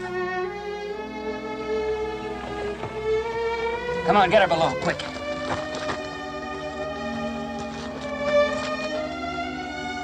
Mary.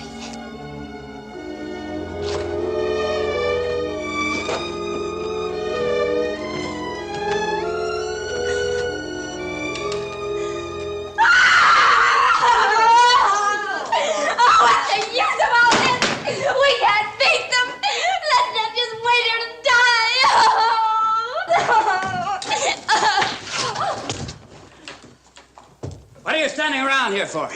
What'd you think it was gonna be, a picnic? Sergeant, take care of her. What's it look like out there, Gibbons?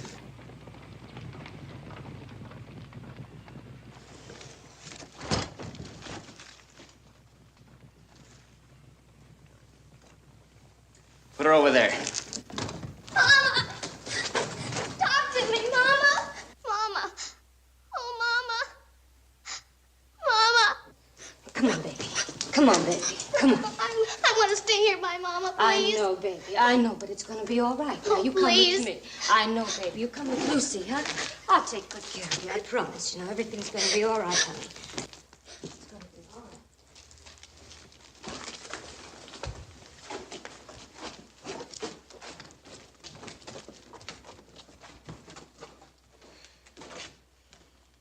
Some things the Army doesn't teach, aren't there?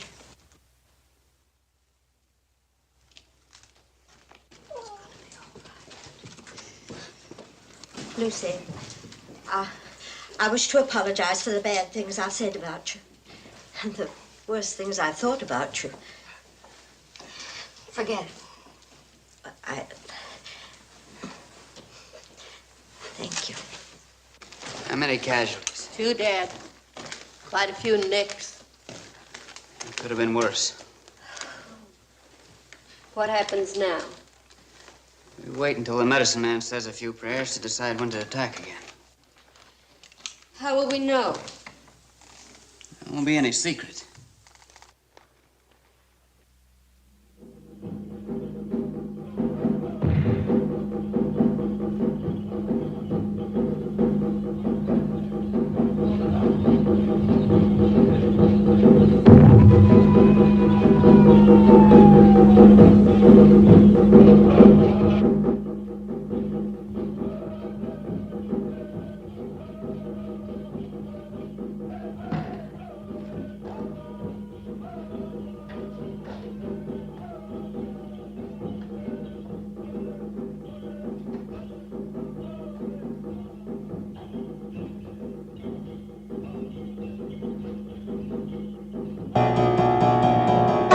Them golden slippers, oh, them golden slippers I'm gonna wear because they look so neat. Conover, quit it. We need all the rest we can get. Those drums are driving me crazy. Frank! Frank, they're sneaking up on us!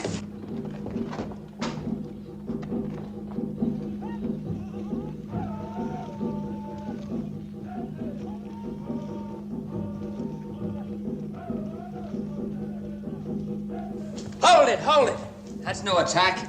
They're coming to claim they're dead. Sergeant Lacey, as soon as they moved away, send a detail and bury those 3 renegades. Right. I'm sorry. You did right. How are you holding up, McCaslin? Just tired.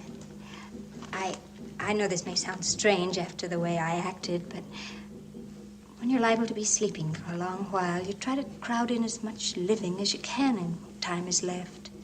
You're a good soldier. We'll get some rest. Thanks.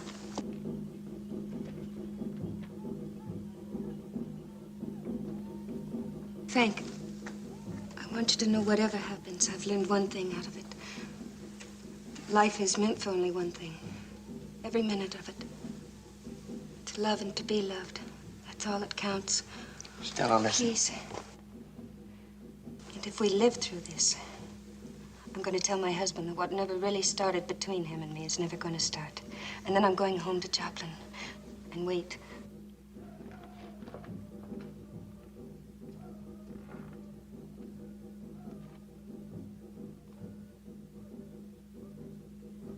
Jones, take over here. You're going on guard at 3 o'clock. You better get some sleep. Stop treating me like a child. I treat you all the same. Except Stella Latham. That's crazy. No. You can fool a young boy like Bax. You can stoop to using a lie about me to fool him. Listen, if you don't want to be treated like a child, don't act like one.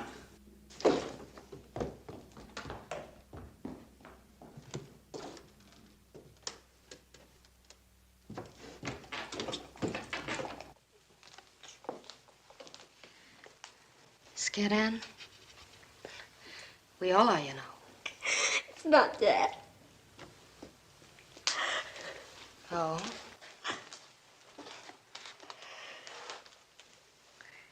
What then? The love bug bite you? No. I don't know. I just don't know. Oh, to be young and not know the source of your troubles. He's a Yankee. Yes, and he's a liar, too. Here now. If you love him, you help him. He's got nothing but troubles.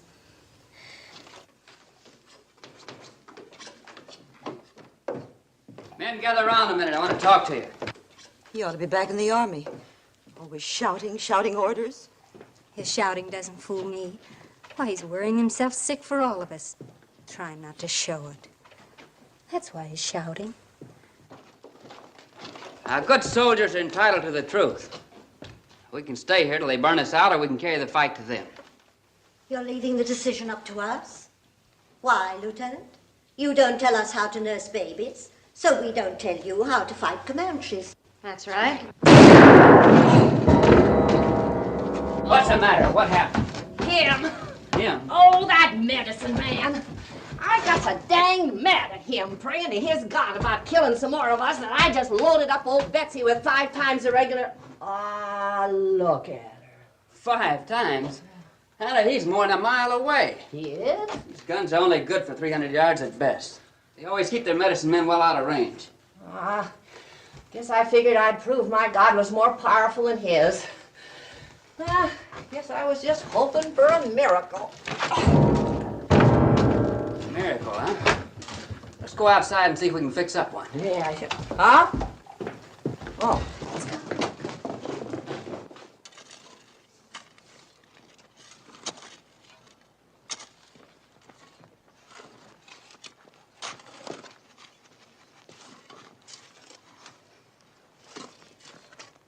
Sure you can hit these things?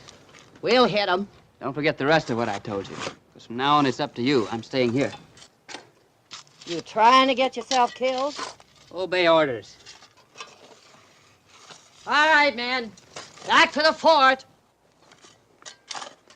That's enough.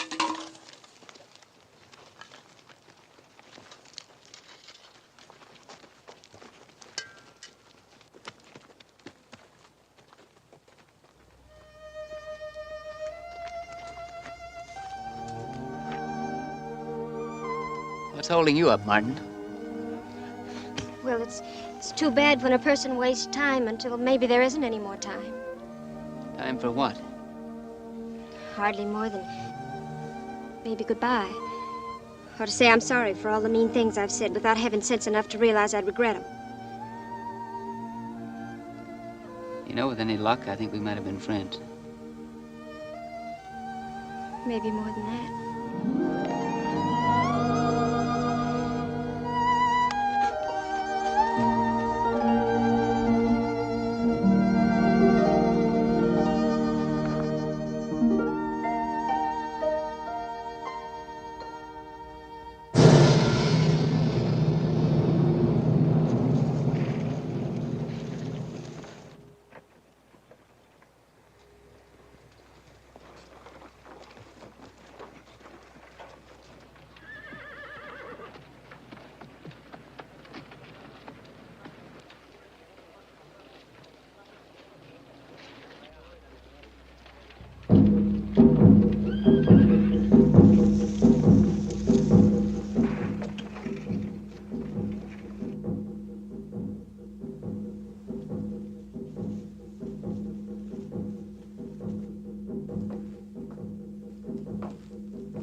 How does it look, Sergeant? Looks like they're right upset about something. Good luck. Same to you.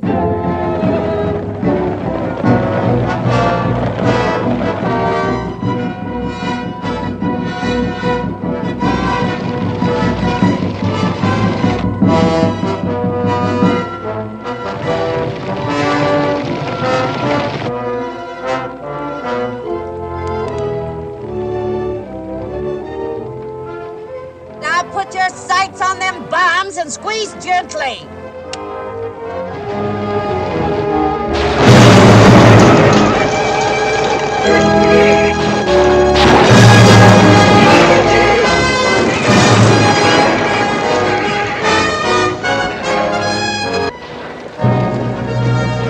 It is the one! Frank, he's running away. He's running away to do that miracle I tried with that old musket last night.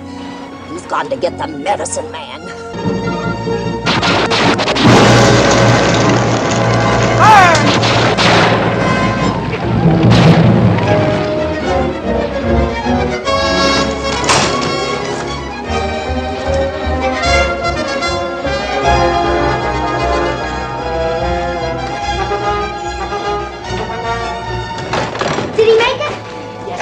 Go on over there with the other children. Go on. I'm the only man left. My place is to help fight like a man. No, Bax. Do as I tell you. No, you got no right to say no.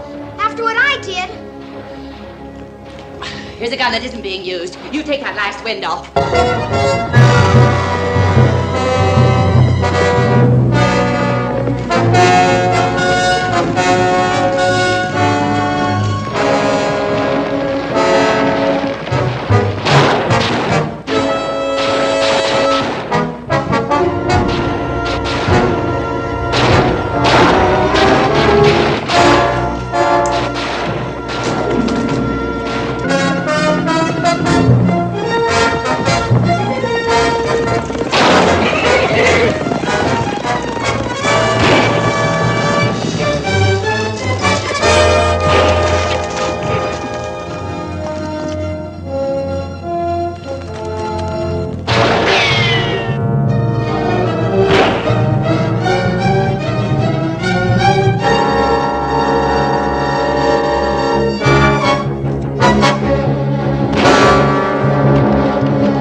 more ammunition. Yes, ma'am.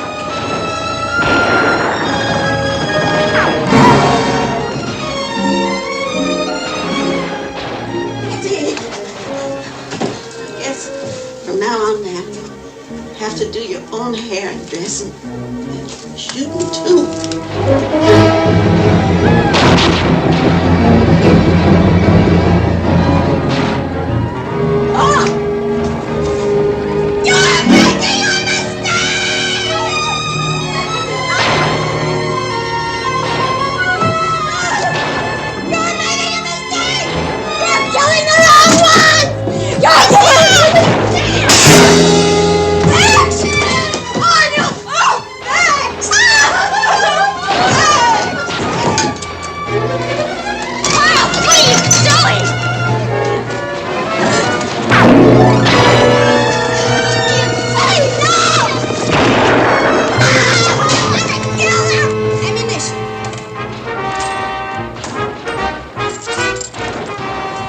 Go easy with it. We've only a little left. This thing is stuck.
This ought to do it.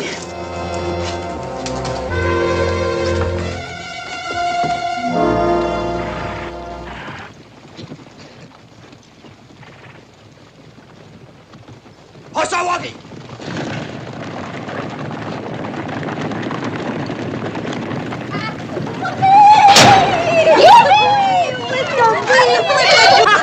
Lieutenant, I got an apology. You're a better man than I am.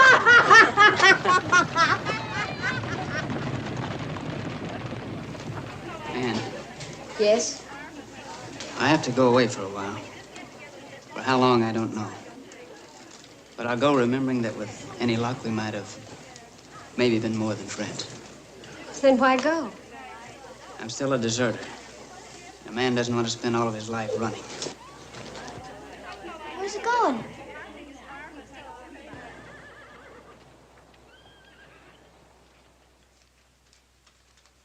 The defendant will step forward and face the court.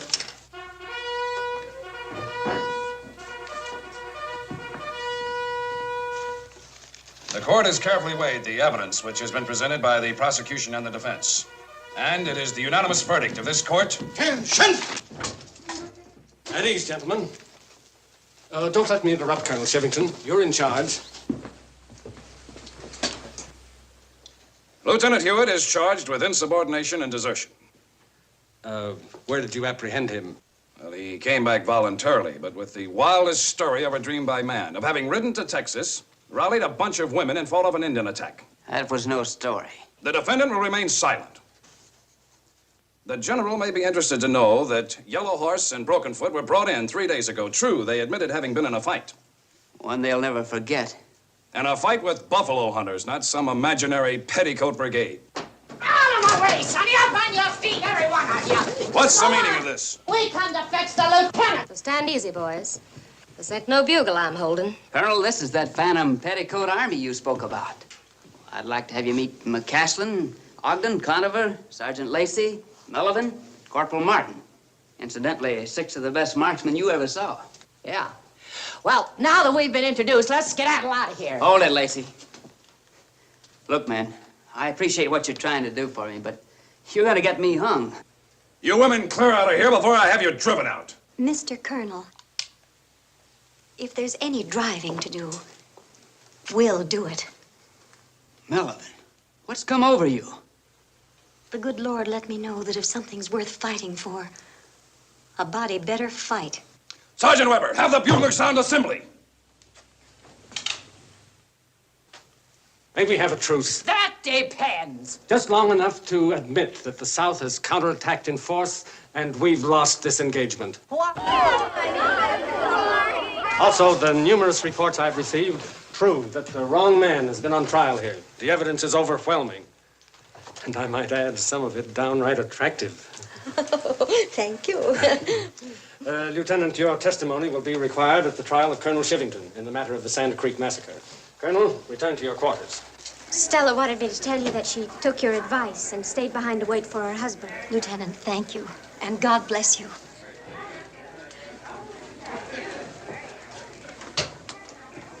That was for the slap, Frank. I made a good trade, McCaslin. Thanks again. Congratulations, Lieutenant. Thank you. No, I don't think I'll ever get used to you without gun smoke on your face. You better try, renegade. Congratulations, Lieutenant. Thank you, Nancy.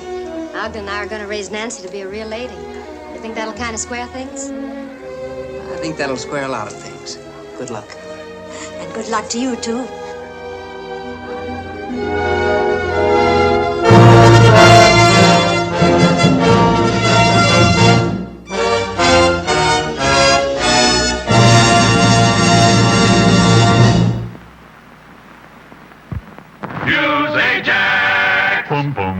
Colgate's new Ajax cleans all bathroom surfaces up to 50% faster. Use Ajax, the foaming cleanser. Gets things clean just like a whiz.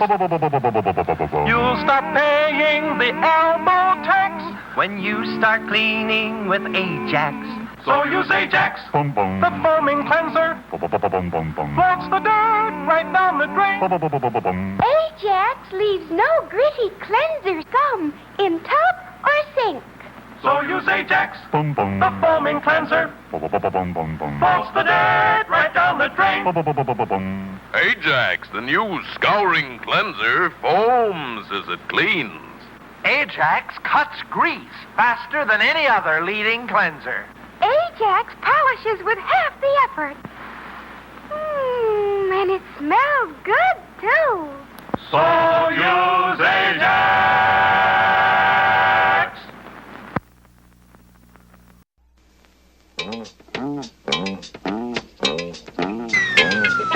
Hey, hey, hey! It's Fred Hepburn, and I'm gonna sing a song for you. And Bill's gonna show you a thing or two. You'll have some fun now with me and all the gang, learning from each other while we do our thing. Gonna have a good time. It's Bill Cosby coming at you with music and fun, and if you're not careful, you may learn something before it's done. So let's get ready, okay? Hey, hey, hey! Gonna have a good time.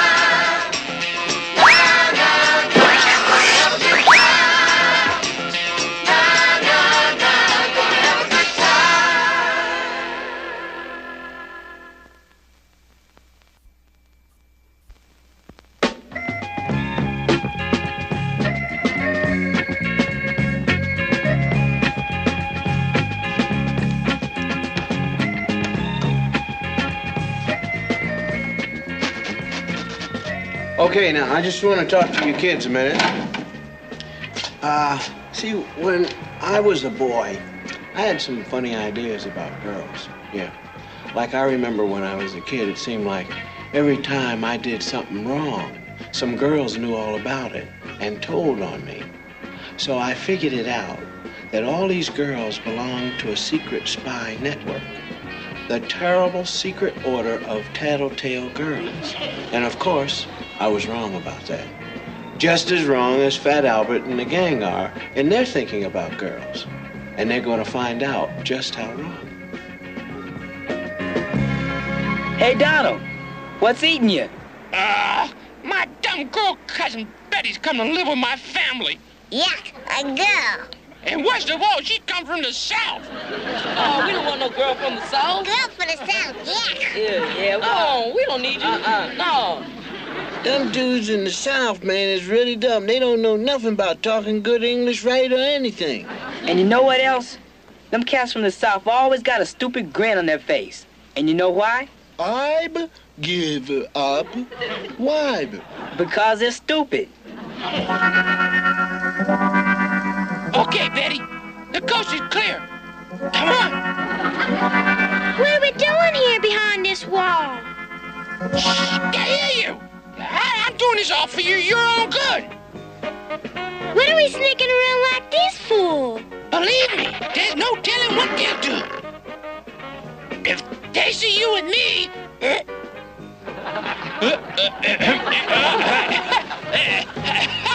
Hi, guys. Hiya, Squirt. Who's the skirt? Huh? Skirt? Where? Aren't you going to introduce me to your friends? Oh, yeah. Friends, this is her. I'm Donald's cousin Betty, and he's told me so much about all of you. Now let me see. Adventuresome, dashing, darling, you must be Rudy. Intellectual, aloof, distinguished. You're Weird Harold, right? And the devoted brothers, Big Brave Bill and Rockin' Sockin' Russell. That noble brow, Bucky. And that rakish, debonair, tilt-to-your stocking cap, you have to be Mushmouth. Ah, who have we here? Mighty, powerful, magnificent, a monument of a man. Fat Albert? Oh, time for class. Bye-bye, boys.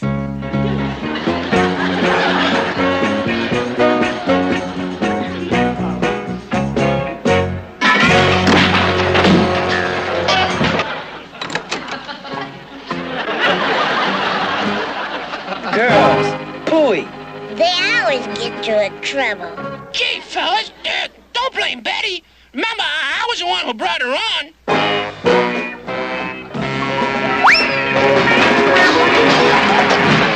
Donald's in hot water and Betty's getting the cold treatment from the gang. I think Betty's learning what it feels like to be in a class by herself, even in a room full of kids.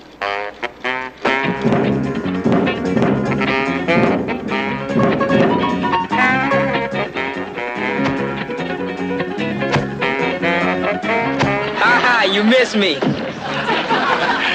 Hey, nobody ever misses you, ever. Okay, I'm gonna play Puss in the Corner with you cats. Puss in the Corner? Yeah, you stand in the corner and I'll smack you in the puss.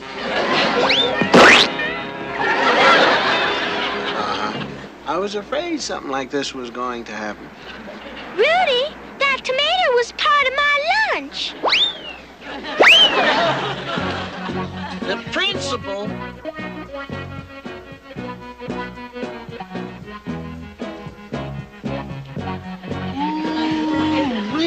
Is somebody going to get it? Young lady, come with me. Just wait and see. She'll tell her like nobody's business. You can say that again. Before she's through squealing on us dudes, we'll have to stay after school for 100 years, man. Now tell me, who threw the tomato? I'm sorry, Mr. Breyfogle. I just can't tell you that. Well, Miss Berry, I guess we have no choice. Betty has to pay the penalty.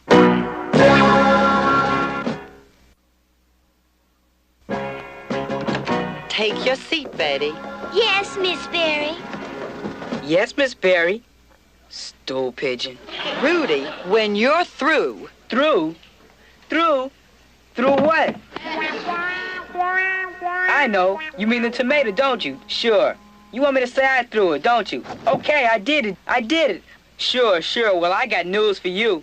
I'm not taking this rap alone. He was in on it, and him, and him. They were all in on it.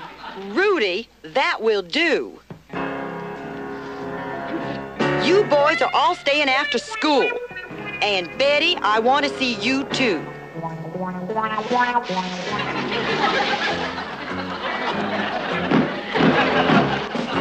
This is all your fault, Donald. If you hadn't brought your old cousin in here with her tomato, none of this wouldn't have happened. See what I mean, Miss Berry? They're blaming me for everything. Now, Betty, don't worry. We know it wasn't your fault. You go on home and I'll straighten it all out. Well, all right. I'll just go in and get my books.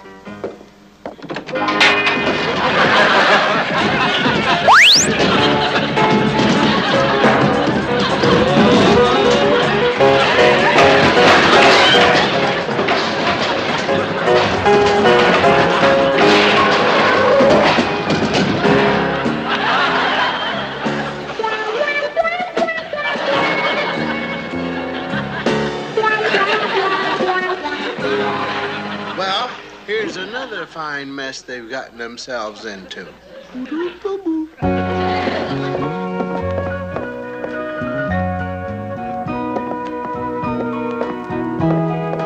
They ought to call that girl Jigsaw Puzzle. Jigsaw puzzle? Why? Because whenever she's around, everything goes to pieces. I don't know about this plan of yours, Donald. It'll work. All you gotta do is let the guys win and everything'll be cool. Love to play. Leave everything to me, Betty. And remember, don't win, dig? Wow! 140-11 to nothing! I bet you could beat anybody. Even our best player, Rudy. Hear that, Rudy? Hear that, Rudy? Betty's better than you are. Betty's better than you are. Knock it off, Sliver. Why did you call me Sliver? Because you get under my skin. Tennis, anyone? Go on, Rudy. Sure. You can do it. She's just a little girl. Can't love you. Okay, cats. But a word of warning. Once that ball's in play, I show no mercy. You serve first, Southern girl. Oh, this is gonna be good. Ooh, I can't look. Yeah! Remember now, let him win.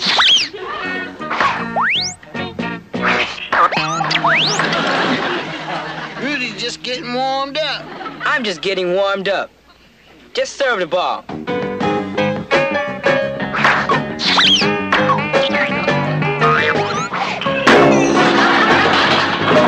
Rudy, are you all right? He's okay. You can't hurt Rudy. He's okay. Yeah.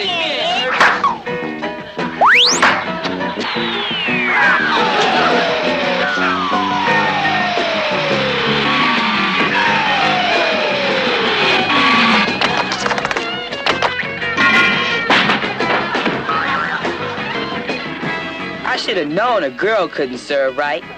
I'm gonna serve.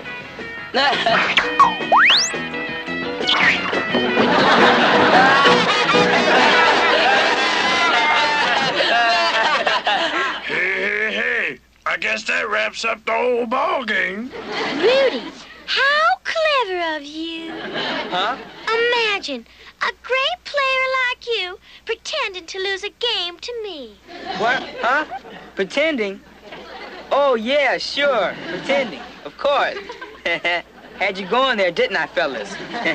Let that be a lesson to you, kid. Stay in your own league.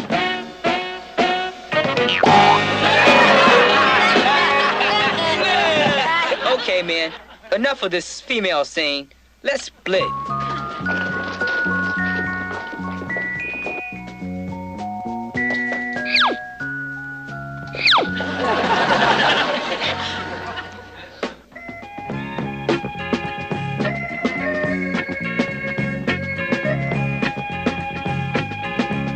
Well, for a while there, it looked like Betty was in the wrong racket.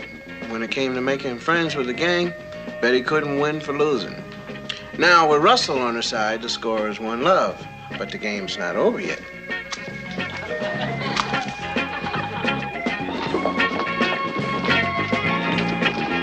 This old raggedy essay we gotta write on King Arthur, man, phooey. It'll take all night.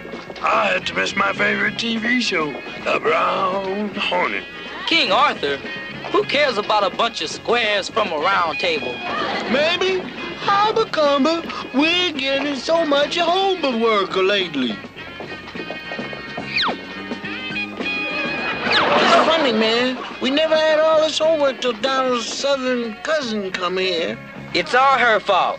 Yeah, I bet she talked the teacher into this, just to make us look dumb. Hey, we don't need her to make you look dumb.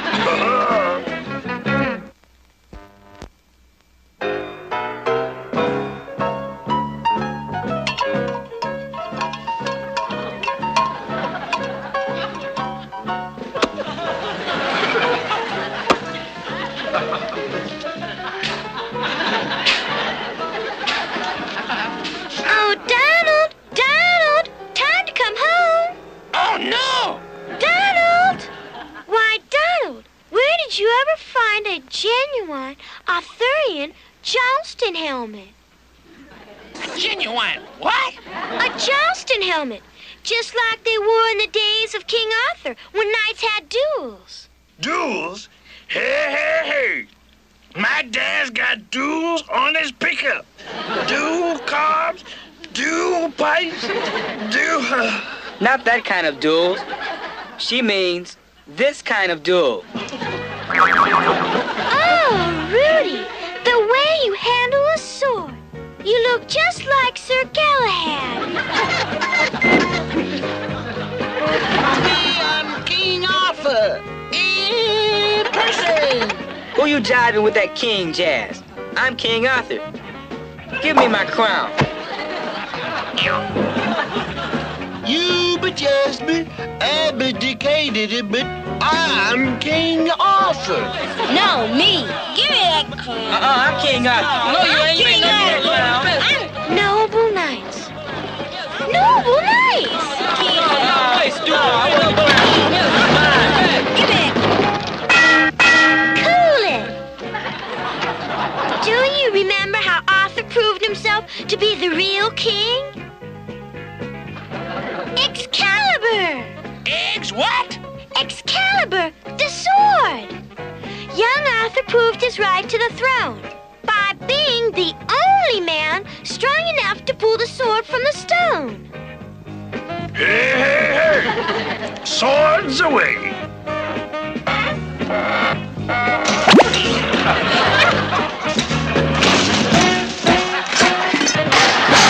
Hail to the king! Yay!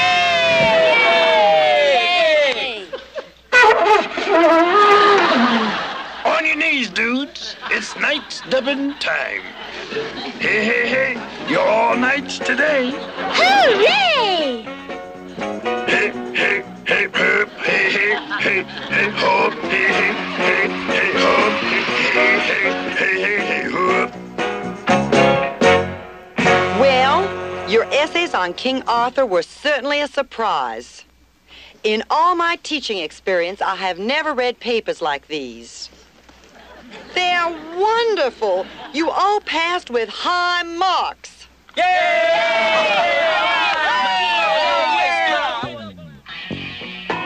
Hey, man, let's get the game going.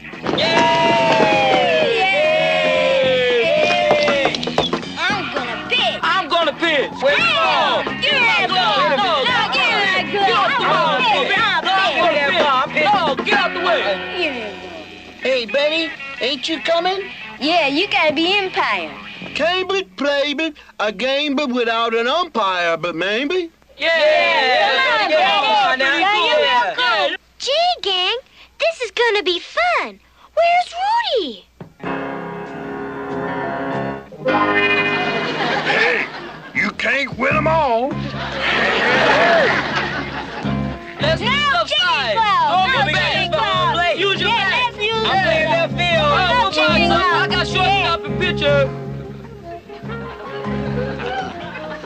Oh, well, it looks like Betty finally changed the gang's mind about her. She just hung in there until she made it.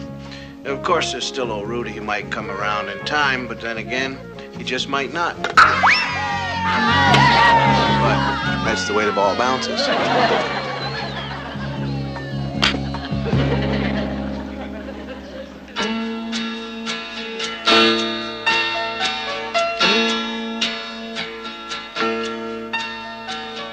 When you meet someone new, they might seem strange to you 'cause they're different.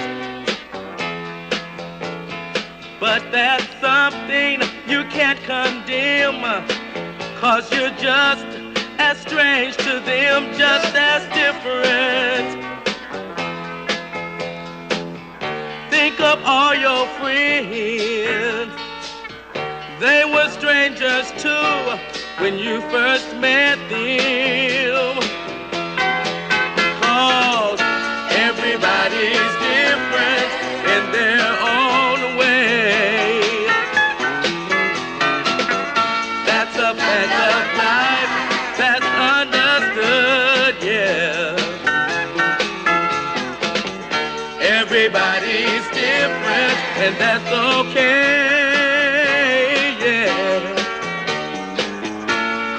Being different is good. Wouldn't it be really strange if we all were the same and not different? What if we all had the same face, the same name, the same taste and not different? How sad it would be not to have your own identity. Be glad that everybody's different in their own way. That's a fact of life that's understood, yeah. Everybody's different, and that's okay.